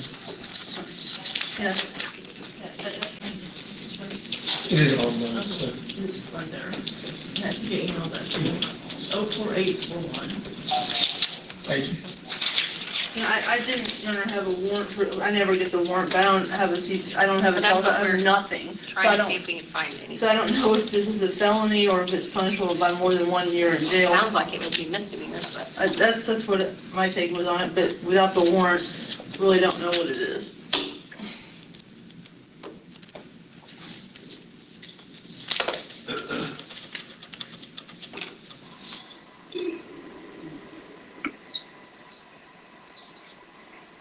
He did it. He did. What if they can hear it? Just remove them, please.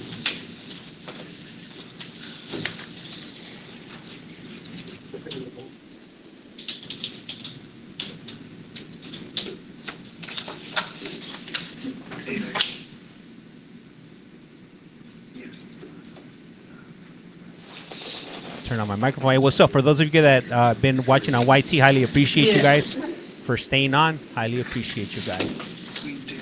All right, go. All right, can everybody see now? Is everything good? You mean to tell me I'm not blind? What the what? All right, all right. So we are on. They muted the court right now, so I'm not sure what's going on in the background, but we'll find out soon enough. All right, all right. Hey, what's up, Mr. Jones? And everybody that's tuning in right here, highly appreciate you. I feel like I see two different rooms. There is two different rooms. There's the one right here that doubles as a chapel, as the church right here. If you're wondering, damn, this place looks like a church, it's because it is on the weekends, if you will. And then there's the prisoners up here somewhere on this side. So for anybody that's just joining us right now, this is gonna be Polk County, Florida. They definitely don't play around out here in Polk County, Florida. Let me see. Did the last guy get probation? Nah, he got denied, Brian. Is Miami-Dade? Nah, that Miami-Dade, they stopped for whatever reason. They stop streaming their lives. Let me see. My question is, how are you able to watch these? Well, normally I prefer to watch them with my eyes. Well, that's the only way I could watch it with my eyes. I mean, I don't know how you guys are watching them, maybe with your mouth or ears or whatever, but I normally watch it with my eyes, if you will. Anyhow, hey, oh, you know what? I'm messing with you. You might not even be from the United States. If you're from the UK or from Europe or Australia, I know this is something that you don't normally get to see out there. But in the US, this is publicly available information, if you will. We can't see anybody. What do you mean? There's this dude right here that looks like an ant. There's this over here. Open your eyes. All right, so Mr. Pitts, we can't really find any information regarding these charges out of Illinois, sir. So what I'm going to do is I'm going to release you on your own recognizance today, but you are going to still have a fugitive hearing on the 19th at 8:29. You are required to appear at that hearing. Do you understand, sir? Yes, I do. All right, sir. So you're going to be released today on your own recognizance. You are required to appear on May 19th at 8:29 before the circuit court to determine whether or not they have any basis to return you to Illinois, okay? What up, Jen? All right, thank you. Thank you, Ms. Gibbs. Have a good day.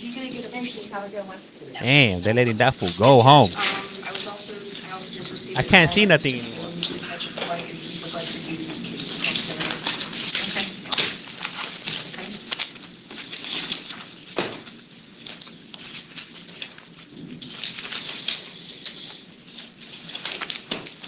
All right, now the women. You have a case, sir? The women are up now. Let me Yes, fix Your up Honor, I this. do. Hold on. Hold up. You see, let me fix up the screen for you guys before Hold on, something. Judge. I can't see All right, nobody. They you look want like ants. There you go. Yep, okay, thank you, Your Honor. Thank you for your patience. Perferis, can we have Alexander Perferis, please? Mr. Perferis is present and approaching. He is here on violation of probations on numerous charges. Mr. Kaler, will you be representing him throughout the course of the violations? Yes, Your Honor, we've already worked out a resolution with the state attorney's office, so we'd like to get this scheduled in front of Judge Harb as quickly as possible. All right, sir, I do find probable cause based upon the warrants that have been signed. You are going to be held at a no bond. The next court that they've given him is June the 8th at 8:30 at this point, Mr. Kaler. Yes, and Alex, Wow, that we're was gonna get this crazy. scheduled for a plea before then, just hang tight, we're already working on it. Thank you, Your Honor, have a good week. You All too, right. sir. Thank you. Hey, you guys are welcome. All right, do I have any other private attorneys on the line? I can't see nothing no more, James. I'm blind. All right, keep for the on. rest of you on the line, your phones are to remain on mute the entire time that you are viewing first appearance today. If you do not keep your phone on mute and you make any noise or interrupt court in any way whatsoever, you will be removed from this meeting and you will not be let back into this meeting. You guys heard All her. right, we have Gianna Abel Venezia, please. Can you guys see? Can Ma'am, everybody see you are here clearly? on a warrant out of Manatee County. It is a no bond hold. We are going to let Manatee County know that you are in our custody and ask them to come and pick you up. If they do not pick you up by May 20th at 1 Are we on o'clock, you mute? will be brought back to first appearance, ma'am. Thank you. I could hear. Can you guys hear? In Marion County, is it? That's what I said, Marion. No, Did I no, say she something didn't. She different? said Mantine County. Oh, Yeah. maybe I did say Manatee, but it's Marion. Okay. Ryan Ars. Ask to be heard on this. Sanderson, Defender's Office, do you have a follow-up question? And you are here charged with possession of a structure or vehicle known to traffic drugs, driving while license suspended or revoked as a habitual traffic offender, possession of drug paraphernalia, trafficking in amphetamine, possession of alprazolam, possession with intent to sell or deliver or manufacture fentanyl, trafficking in fentanyl over 4 grams, and possession with intent to sell or deliver or manufacture methamphetamine. Do you have an attorney? No, ma'am. Can you afford to hire one? Damn, she's like a street pharmacist. What I school will did she appoint go the to? Office of the Public Defender to represent you, Ms. Smith. I just did a probable cause challenge on the one count of possession of alprazolam, as it's not mentioned in the affidavit that they contacted. Actually, just says there's some pills, I believe. It doesn't say that that they checked it to make sure it really was that with the pills. Going through www.drugs.com. Where? I think it just says that there's several blue pills. Blue pills? Did somebody say Viagra?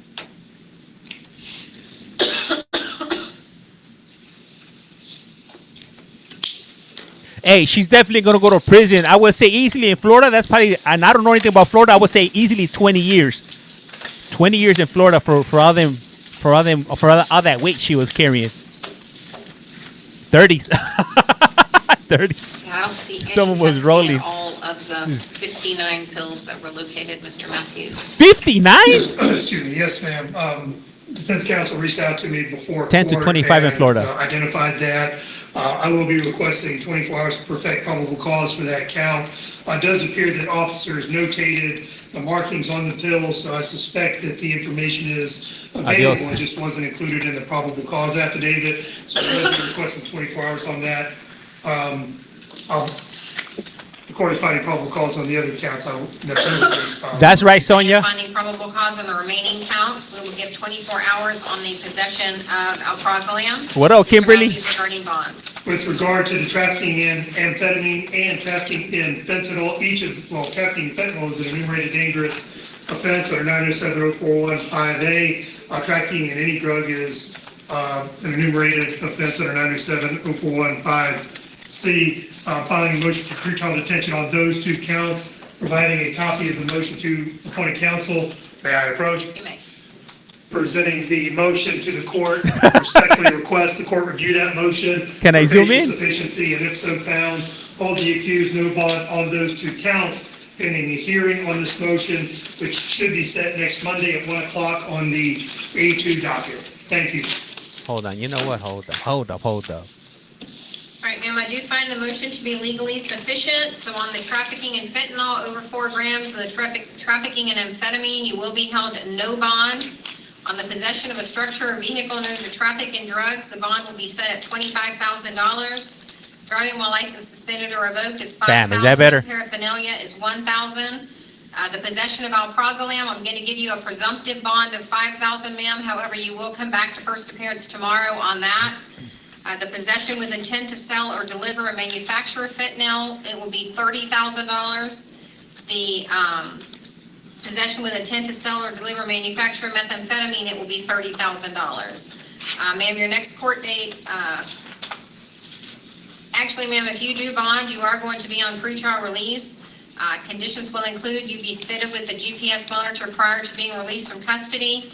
You will be permitted to attend court appointments, attorney appointments, and medical appointments. Any passport that you may have, ma'am, you will not leave Polk County nor the state of Florida. She don't own a You will not possess passport. any weapons, firearms, ammunition. Most or Americans knives. don't have passports, so Your I'm next pretty sure court she date does, is especially if she's in 8:15 Florida. At 8:30, ma'am, 8:15.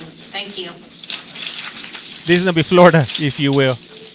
But what she does have is a criminal record longer than a CVS receipt during the holidays, specifically Emily around Huffman, Christmas. Ma'am, you are here charged with false ID to law enforcement and then grand theft. Do you have an attorney? No, ma'am. Do you afford to hire one? No, ma'am. Ma'am, I will appoint the office of the public defender. I do find probable 1, 2, 3, cause 4. for each of your charges. Your bonds are set as follows. On the false ID, $1,000. On the grand theft, $5,000. Your next court date will be June 2nd on the grand theft, May Polk County. 29th on the false ID. Thank you, ma'am. You know, most people in general don't have passports. Linda Jeffries. Yes, ma'am. Jeffries, you're here charged with possession of paraphernalia and possession of methamphetamine. Do you have an attorney?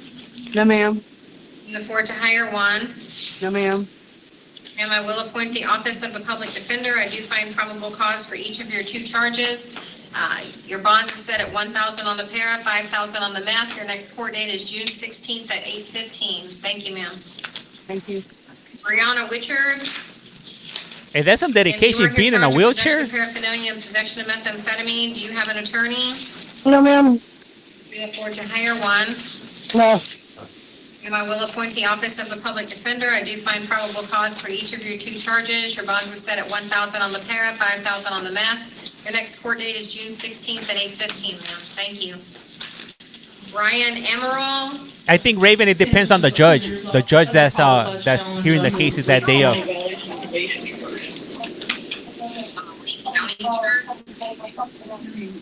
All I can tell you is that if I ever go to Florida, I'm definitely gonna avoid All right, sir, you Polk are here County on a like the plague. violation of probation. You have a new charge of keeping a public nuisance structure for drug activity, possession of paraphernalia, driving while licensed, She's gonna get mad. She's gonna call out. license suspended or revoked, and possession with intent to sell or deliver or manufacture cocaine. Do you have an attorney? Did she No, flip up the ma'am. camera? Do you afford to hire one? No, ma'am. Sir, I will appoint the office of the public defender. Ms. Smith? Yes, he's on probation in Lake County for a She flipped up the misdemeanor charge. what? The Polk County Sheriff's Deputy does not have jurisdiction to violate another county's probation on a misdemeanor charge. Polk Just like County. Your Honor doesn't have a jurisdiction to violate his probation, a misdemeanor probation from Lake County. I missed it, I This did. officer had no jurisdiction to even write any type of violation on a misdemeanor case out of Lake County. That is my probable cause challenge. I got you. Okay, Mr. Matthews, any response to that? No, ma'am. All right. All right, so Mr. Emerald, I do find probable cause for each of the new charges, sir. I do not find probable cause for the violation of probation. That does not mean that goes away. Lake County can still issue a violation of probation from Lake County and issue a warrant for you, and then you can be arrested. It's just that the warrant can't be issued from Polk County. Mrs. Jones, thank you. That makes sense to you, okay? So on the violation of probation, you will be ROR'd. On the keeping a public nuisance structure for drug activity, it will be $5,000. Paraphernalia will be $1,000. Driving while license suspended or revoked will be $250, actually $500. And then the possession with intent to sell or deliver cocaine will be $20,000. 20. Your next court date, sir, will be June 16th at 8:15. Thank you, sir. Shall Alt. Damn, son, where'd you find Sir, this? you are here It's charged with freezing. possession of weapon or ammunition by convicted felon, resisting an officer without violence, and driving while license suspended or revoked. This is Florida. What's up, Attorney? Christopher? Oh, ma'am, can you repeat them charges again? Possession of weapon or ammunition by convicted felon, resisting an officer without violence, and Better driving while call license Sal. suspended or revoked as a habitual traffic offender. Do you have an attorney? No, ma'am. I just never, the cops never told me about the third charge, so I was curious. Okay, can you afford to hire an attorney? No, ma'am. All right, I will appoint the office of the public defender. I do find probable cause for your charges, sir. Your bonds are as follows. On the possession of weapon or ammunition by a convicted felon, $20,000. Hey, are they wearing shorts? $1,000. driving while license suspended or revoked as a habitual traffic offender, 5,000. They're not wearing shoes? Your next court date, sir, will be June 16th at 8:15. Thank you, sir. My son's supposed to be born on that day, man. That's fucking crazy. Sir, maybe you shouldn't commit crimes. Jack Bohannon. Tell him to come back. Bring him back. That's the reality of it. You commit crimes? Oh, I'm sorry, I didn't know. Let's go. You're about to be sorry. Who do you think you're talking to in that language, sir? Do you know where you are? I wasn't talking to you. Stop talking. Do you know where you are?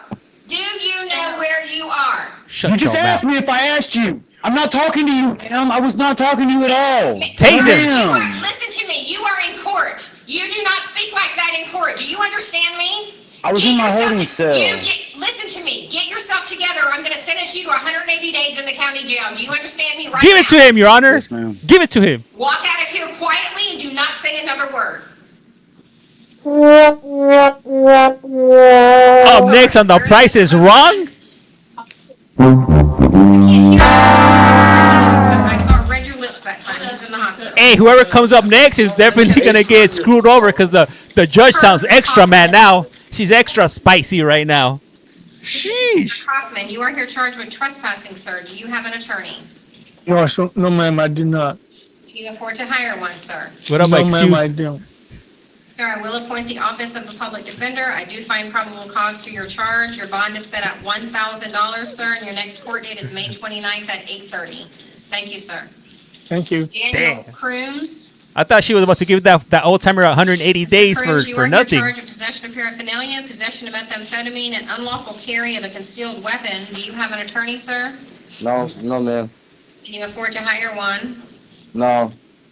Sir, I will appoint the office of the public defender. I do find probable cause for your charge. Your bonds are set at $1,000 on the para, $1,000 on the carrying concealed weapon, and $5,000 on the meth. Your next court date is June 16th at 8:15, sir. Thank you. Hey, no, this lady, she's worse than Judge Dredd. Sanderson Public Defender's Office. I have a couple of probable cause challenges. Sir, you are here charged of possession of paraphernalia, 2 separate counts, driving while license suspended or revoked, tampering with physical evidence, possession of structure or vehicle known for drugs, possession of cannabis with intent to sell, resisting an officer without violence, possession of methamphetamine, 2 counts of possession of cocaine, and fleeing or attempting to elude a law enforcement officer with lights and sirens. Do you have an attorney, sir? No, ma'am. Can you afford to hire one, sir? No, ma'am. This is right now. This Sir, is I live will and direct. appoint the office of the public defender to represent you, Ms. Smith. First of all, regarding the possession of cannabis with intent to sell, I didn't see any allegations of intent to sell in the affidavit. I mean, unless I missed it, I didn't see how many grams of cannabis there were. If there was this significant amount to be able to be sold. I didn't see any admission from him that he was selling cannabis. I didn't see anything about the the way the cannabis is packaged and unknown amount of grams equals intent to sell. And also, you know, I thought there was probable cause for simple possession of cannabis in M1, which if the court found probable cause for M1, then I would also be challenging the possession of structure with a vehicle or a structure known to sell drugs. It's lagging? That would just be a possession of the structure using drugs, which would lower it from, I believe, a secondary felony to third-degree felony. And that was it. Yeah, there is, Ricky. I got it running on YT too. In room 4 on the black desk. Another baggie containing green leafy substance cannabis in room 4 on the same black desk. We have 1 leaf found in room 4 on the brown dresser. It is Miss Queen, yeah. Same name, yep. I have 2 streams running at the same time, so if one is lagging, jump onto the other one. A large clear bag with cannabis residue. Mr. Matthews? All my accounts have the same name. Your At Honor, collect call from. My reading of the affidavit with regard to the intent, there was a substantial amount of paraphernalia listed in the affidavit that would seem to be consistent with possession with intent, numerous containers, scales, firearms, looks like 2 different rooms, and that they were tested in various baggies. Also in the opening of the affidavit, affidavit, my reading of it was an officer observed a freestyle, thank you. transaction from a vehicle that was consistent with a drug transaction, and that coupled with the various items of paraphernalia and different packagings of the drugs, not only cannabis, but also harder drugs. I would argue that at least for the purposes of probable cause, sufficient evidence for the court to find it. Okay, I missed the first paragraph or missed it. I would point out, that looks like it's a different date. The Hey, first thank you, paragraph is Chad. Talking about something that occurred on April 15th. And then this incident involves looking in a house on May 11th. But it's an ongoing investigation. So I'm going to find probable cause for all 11 charges, sir. Your bonds will be as follows. On the paraphernalia, $1,000 each. On the driving while license suspended, it will be $500. Destroying or tampering with physical evidence will be $5,000. Possession of a structure or vehicle known to sell drugs will be $15,000. Possession of cannabis with intent to sell is $5,000. Resisting an officer, $1,000. Possession of meth, $5,000. Cocaine, each of them $5,000. And the fleeing to attempt to elude will be $5,000. So if you do bond, you will be on pre-trial release with a GPS monitor. You'll be fitted prior to leaving court. You'll be permitted to go to court appointments, attorney appointments, and medical appointments. You will not possess any weapons, firearms, ammunition, or knives. And your next court date is June 16th at 8:15, sir. Thank you. Thank you. Alan At collect call from. All my accounts have the same name. Just type in at collect call from and it'll come up. I'll reset tomorrow. Thank you. Jerome Davis. Nah, it's the church. This is in jail. It's church. Mr. Davis, you're here. Honorable Caleb. Ma'am? Petty theft, second defense, sir. Do you have an attorney? I won't be needing one. I'll be representing myself. Oh, Florida, 2012. Sir, be quiet. Yes, ma'am.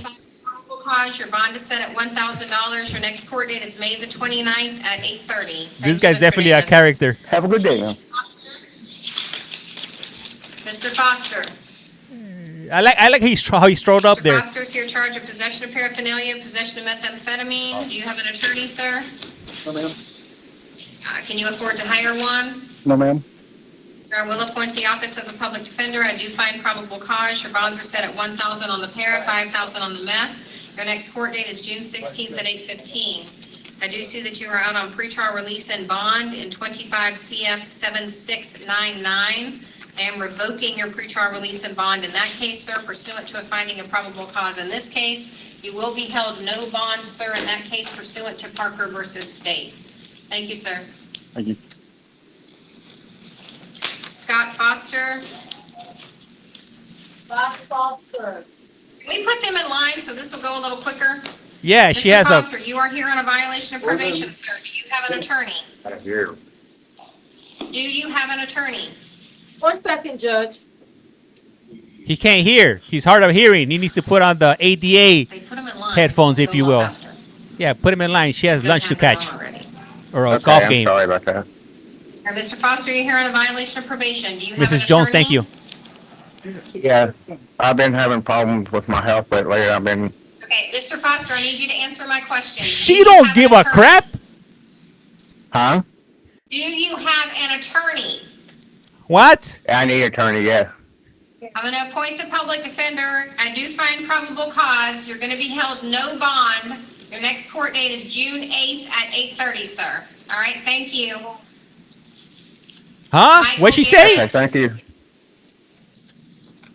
Michael, come Mr. on Garrett, down. You're here charged of possession of methamphetamine, possession of paraphernalia, and possession of cannabis less than 20 grams. Smoke Do you have weed an every attorney? day. No, ma'am. Can you afford to hire one? No, ma'am. Sir, I will appoint the office of the public defender. I do find probable cause for your charges. Your bonds are set at $5,000 on the meth, $1,000 on the para, and the cannabis. Your next court date is Smoke weed June every 16th at day. 8:15. Thank you. Yes, ma'am. Nathan Glover. Mr. Your Glover, Honor, my you're name here is on- Professor Chambers. May I speak? No. Ma'am, put your video, turn your thing off. You are not to speak. Mr. Glover, you but are I'm his charged lawyer. with resisting an officer without violence, domestic violence battery with a prior conviction, and then you have violations of probation. What? Can you afford to hire one? No, ma'am. Sir, I will appoint the office of the public defender. Defender, I do find probable cause for the new charge as well as the violations of probation. On the violations, you're going to be held no bond, sir. On the resisting, it will be $1,000. On the domestic violence battery with a prior conviction, it will be $7,500. If you do bond, sir, you will be on pretrial release. Conditions will include you contacting pretrial services in person immediately upon your release, and then every Wednesday you will call in. You will not use, possess, or carry any firearms, guns, weapons, ammunition, or knives. You will have no contact with the alleged victim in this case. You will stay 500 foot away from the victim, their home, vehicle, place of Damn, Ms. employment, Jones. and Thank or you. Highly school at all appreciate you, Ms. times. Jones. I will give you one opportunity within 48 hours of your release from custody to return to the residence with a law enforcement escort to retrieve your personal belongings. Do What you up, David? understand, sir? The residence that this supposedly occurred at is my residence. I live there. Not As anymore. long as she is there, sir, she's going to remain there. You're going to have to find someplace else to stay. Do you understand? But I pay the rent. Your next court date I is love June you. 16th, sir. Thank you. Did he say I love you? I was digging through these cases earlier, and counts 4 and 5 are not on probation right now. Okay, well then you can remove them. Okay.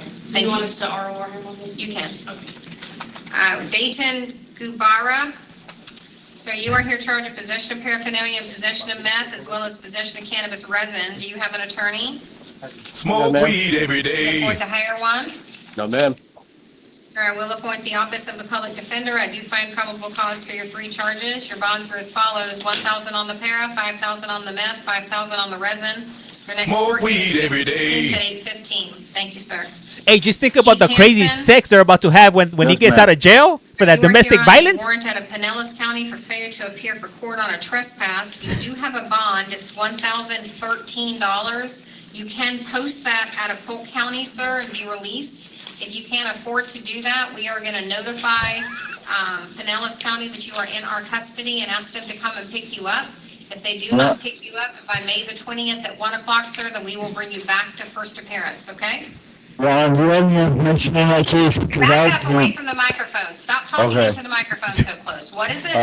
This lady's super do you have any aggressive. information on that case? I was in Lakeland at the, I don't. I don't have any information other than that you have this, you're in our custody, you have a bond, and that's all I know. All right, sir, thank you. Armani Howbrook, Yes, ma'am. so you are here charged with resisting an officer without violence, introduction of contraband into a detention facility, and unlawful carry of a concealed weapon. Do you have an attorney? No, ma'am. Can you afford to hire one? Hey, what up, No, Em? ma'am. Sir, I will appoint the office of the public defender. I do find probable cause for your 3 charges. Your bonds are as follows: $1,000 on the resisting, $5,000 on the introduction, and $1,000 on the carry. Your next court date will be June 16th at 8:15, sir. Thank you. Yes, ma'am. Lawrence King, yes, ma'am. so you are here charged with false ID to law enforcement. Do you have an attorney? No, ma'am. Do you afford to hire one? No, ma'am. Sir, I do find probable cause. Your bond is set at $1,000. I will appoint the office of the public defender, and your next court date is May 29th at 8:30, sir. Thank you. Nelson Lopez. Yes, ma'am. Mr. Lopez, you are here because you failed to appear for pretrial conference on 3 separate charges. You were previously appointed the office of the public defender. I do find probable cause. You do have bonds that were set by your judge. $500 on the no valid, $1,000 on the reckless, and $500 on the resisting. And then your next court date is May the 20th, sir, at 8:30. All right. Thank you, sir. Robert Lopez, or Abe Lopez, I'm sorry. Abe. Lopez. Yes, ma'am. So you are here on a violation of probation. Do you have an attorney? Yes, ma'am. Who is your attorney, sir? My attorney is Cologne. Okay, well, did Colin? you hire him for the violation of probation? I know I hired him for a case that I had going on, and I got court for that tomorrow. Okay, well, you have to hire him for this charge too, sir. He doesn't automatically just represent you, so. That fee doesn't Okay. cover all my other Anything that charges You're gonna talk or to new him about this cases. case, sir. If at some point you need a public defender, you can let us know.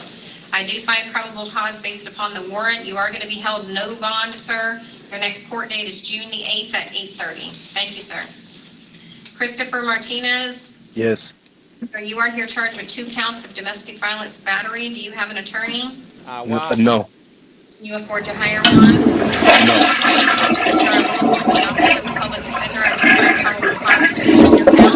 Your bonds are going to be set at $5,000 on each count, sir. If you do bond, you will be on pretrial release. Conditions will include you contacting pretrial services in person immediately upon your release, and then you will call in every Wednesday. You will not use, possess, or carry any firearms, guns, weapons, ammunition, or knives. You will have no contact whatsoever with the alleged victim in this case. You will stay 500 foot away from the victim, their home, vehicle, place of employment. Did she and say or school foot? At all times. I will give you Or did I one hear wrong? opportunity Isn't within it 48 hours of feet? your release from custody to return Foot? to the residence with a law enforcement escort to retrieve your personal belongings. Do you understand, sir? Yes, ma'am. Your next court date is May the 29th, sir, at 8:30. Isn't it plural? Isn't it supposed to be plural, Wisen D. not Paul. singular? Yes, Your Honor. Feet, Sir, foot. you are here for failure to Foot, appear feet. for pretrial conference. You have previously been appointed the office of the public defender. I do find probable cause. You are going to be held no bond, sir. However, your judge has authorized a 5-day hearing, which will be held next Monday at 8:30, and then they will determine whether or not to give you a bond. Okay, sir? Thank you. Appreciate it. Foot is 1 foot. Sean, Feet is here, 2 please. feet or multiple Yes, feet. Your Honor. Sir, you are here via warrant charged with grand theft, 2 counts, burglary of an unoccupied conveyance, 1, 2, 3. What's a 3 counts. conveyance? Trespass on posted construction site, 1 count. Is it something fancy in Florida? 2 counts of Conveyance. petty theft, thank you. And 2 counts of unlawful possession of personal ID. Do you have an attorney? No, Your Honor. Can you afford to hire one? No, Your Honor. Sir, I will appoint the office of the public defender. I do find probable cause has previously been established by the warrant. Your bonds are going to be as follows, sir. On each of the grand thefts will be $5,000. On each of the burglary of an Welcome over, unoccupied Chad. conveyance, it will be $20,000. What's a On the conveyance? trespass on posted construction site, $5,000. Each of the petty thefts will be $500. And each of the unlawful possession of personal ID of 4 or more will be $1,000. Sir, if you do bond, you will be on pretrial release.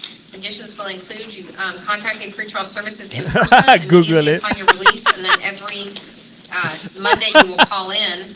You will not possess any weapons, firearms, ammunition, or knives. You will have no contact Hey, with thank any you, victim Erica. identified in this case, sir. You will stay Thank you, 500 Kimberly. foot away from the victims, their homes, vehicles, places of employment, and/or school, and you will have no contact with any co-defendant in this case, sir, directly or indirectly. Do you understand? Yes, Your Honor. Your next court date will be June 16th at 8:15, sir. Thank you. Hey, I know what conveyance is. I just like to mess with you guys. I've watched enough court hearings to know what it means by this point. But thank you, guys. Thank you, All right. sir. Julio Ramirez. Yes, ma'am.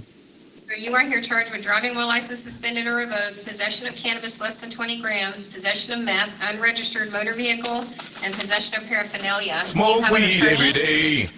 No. Can you afford to hire one? No.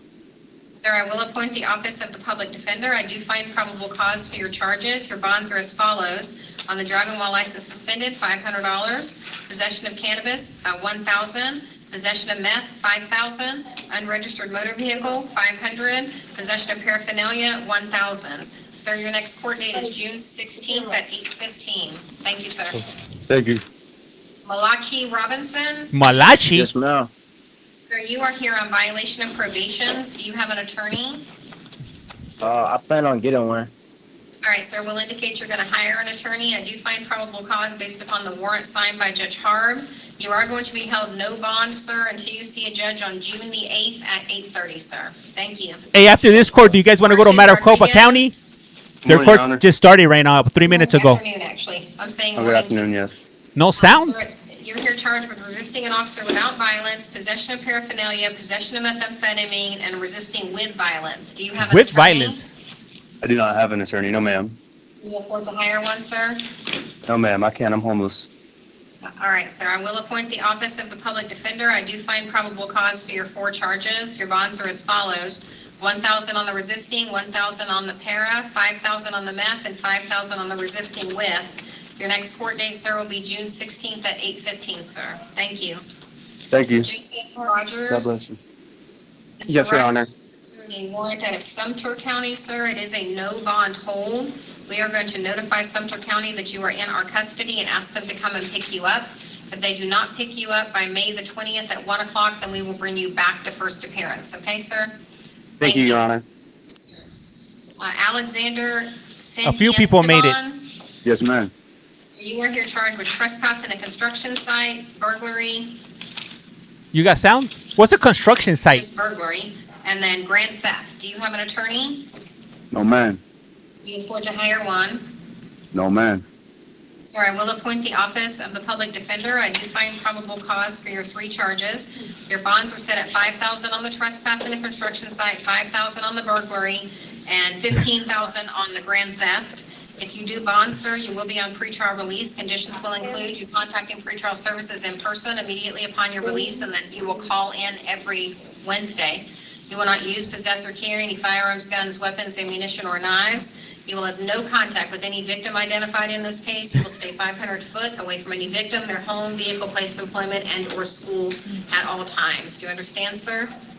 I don't even know who the victim is. I've never been here. Well, it would be whoever the victim of the burglary is. Let me see if I can tell you. It's Are they wearing shorts? Construction, just so you know. So it'd be Hill Point Construction is who they have listed as the victim, okay? So just stay away from anything that says Hill Point Construction. All right, sir? Those charges were been disposed last year when I got arrested, and they told me I got the same one. They told me I had to come over here and see the judge so they can take it off. That's what they told me. Those charges been disposed. I got screenshot of all those charges. Yes, ma'am. Sir, okay? Tase him. You heard me at the beginning. I said, don't talk about your charges, okay? I don't know anything about except what's in front of me. I Okay. gave you an attorney, talk to your attorney, they can certainly help you. If these charges are not supposed to be here, then that's who can help you, okay? All right, Okay. sir, you're gonna go to court on June 2nd, okay, sir? Thank you. Thank you. Look. Trace Shapiro, Afternoon, ma'am. afternoon, sir. You are here charged with domestic violence, battery, and tampering with a witness. Do you have an attorney? No, ma'am.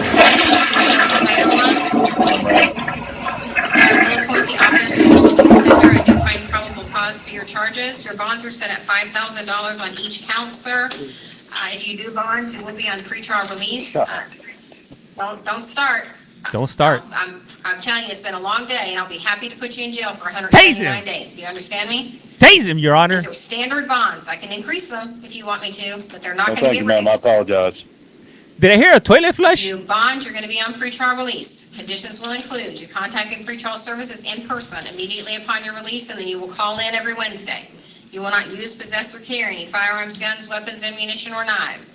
You will have no contact with the alleged victim in this case. You will stay 500 foot away from the victim, their home, vehicle, place of employment, and/or school at What all up, Jen? times. I will give you one opportunity, if necessary, to return to the residence with a law enforcement escort to retrieve your personal belongings within 48 hours of your release. Do you understand, sir? Yes, ma'am. Next court date is June 16th at 8:15. Thank you, sir. Ted Sharp. Up next on The Price is Wrong. On the docket, they have the wrong bond for count two. $5,000 per count with a total bond of $6,000. I actually have the teletype on that, and I looked at the teletype. It should be $3,000 for the uttering forged bills and $3,000 for the grand theft. The total Uttering bond was forged $6,000. bills? All right, so Mr. Sharp, you are here on 2 charges out of Brevard County, uttering forged instrument and grand theft. You have bonds on both of these of $3,000, so you can bond from Polk County if you can afford to do so, okay? If you cannot afford to do so, I don't think anybody in Polk County has $3,000. in our custody and ask them to come and pick you up. If they do not pick you up between now and May 20th, Public you will defender. be brought back to first appearance, okay? Okay. All right, so $3,000 on each count, okay, sir? Yeah. All right, thank you. Shirel Smith. Sir, you are here charged with trespass, failure to leave property, and possession of weapon by possession of weapon or ammunition by a convicted felon. Do you have an attorney? No, ma'am. Do you What up, afford to Brent? hire one? No, ma'am. Yeah, it's been freezing. Sir, I I'm will not sure appoint the why. Office of the Public Defender. I do find probable cause for each of your 2 charges. Your bonds are set at $1,000 on the trespass, $20,000 on the possession of firearm or ammunition by a convicted felon. Your next court date is June 16th at 8:15, sir. Thank you. For some reason, my phone's on Austin Smith? 4G, not 5G. ma'am. I'm not sure what's Sir, going you are on here today. charged with possession of cannabis less than 20 grams, possession of a concealed handcuff key while in custody, Handcuff key? possession of paraphernalia, possession of methamphetamine, and possession of cannabis resin. Do you have an attorney, sir? No, ma'am. Do you afford to hire one? Hey, what up, Ant? Sir, I will appoint the office of the public defender. I do find probable cause for each of your 5 charges. Your bonds are as follows: 1,000 on the cannabis, 5,000 on the possession of a concealed handcuff key, 1,000 on the paraphernalia, 5,000 on the meth, and 5,000 on the cannabis resin. Your next court date is June 16th at 8:15, sir. Thank you. Yes, ma'am. Stephen Sparks. Yes, ma'am. Sir, you are here charged with tampering with physical evidence, possession of paraphernalia, possession of meth, and no motor vehicle registration. Do you have an attorney? No, ma'am. Can you afford to hire one? No, ma'am. Sir, I will appoint the office of the public defender. I do find probable cause for your 4 charges. Your bonds are as follows: 5,000 on the tampering, 1,000 on the para, 5,000 on the meth, and 500 on the no motor vehicle registration. Your next court date is June 16th at 8:15, sir. Thank you. Yes, ma'am. So I got a bond, ma'am? You have a bond on each charge, sir. Thank you, ma'am. Calvin Spencer. Yes, ma'am. Sir, you are here charged of possession of methamphetamine and possession of paraphernalia. Do you have an attorney? No, ma'am. Can you afford to hire one? They could pay No, ma'am. either the full bond or Will or appoint the office 10%. of the public defender. I do find probable cause for your 2 charges. Your bonds are set at 5,000 on the meth, 1,000 on the para. Your next court date is June 16th at 8:15. Thank you, sir. Thank you. Montemar Thermidor. Yes, ma'am. Sir, you are here on a violation of probation. Do you have an attorney? No, ma'am. Can you afford to hire one? No, ma'am. Sir, I will appoint the office of the public defender. I do find probable cause based upon the warrant signed by Judge Harb. You are going to be held at a no bond, sir, until you see a judge on June the 8th at 8:30, sir. Thank you. Okay. Maya Shell Williams. Sir, you are also here on a violation of probation. Do you have an attorney? No, ma'am. You also have a warrant out of Sarasota County. You do have a bond on that one of $30,000, but you have to resolve your violation of probation first, okay? I can appoint the office of the public defender to represent you on your VOP here, so I will do that. I do find probable cause. You're going to be held at a no bond, and you're going to go to court May 18th, so next Monday at 12:45, sir. All right, thank you. Shane Williams. Sir, you are also here on a violation of probation. Do you have an attorney? No. Can you afford to hire one? Yes. All right, so we're going to indicate you're going to hire an attorney. I do find probable cause based upon the warrant signed by Judge Stamey. Judge Stamey has given you a bond, sir, of $5,000, so you do have a bond. Your next court date will be May 26th at 12:45. Okay, sir? Thank you. Thank you, Your Honor. I'm looking for another phone so I could switch the stream, but I can't. I don't know where I left my other phone at. Mr. Williams, you are here charged with possession of paraphernalia and possession of meth. Do you have an attorney? No, ma'am, don't. Can you afford to hire one? No, ma'am. Sir, I will appoint the office of the public defender. Let me deal with this probable cause challenge real quick. Ms. Smith? Yeah, I have a cause challenge on both counts. He's alleged to have a plastic big gulp cup near his bed. A big gulp? And it had a clear plastic baggie containing a clear crystalline residue in it, but there's no allegation that they tested that particular baggie to verify whether it was really methamphetamine or not, and that's the only thing that would really be tied to him in this affidavit. What about the clear crystalline glass pipe and the residue that was in the glass pipe? Which revealed a presumptive positive test for the presence of methamphetamine. What By paragraph? testing it with DM39 testing wipes. There's several 1, different 2, people. 3, 4, 5, 6. There was several different people arrested in this incident, and I believe that, let's see, that might belong to one of the co-defendants. Let's see, that was, Linda said they are not hers. okay, but searching the Vincent shed. said they are probably his. I don't see where you're looking for, where the pipe is. I thought that was with her. It was on near the bed with the clear, okay.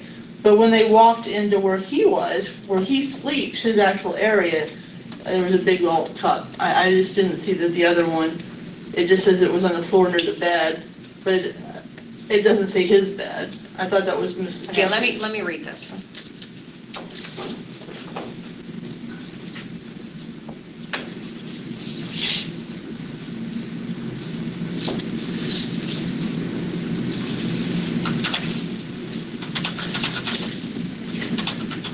That was all in the shed.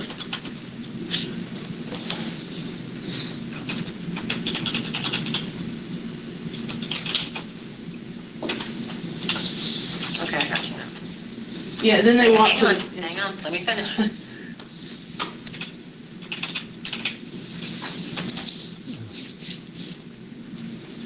Let her finish.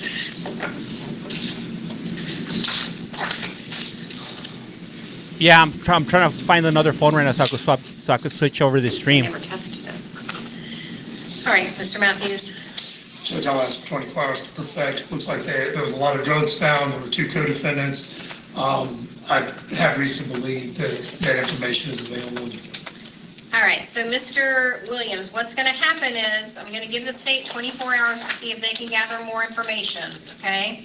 In the meantime, I'm going to go ahead and give you the presumptive bonds. The presumptive bonds are $1,000 on the paraphernalia, $5,000 on the methamphetamine. Now, if you can afford to post that and you just want to get out tonight, then go ahead and do it. If you can wait, then you're going to come back to first appearance tomorrow. If the state cannot produce additional information tomorrow, then you will be ROR'd on these 2 charges tomorrow. Do you understand? Yes, ma'am. Now, if they do produce additional information tomorrow, then the judge tomorrow will maintain the bonds that I'm giving you today, okay? Yes, ma'am. All right, sir. So then I won't be the judge tomorrow, but this is all documented. So the judge will see you tomorrow, okay? Thank you. All right, sir. Thank you. All right, let's swap over. We're going to go to Polk County now. I do have, there is a motion for pre-trial detention. Oh, yes. I mean, I'm preliminary hearing, I apologize. Yes. A motion for preliminary hearing. Are we on, I guess we're still on the record. On Sanderson's on behalf of Cabria Nakia Marsh.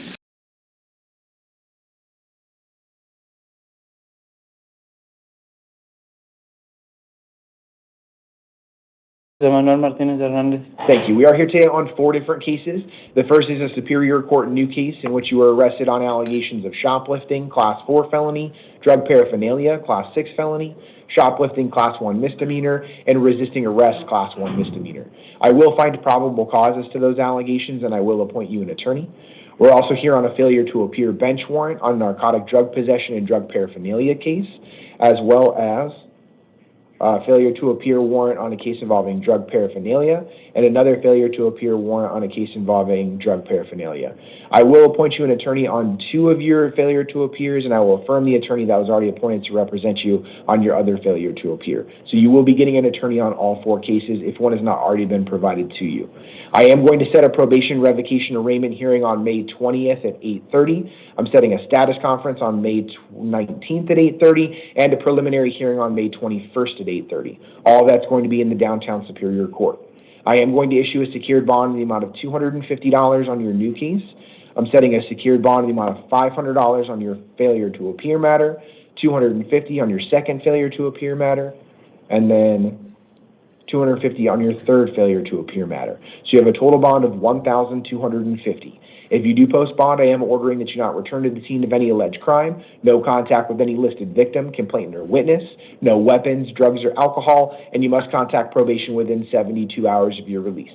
All that's going to be in your paperwork. Do you have any questions? No. Okay, grab your paperwork to your left and have a seat. Your Honor, Mr. Nunez is still on Phoenix Court. Okay. Yeah, we'll move him down. Let's have Robbie Williams to the podium and Travis Elder to the chair, please.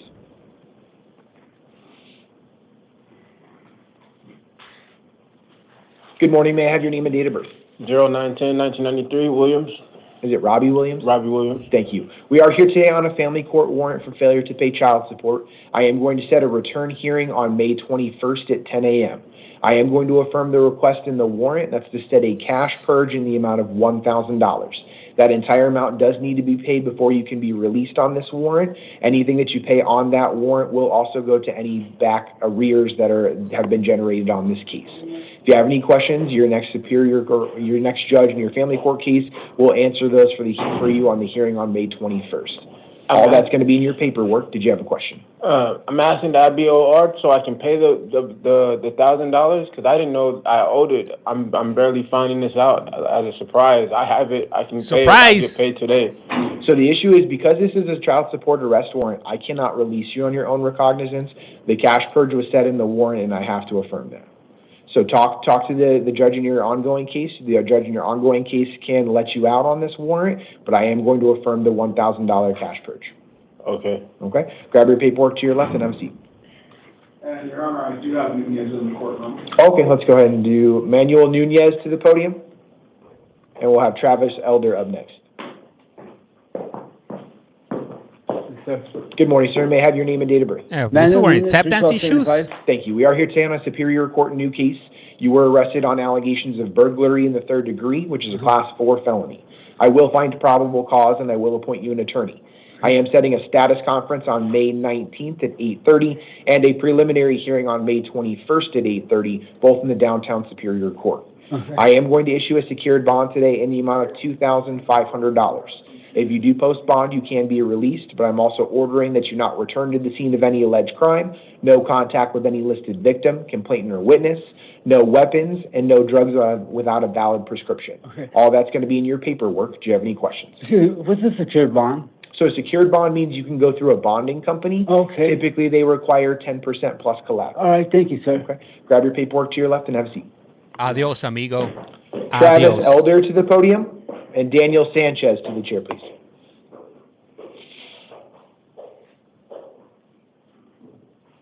Good morning. May I have your name and date of birth? I'm Travis Elder, Travis Eugene Elder, 4/7/1969. Thank you. We are here today on 2 different cases. A municipal court case out of the Peoria Municipal Court on a case involving 2 counts of shoplifting, as well as an a failure to appear warrant out of the Superior Court for a case involving dangerous drug possession and drug paraphernalia.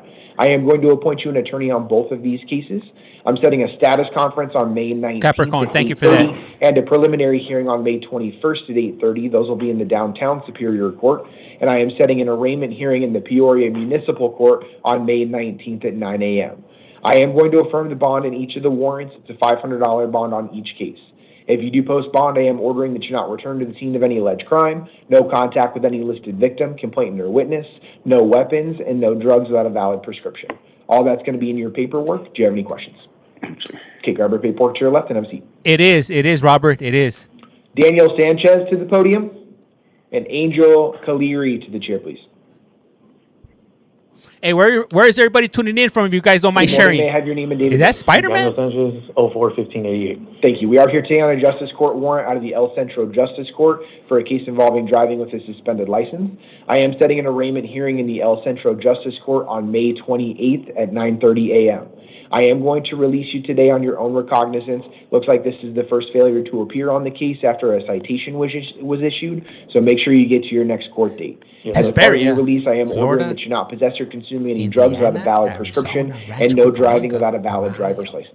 All that's going to be in your paperwork. Do you have any questions? No, Your Okay. Honor, just so the court's aware, you have a $500 bond out of the city of Phoenix. Okay. Sandy, Did you thank just you. get seen by a Phoenix judge? Maryland? Okay. Do you think that you're going to be able to post that $500 bond? I'm trying to right now. Okay. So I have 2 real options here. If you don't post bond, or if you do not post bond in your Phoenix Texas? case, they're not going to release you, even though I have technically Phoenix. released you in this Nevada. Justice Court case. If you don't think you're going to be able to post that $500 bond, I can set a $50 bond on this one just so that you start to generate credit for time served. If you're able to post the $500 bond, Tennessee. you would take an additional $50 on this case. If you're very confident that you can post that $500, I can continue to release you on this case, but just know that you would not generate credit for time served if a bond is not set. So I'll leave that up to you. I can set a little placeholder bond so that at least you have credit for time served being generated, or I can release you on it. I can get released on that. Okay. So I'll keep all of those orders in the same place. Just know, if you don't post a Phoenix bond, they're not going to release you, okay? Yes, sir. All right. All that's going to be in your paperwork. Any other questions? No, sir. Okay, grab your paperwork to your left and have a seat. Thank you. And Your Honor, Is Kaliri still in Phoenix too? yes, he's seeing the judge right now. Okay, no worries. We'll just put him at the bottom. Even if he comes in, we'll do it at the bottom. Donald Schnegg to the podium and Melissa Peterson to the chair, please. I definitely got a packed house today. We're 23 minutes into the 11 o'clock hearing. Good morning. May I have your name and date of birth? Donald Brian Shank, and it's 12/8/78. Thank you. We are here today on a municipal court warrant out of the Goodyear Municipal Court on a case involving criminal trespassing. I am going to set an arraignment hearing in the Goodyear Municipal Court on May 27th at 1 p.m. I am going to release you today on your own recognizance. It looks like this is a failure to pay warrant. Yeah. I don't know what's outstanding. You can contact the Goodyear Municipal Court to see what's going on. Okay. Likely, if you do need payment arrangements, they What can up, get you Freeman? set up for that, but you'll have to contact them. The most important part is East just make Coast, sure you that's get to your right. next court date. I'm also ordering that you not consume or possess any drugs without a valid prescription and no driving without a valid I driver's quit doing license. drugs over a year ago. I'm sorry? I quit doing drugs over a year ago. That's amazing. We'll Congratulations. continue that, okay? All right. All that's going to be in your paperwork. Any questions? Nope. Okay, grab your paperwork. to your Hearings left. after? Thank you, Your Honor. No, we just finished watching the Melissa hearings. Peterson to the podium and Earl Weaver to the chair, please. So they're wearing normal clothes because they just got arrested. They still haven't been processed into the jail yet, just yet, if you will. Nice to see the judge's face. Good morning. May I have your name and date of birth? Good morning, Melissa Peterson, 2286. Thank you. We are here today on a Superior Court new case. You were arrested on allegations of dangerous drug possession, which is a Class 4 felony. I will find probable cause, and I will appoint you an attorney. I am setting a status conference on May 28th at 8:30 and a preliminary hearing on June 1st at 8:30, both in the downtown Superior Court. I am going to release you today to the supervision of pretrial services.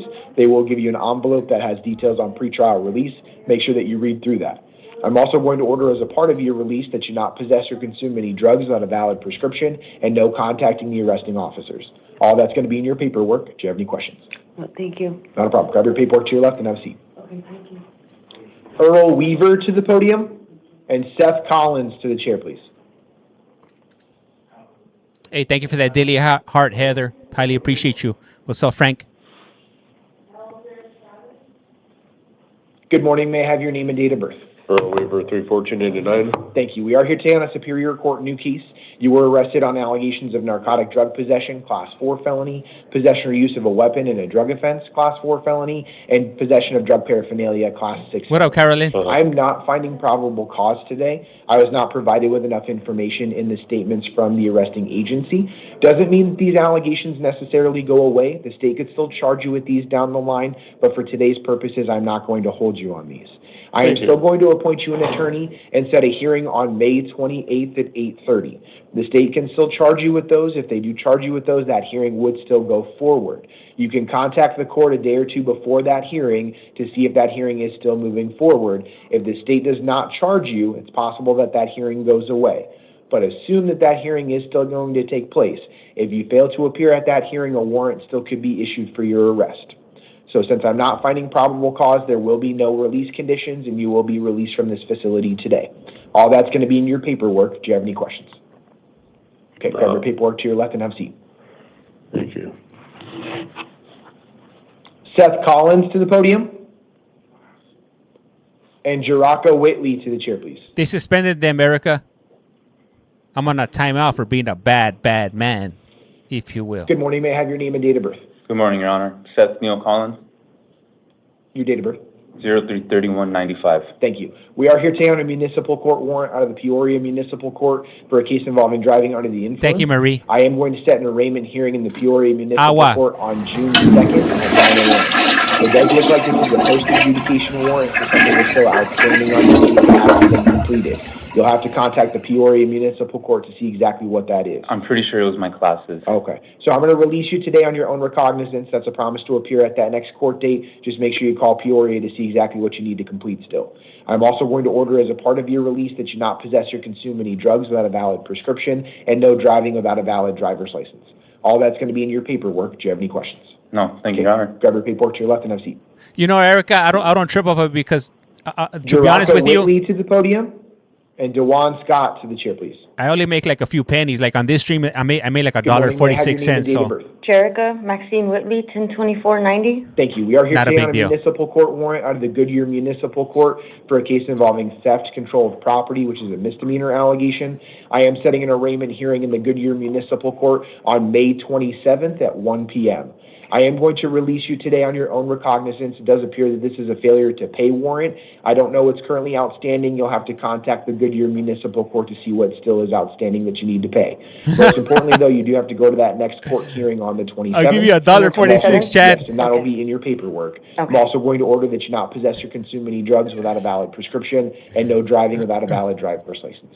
All that's going to be in your paperwork. Any questions? No, thank you. Grab your paperwork to your left and have a seat. DeJuan Scott to the podium. Hey, Emmanuel thanks, Chad. Nunez to the chair, please. I'll keep the 46 cents. Maybe I could buy a pack of Good morning. ketchup. May I have your name and date of birth? 10/01/1998, DeJuan Scott. Thank you. We are here today on a Superior Court arrest warrant. You were charged with 1 count of dangerous drug possession, Class 4 felony, and 1 count of possession of drug paraphernalia, Class 6 felony. It's all right, That's from an Erica. incident in It's not August of necessary. 2024. I am going to appoint you an attorney to represent you. I am setting a status conference on May 28th at 8:30 and a preliminary hearing on June 1st at 8:30, both in the Downtown Superior Court. I am going to release you today on your own recognizance. That's a promise to appear at your next court date. As a part of your release, I will also order that you not possess any weapons, no possessing or consuming any drugs without a valid prescription, and no driving without a valid driver's license. Hey, thank you, All that's Just. going to be in your paperwork. Do you have any questions? No, sir. Thank you. Grab your paperwork to your left and have a seat. Thank you.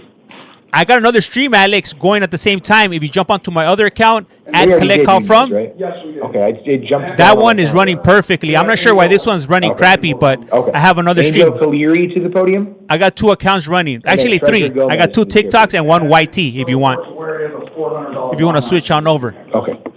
Good morning. May I have your name and date of birth? Angel Salvatore Cleary, 10/14/99. Thank you. We are here today on Superior Court new case. You were arrested on allegations of resisting Thank arrest, you, Erica, physical though. force, which is a Class 6 felony. I will find probable cause and I will appoint you an attorney. I am setting a status conference on May 28th at 8:30 and a preliminary hearing on June 1st at 8:30, both in the Downtown Superior Court. Now, sir, I was inclined to release you today, but I'm hearing that you have a bond out of the Phoenix court. Yeah. If I release you on this case, I would definitely pay it. so let me Of course. answer all of it. So Of before course. you know. Of course. So if I release you on this case and you have a bond on another case, they're not going to release you from this facility if that bond is not posted. Okay. What I can do is I can set a small $50 bond on this case if you think you're going to be able to post the other one. That way you start generating credit for time served in this one. Okay. I can release you, but know that you're not going to have credit for time served on That this is one. perfectly fine. This guy looks like You okay Chantel's with me brother releasing you then, or you want me to from set that bond? Yes, release. So I'll go ahead and release you on your own. From 90 Day recognizance. Just Fiancé. know If you don't post Yes, that other sir. bond, they're not going to release I will you. accept the consequences if it comes. Chantel, the one that married I'm also Pedro. going to order as a part of your release that you not return to the scene of any alleged crime, no contact with the arresting officers, and no possess or consuming any drugs without a valid prescription. Yes, sir. All that's going to be in your paperwork. Do you have any questions? Hey, Miss No, Queen, yeah, I'm Okay, eating. I'm back to your normal. left Thank you, Your Honor. Treasurer Gomez to the podium. Yeah, man. For a minute, for a few months, I wasn't eating good, but now I'm back to, man, you put anything in front of me, chicken, Good morning. May I tacos. have your name and date of birth? I'm eating it all. Treasurer Gomez, February 27, 2002. Thank you. And I see that you have that laminated piece of paper in front of you. Did you have the opportunity to read through that? Yes, sir. Okay, I'm going to go over everything in there with you. Just want to make sure you had the opportunity to read that, okay? We are here today on 2 different cases. The first is a Superior Court new case out of Maricopa County. You were arrested on allegations of resisting arrest, which is a Class 6 felony. I will find probable cause and I will appoint you an attorney. I am setting a status conference on May 19th at 8:30 and a preliminary hearing on May 21st at 8:30, both in the Downtown Superior Court. I am going to issue a secured bond today in the amount of $250 on that case. We're also here today on what's called a fugitive of justice case. That's an out-of-state warrant for your arrest. Give me 1 second here. Can I say something? Say Give it. me 1 second. I'll let you ask any questions, okay? On this case, it looks like it's a California warrant. So because that California is asking to extradite you back there, you do have a couple of options on what we do today. What up, Hunter? Your first option is you always have the opportunity to have what's called an extradition hearing. That's to challenge whether you were extraditable back to California. If we go with that option, then I will set a hearing in the Downtown Superior Court on June 1st at 1:30 p.m.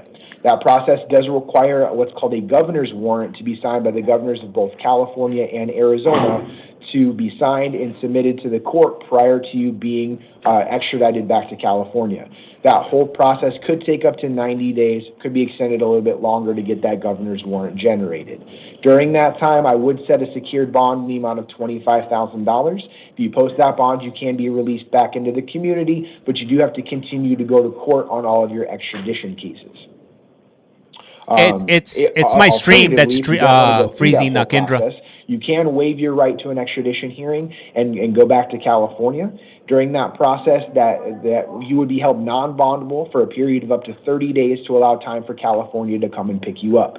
That 30-day period would normally begin starting tomorrow. However, since you have criminal charges pending against you already in Arizona, that 30-day clock would not begin until those charges are resolved.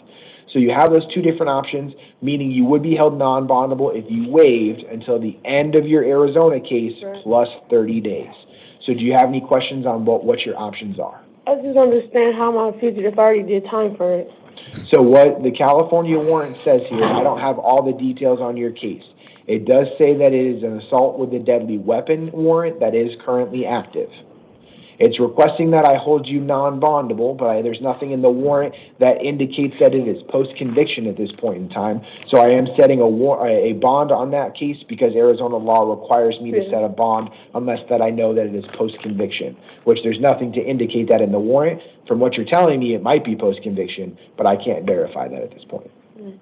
Well, I'll take the bond. Okay, so I will go ahead and set a hearing in the downtown Superior Court on June 1st at 1:30 p.m. We need to reprint that one. Wait, this is for the California one? That's for the California case.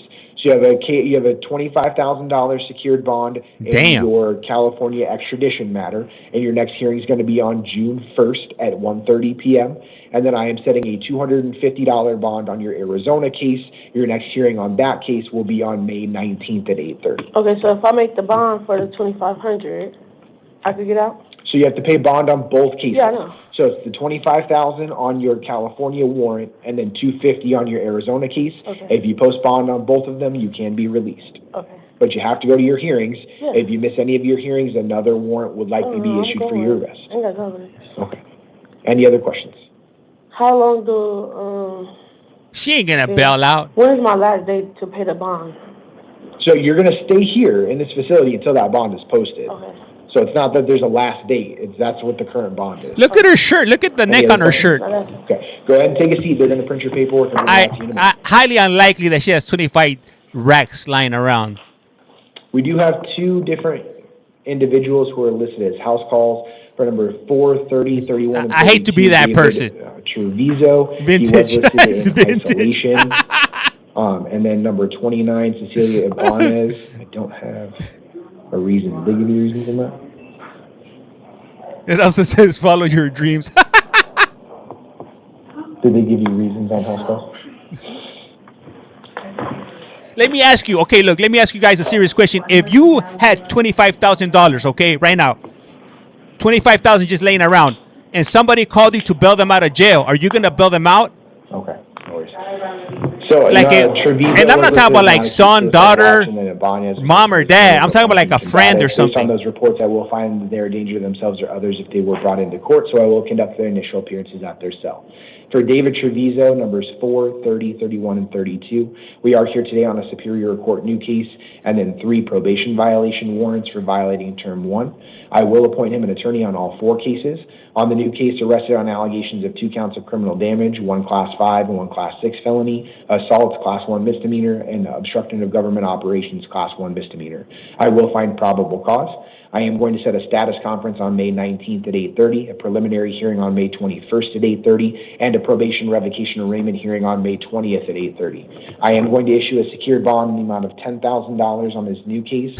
I will set a $1,000 bond on 2 of his probation violations, but I will hold him non-bondable on his 3rd probation violation warrant.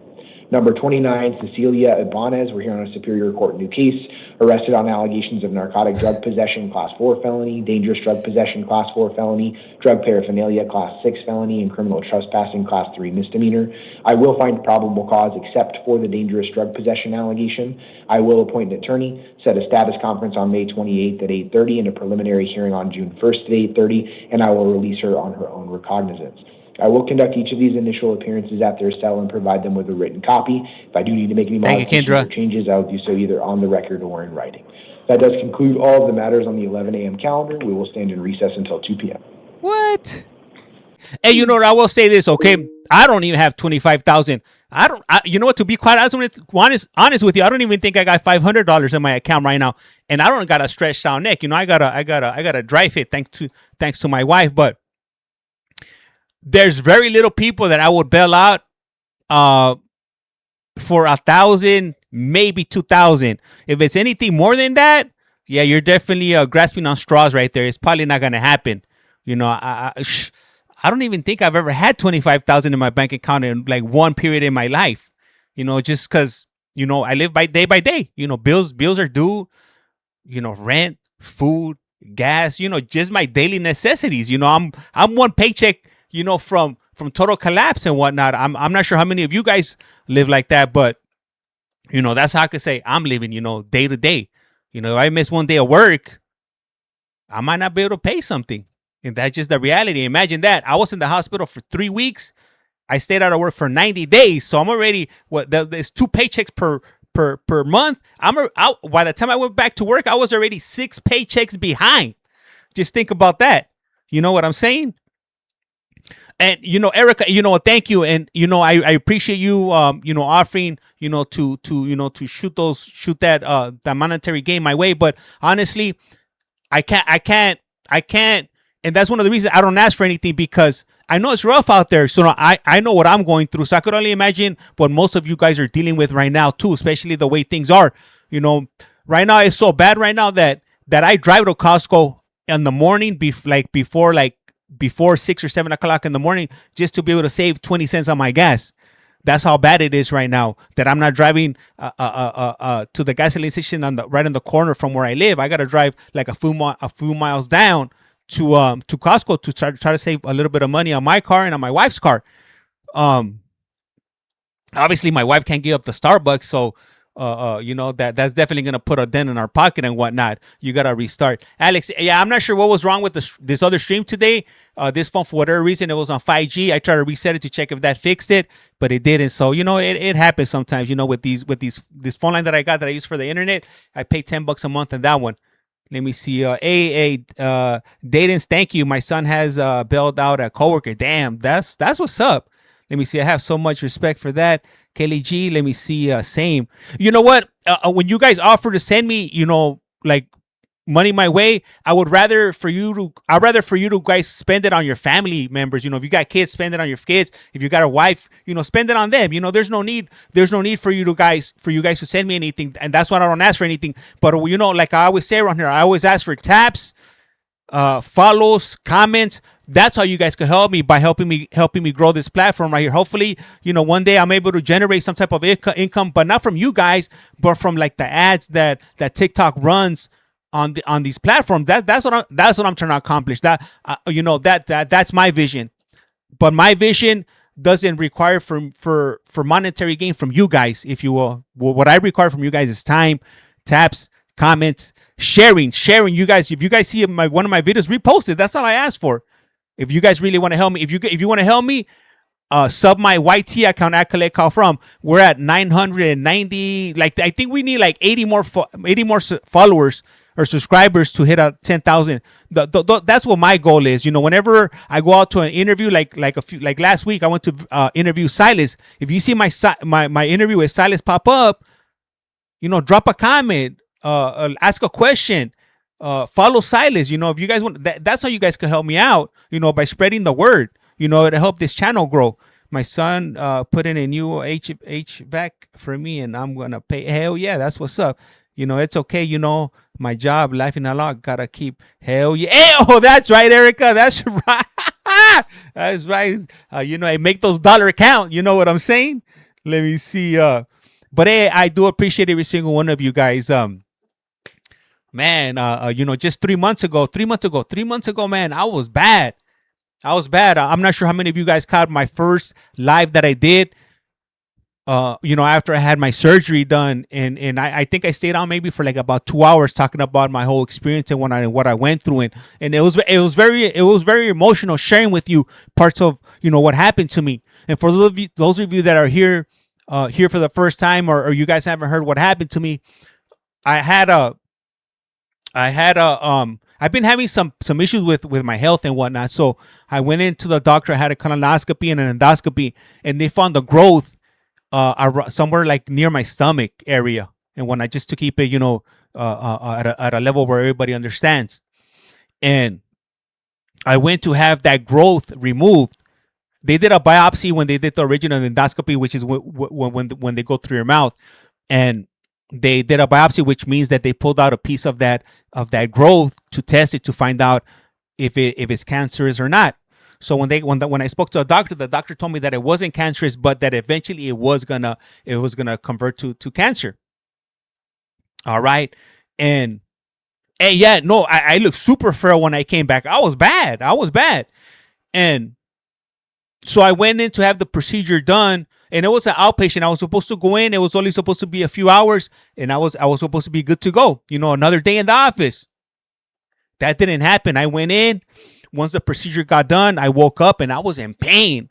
My blood pressure was through the roof. And I was telling them, I was like, hey, I'm not going home like this. There's no way I'm going to go home like this. There's no way you're going to discharge me like this. I'm staying here till you guys figure out what's wrong with me. This was December 17, all right? So I had some CAT scans done after that procedure. They couldn't figure out what was wrong. Then later on that night, so I had the procedure maybe like at 8 o'clock in the morning. Maybe by like 10 or 11 o'clock that night, they got a surgery team together. They had a meeting with me and my wife, letting me know what they wanted to do and if we were okay with that. And at that point, I didn't have any choice.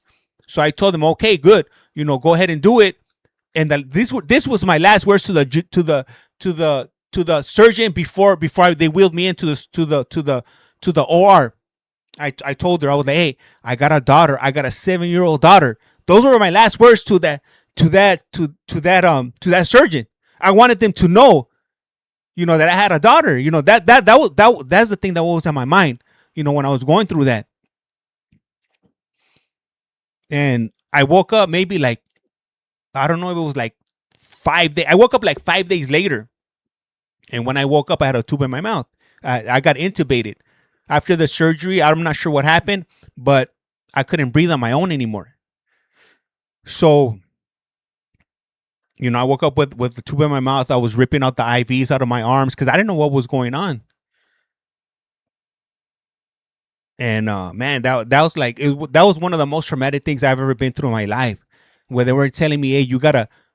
Once they finally took out the tube out of my mouth, they told me, hey, you gotta breathe, because if not, you're gonna lose the percentage or the functionality of your lungs. They're like, if you're gonna either use it or lose it. So they were on me. They were telling me, hey, breathe. You gotta breathe. You gotta expand your lungs. He was like, since you were intubated, your body forgot to do a lot of things. Breathing, using the restroom, urinating, just basic things. Sleeping. It was all bad. So I spent 3 weeks in the hospital recovering from that horrible deal. They ended up cutting me open, and when they did that surgery, they discovered that I had a blood clot. And that blood clot, I had a blood clot on my colon, to be exact. And that blood clot, what it ended up causing, and I've never had blood clots before in my life. I had a blood clot on my colon, and that ended up causing for blood not to go into my colon. So what that caused was, that caused for half of my colon to the tissue to deteriorate and pretty much rot away. So what they had to do was they had to they removed half of my colon. They reattached it somehow, and they hope for the best, hoping that I didn't get an infection. And when I woke up, I started getting bits and pieces of what happened. And ultimately, they told me I was very lucky because they didn't have to put me on a colonoscopy bag, which is definitely life changing if you end up with a bag like that. I know there's people out there that have a bag, and so they did all of that, and it was hard, being on my back for 3 months. But I was fortunate enough that my wife, my wife was my biggest support system. She was one of my biggest supporters. She was showing up to the hospital every day. She would be working from the hospital on her laptop to make sure, everything that was happening in the hospital was correct, because a lot of the times, if you don't know what's happening, they'll take advantage of the situation and they'll bamboozle you. They'll do things that they shouldn't be doing, or they'll treat you a certain way. And then, once I allowed my wife to let, different family members know that where I was, like my mom, like for the first few days, my mom didn't know what was going on, because I have this thing where if I end up in the hospital, my wife will ask me like, hey, like, do you want your people to go? Because I just don't, like, when you're in the hospital, you're going through a lot of things, and sometimes you don't want anybody around. But in the what's the word here I'm looking for here, in the situation or the condition I was in, like, I didn't want a lot of people to see me.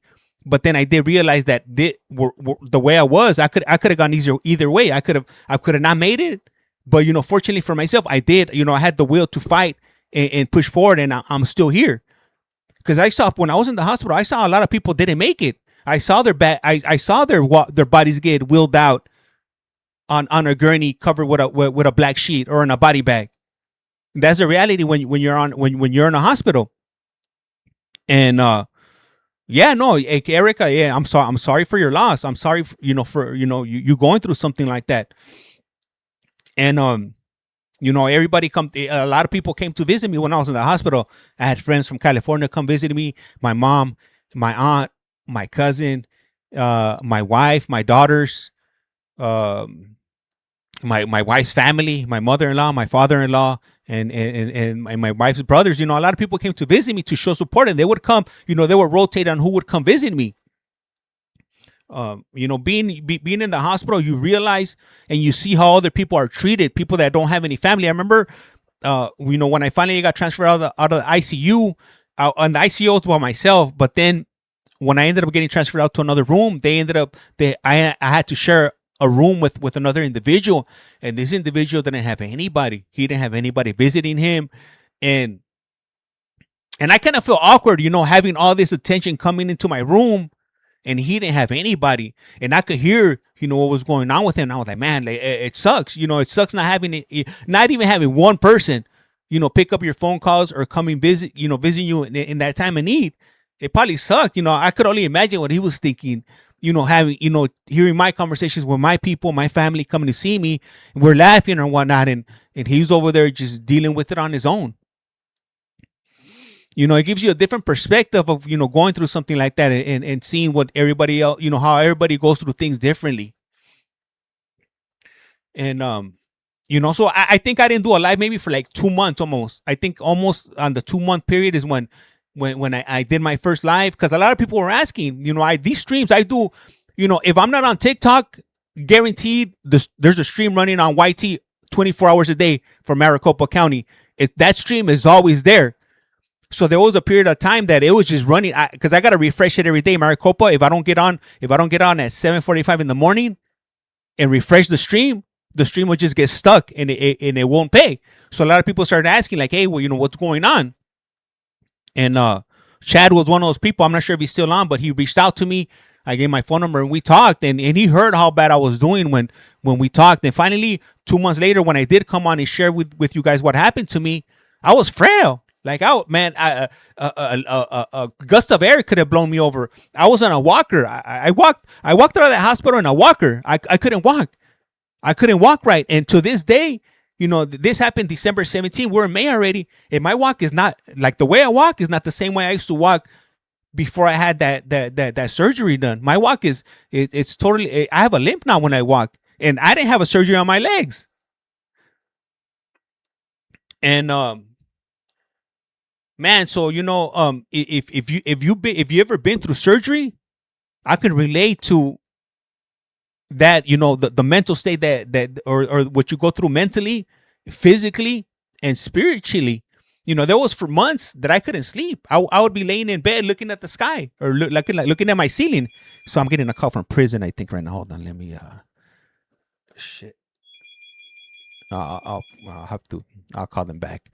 But I'll call them back. How am I gonna call them if they're in prison? But yeah, I shared, and I even broke down, when I was talking about my intubation, because, man, it's just crazy, man. When I came back, I wasn't emotional. Like all those medications that they put me on, they mess with me. They really mess with me, mentally. I remember I was home, but the medication was still in me. Like I was watching I don't know if it was the Grammys or something. Bad Bunny was on, and I saw him And like normally when I see stuff like that, like I don't cry. And all he was doing, he was just singing, but he was representing Puerto Rico. He was representing, you know, Latinos, Latin America. And when I saw that shit just, it made me proud. And man, I was crying. I was just watching and crying. But like right now, if I watch something like that, like I wouldn't cry. Let me see. Your emotion also causes life got real. Yeah. I was in the hospital for 3 weeks in December too. Yeah, Teresa. Oh, what was Super Bowl? Okay, yeah. You see, I didn't even like my like the things that I was watching and whatnot. You know, like some of the stuff. It's just a blur. It's a blur. And then you know, like some of the nurses. Some of those nurses are evil. They're not. They shouldn't. There's some people that shouldn't be in healthcare dealing with people. You know, I know. There was a point where they were trying to kick my wife out of the hospital. And they were trying to kick her out because I was trying to communicate with my wife without the nurses hearing what I was telling her. Because in my mind, I thought the nurses were trying to kill me. So I'm trying to tell my wife, like, hey, like I couldn't talk. I had a tube in my mouth. So I'm trying to write it down. Like I'm trying to write it down, but I don't want the nurses to see. And there was like a head nurse that wanted to see what I was writing. And then he started telling my wife that he was going to kick her out and all kinds of stuff. And my wife ended up putting a complaint on that dude. Hey, what up, S.A.? Let me see. OMG. Thank you. Let me see. Mute and pick up. Sometimes people call for a reason. Yeah, they call to talk. They'll call me back. It's all good. But yeah. You know, like I just want, for those of you that don't know, you know, what happened to me in December, like hopefully, you know,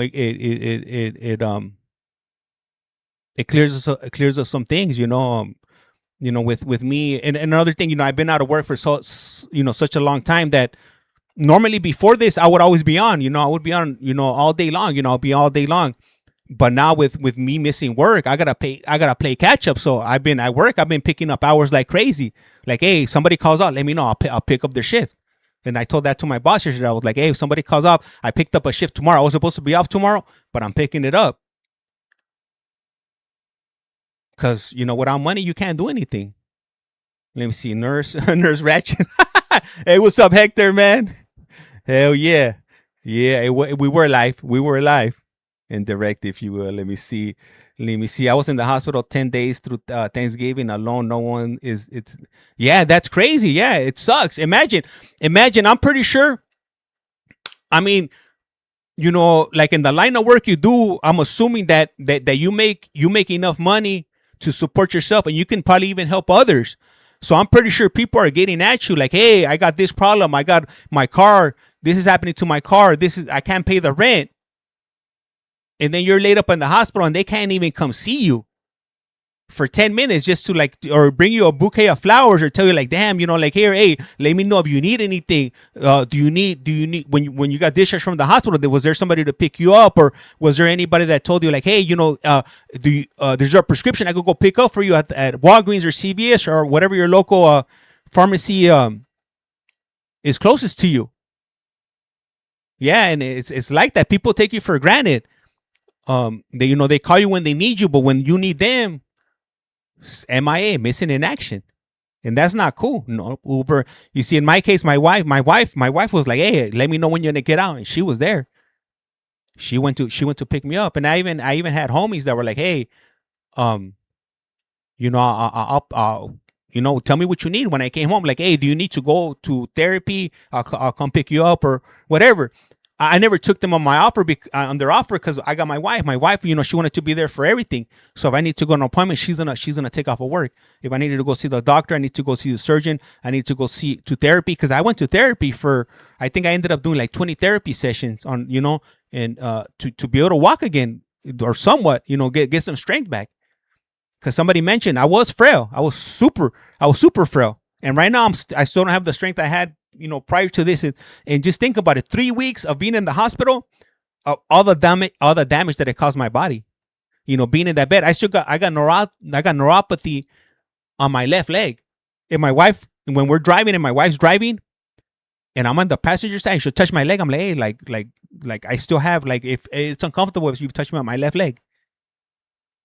Let me see. You need some. Hey, Chad. Hey, I'm gonna be getting some pollo campero soon. The first week of June. I'm gonna be getting that El Salvadorian campero, if you will. Let me see. Nope, not alone with 4 kids. Still, no one said anything besides call me and sad story. They need. Yeah. Hey, your kids. That's where it's at right there. That's why you gotta live. That's why I'm still here, because I got kids and I got a wife. Let me see. 1,000. If my mom wasn't on 24/7, my stepdad would have. Yeah, it's crazy. Melissa, skipping, repeating. Hey, yeah. Let me see. I was in the ICU for 8 days, and my son was with me. Cared for my autistic. Yeah, that's when you see who's real, like who really cares about you, is when you go through something like this. That's how you know. That's how you know, like, who shows up when you're in need. Let me see. It's uncomfortable. A woman driving. Period. I drive most of the time, but I don't care. Whatever. It is what it is. Women want the same rights as men, so be it. Get behind the wheel, if you will. Let me see. That's for dang sure. Let me see. They took 3 weeks off of work to be with. Hey, you know what? My wife, actually, they started something new at her work. Like, I think like the month that happened, or maybe like a month before, they started this thing where if you have a loved one that's sick or going through hospice or something, you could take 2 weeks off of work and they pay for you. So I mean, that was like the perfect timing. For when that happened, she took off two straight weeks. She didn't have to worry about not getting paid. She was going to get paid her full 8 hours. And she was there every day. She would show up every day, no matter what time, but she would show up. She would, you imagine, look, and for those of you, women or family members that have gone through something like this, I know what you guys went through firsthand. She would wake up in the morning, drop off our daughter at school. She would beeline to the hospital. She would be there for like 3, 4, or 5 hours. She would have to pick up our daughter from school. And then sometimes she would go back to the hospital and, so I could see my daughter, then come back home. And by the time she came back home, it was 8 o'clock at night. Like, there would be days that she wouldn't even eat because she's worried about me. And then she would have to come home and she would have to feed our daughter, get her ready for school for the next morning, clean the house up, and a bunch of other stuff that comes with, having somewhere to live. Yeah, it definitely is a blessing. Yeah, family leave of absence. There it goes. Oh no, it wasn't FMLA. It wasn't FMLA. Which is, my wife should get on FMLA. You know what? I would say a few positive things that happened. With this whole ordeal I went through. It's changed my attitude on certain things and appreciating, those around me.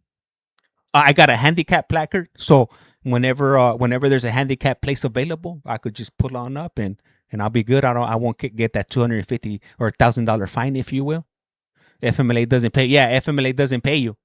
Yeah, hell yeah. Let me see. We took turns with my husband in the ICU.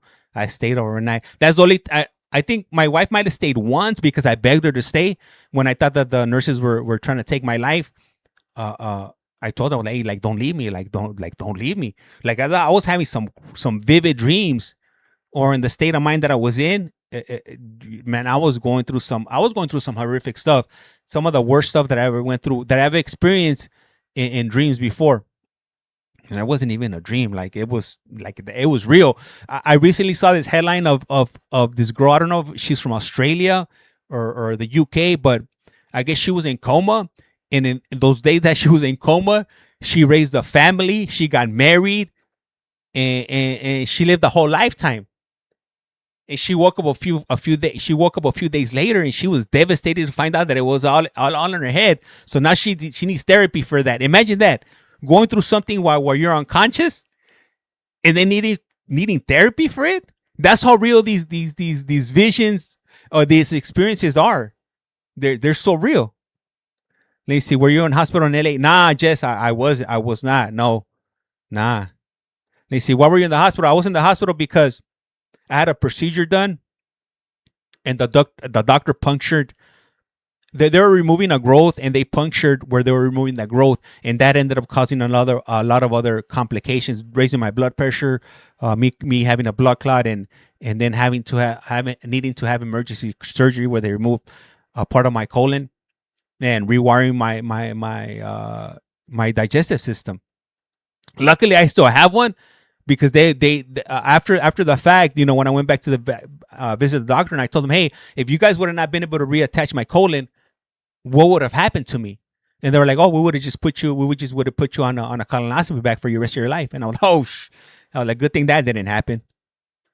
Let me see, I'm glad you're alive. Hell yeah, Jess, man, I'm glad I'm alive. My wife is glad I'm alive. And we've had conversations, especially during those moments when I came home, and real emotional conversations, because she seen me when I was knocking on death's door.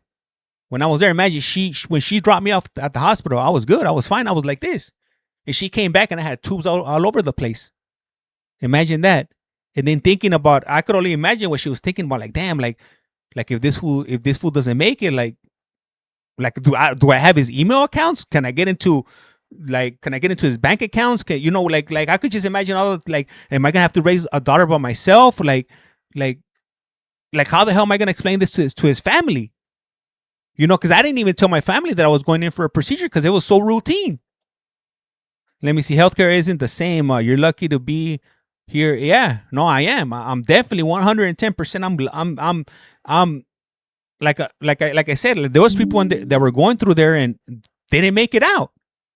Let me see. We're all day to day. You never know. Let me see. You see, I was put on a van. It was so scary when I woke up 2 weeks later. Yeah, it is.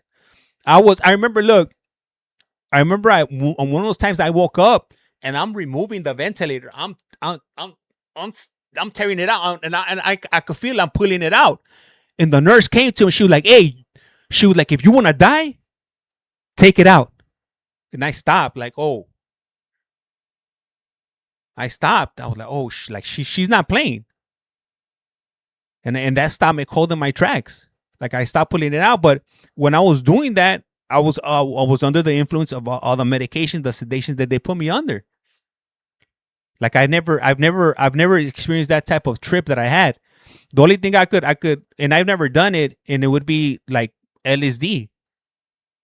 Like the dreams I was having, it was something ugly.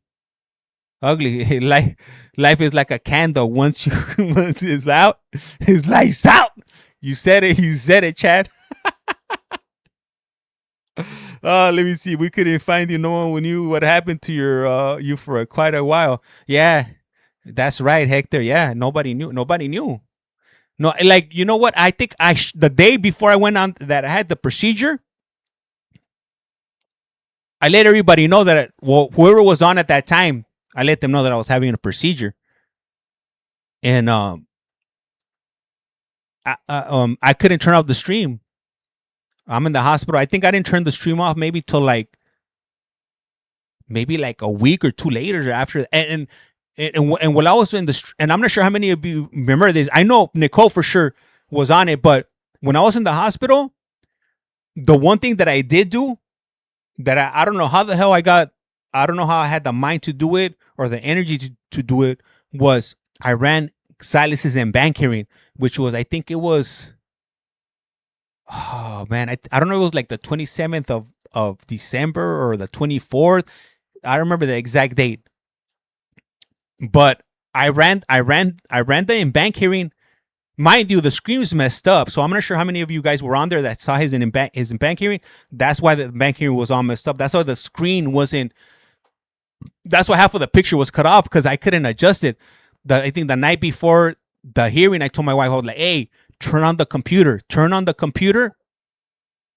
I need to do a hearing," and I didn't think she was gonna do it, because my wife is over here worrying about if I'm gonna make it or not, and I'm telling her, "Hey, turn on the computer because I want to run this in bank hearing."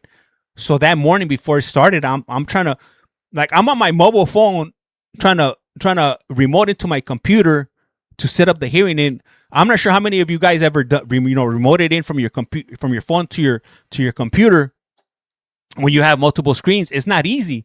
So I'm struggling trying to set up this hearing, and then I kept on trying to fix the screen and fix the screen and fix the screen, and I couldn't get it. And I was like, man, you know what? Forget about it. This is how it's gonna run.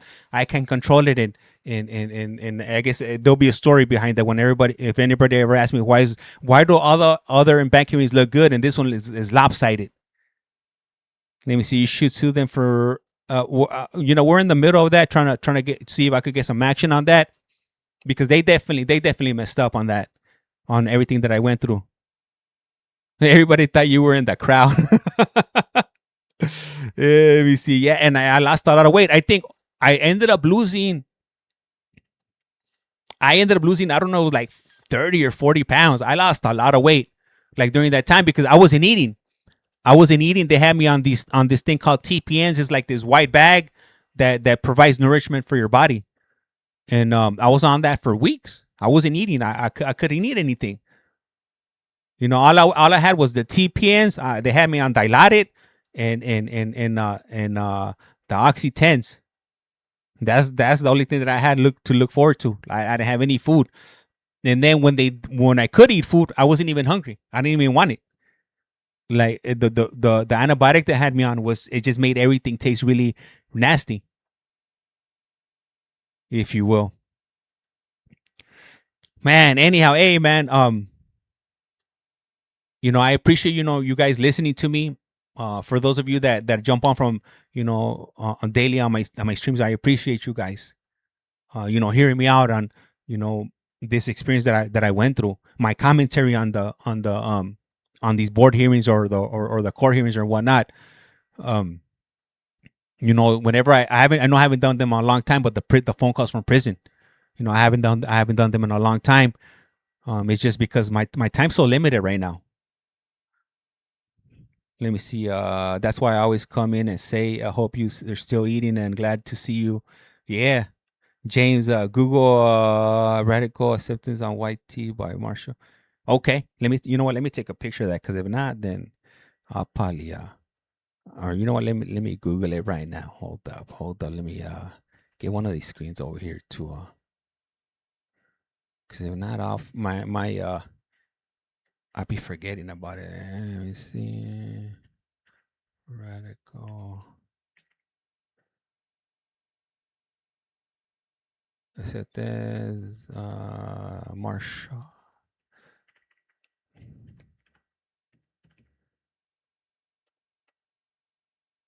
Okay, got it.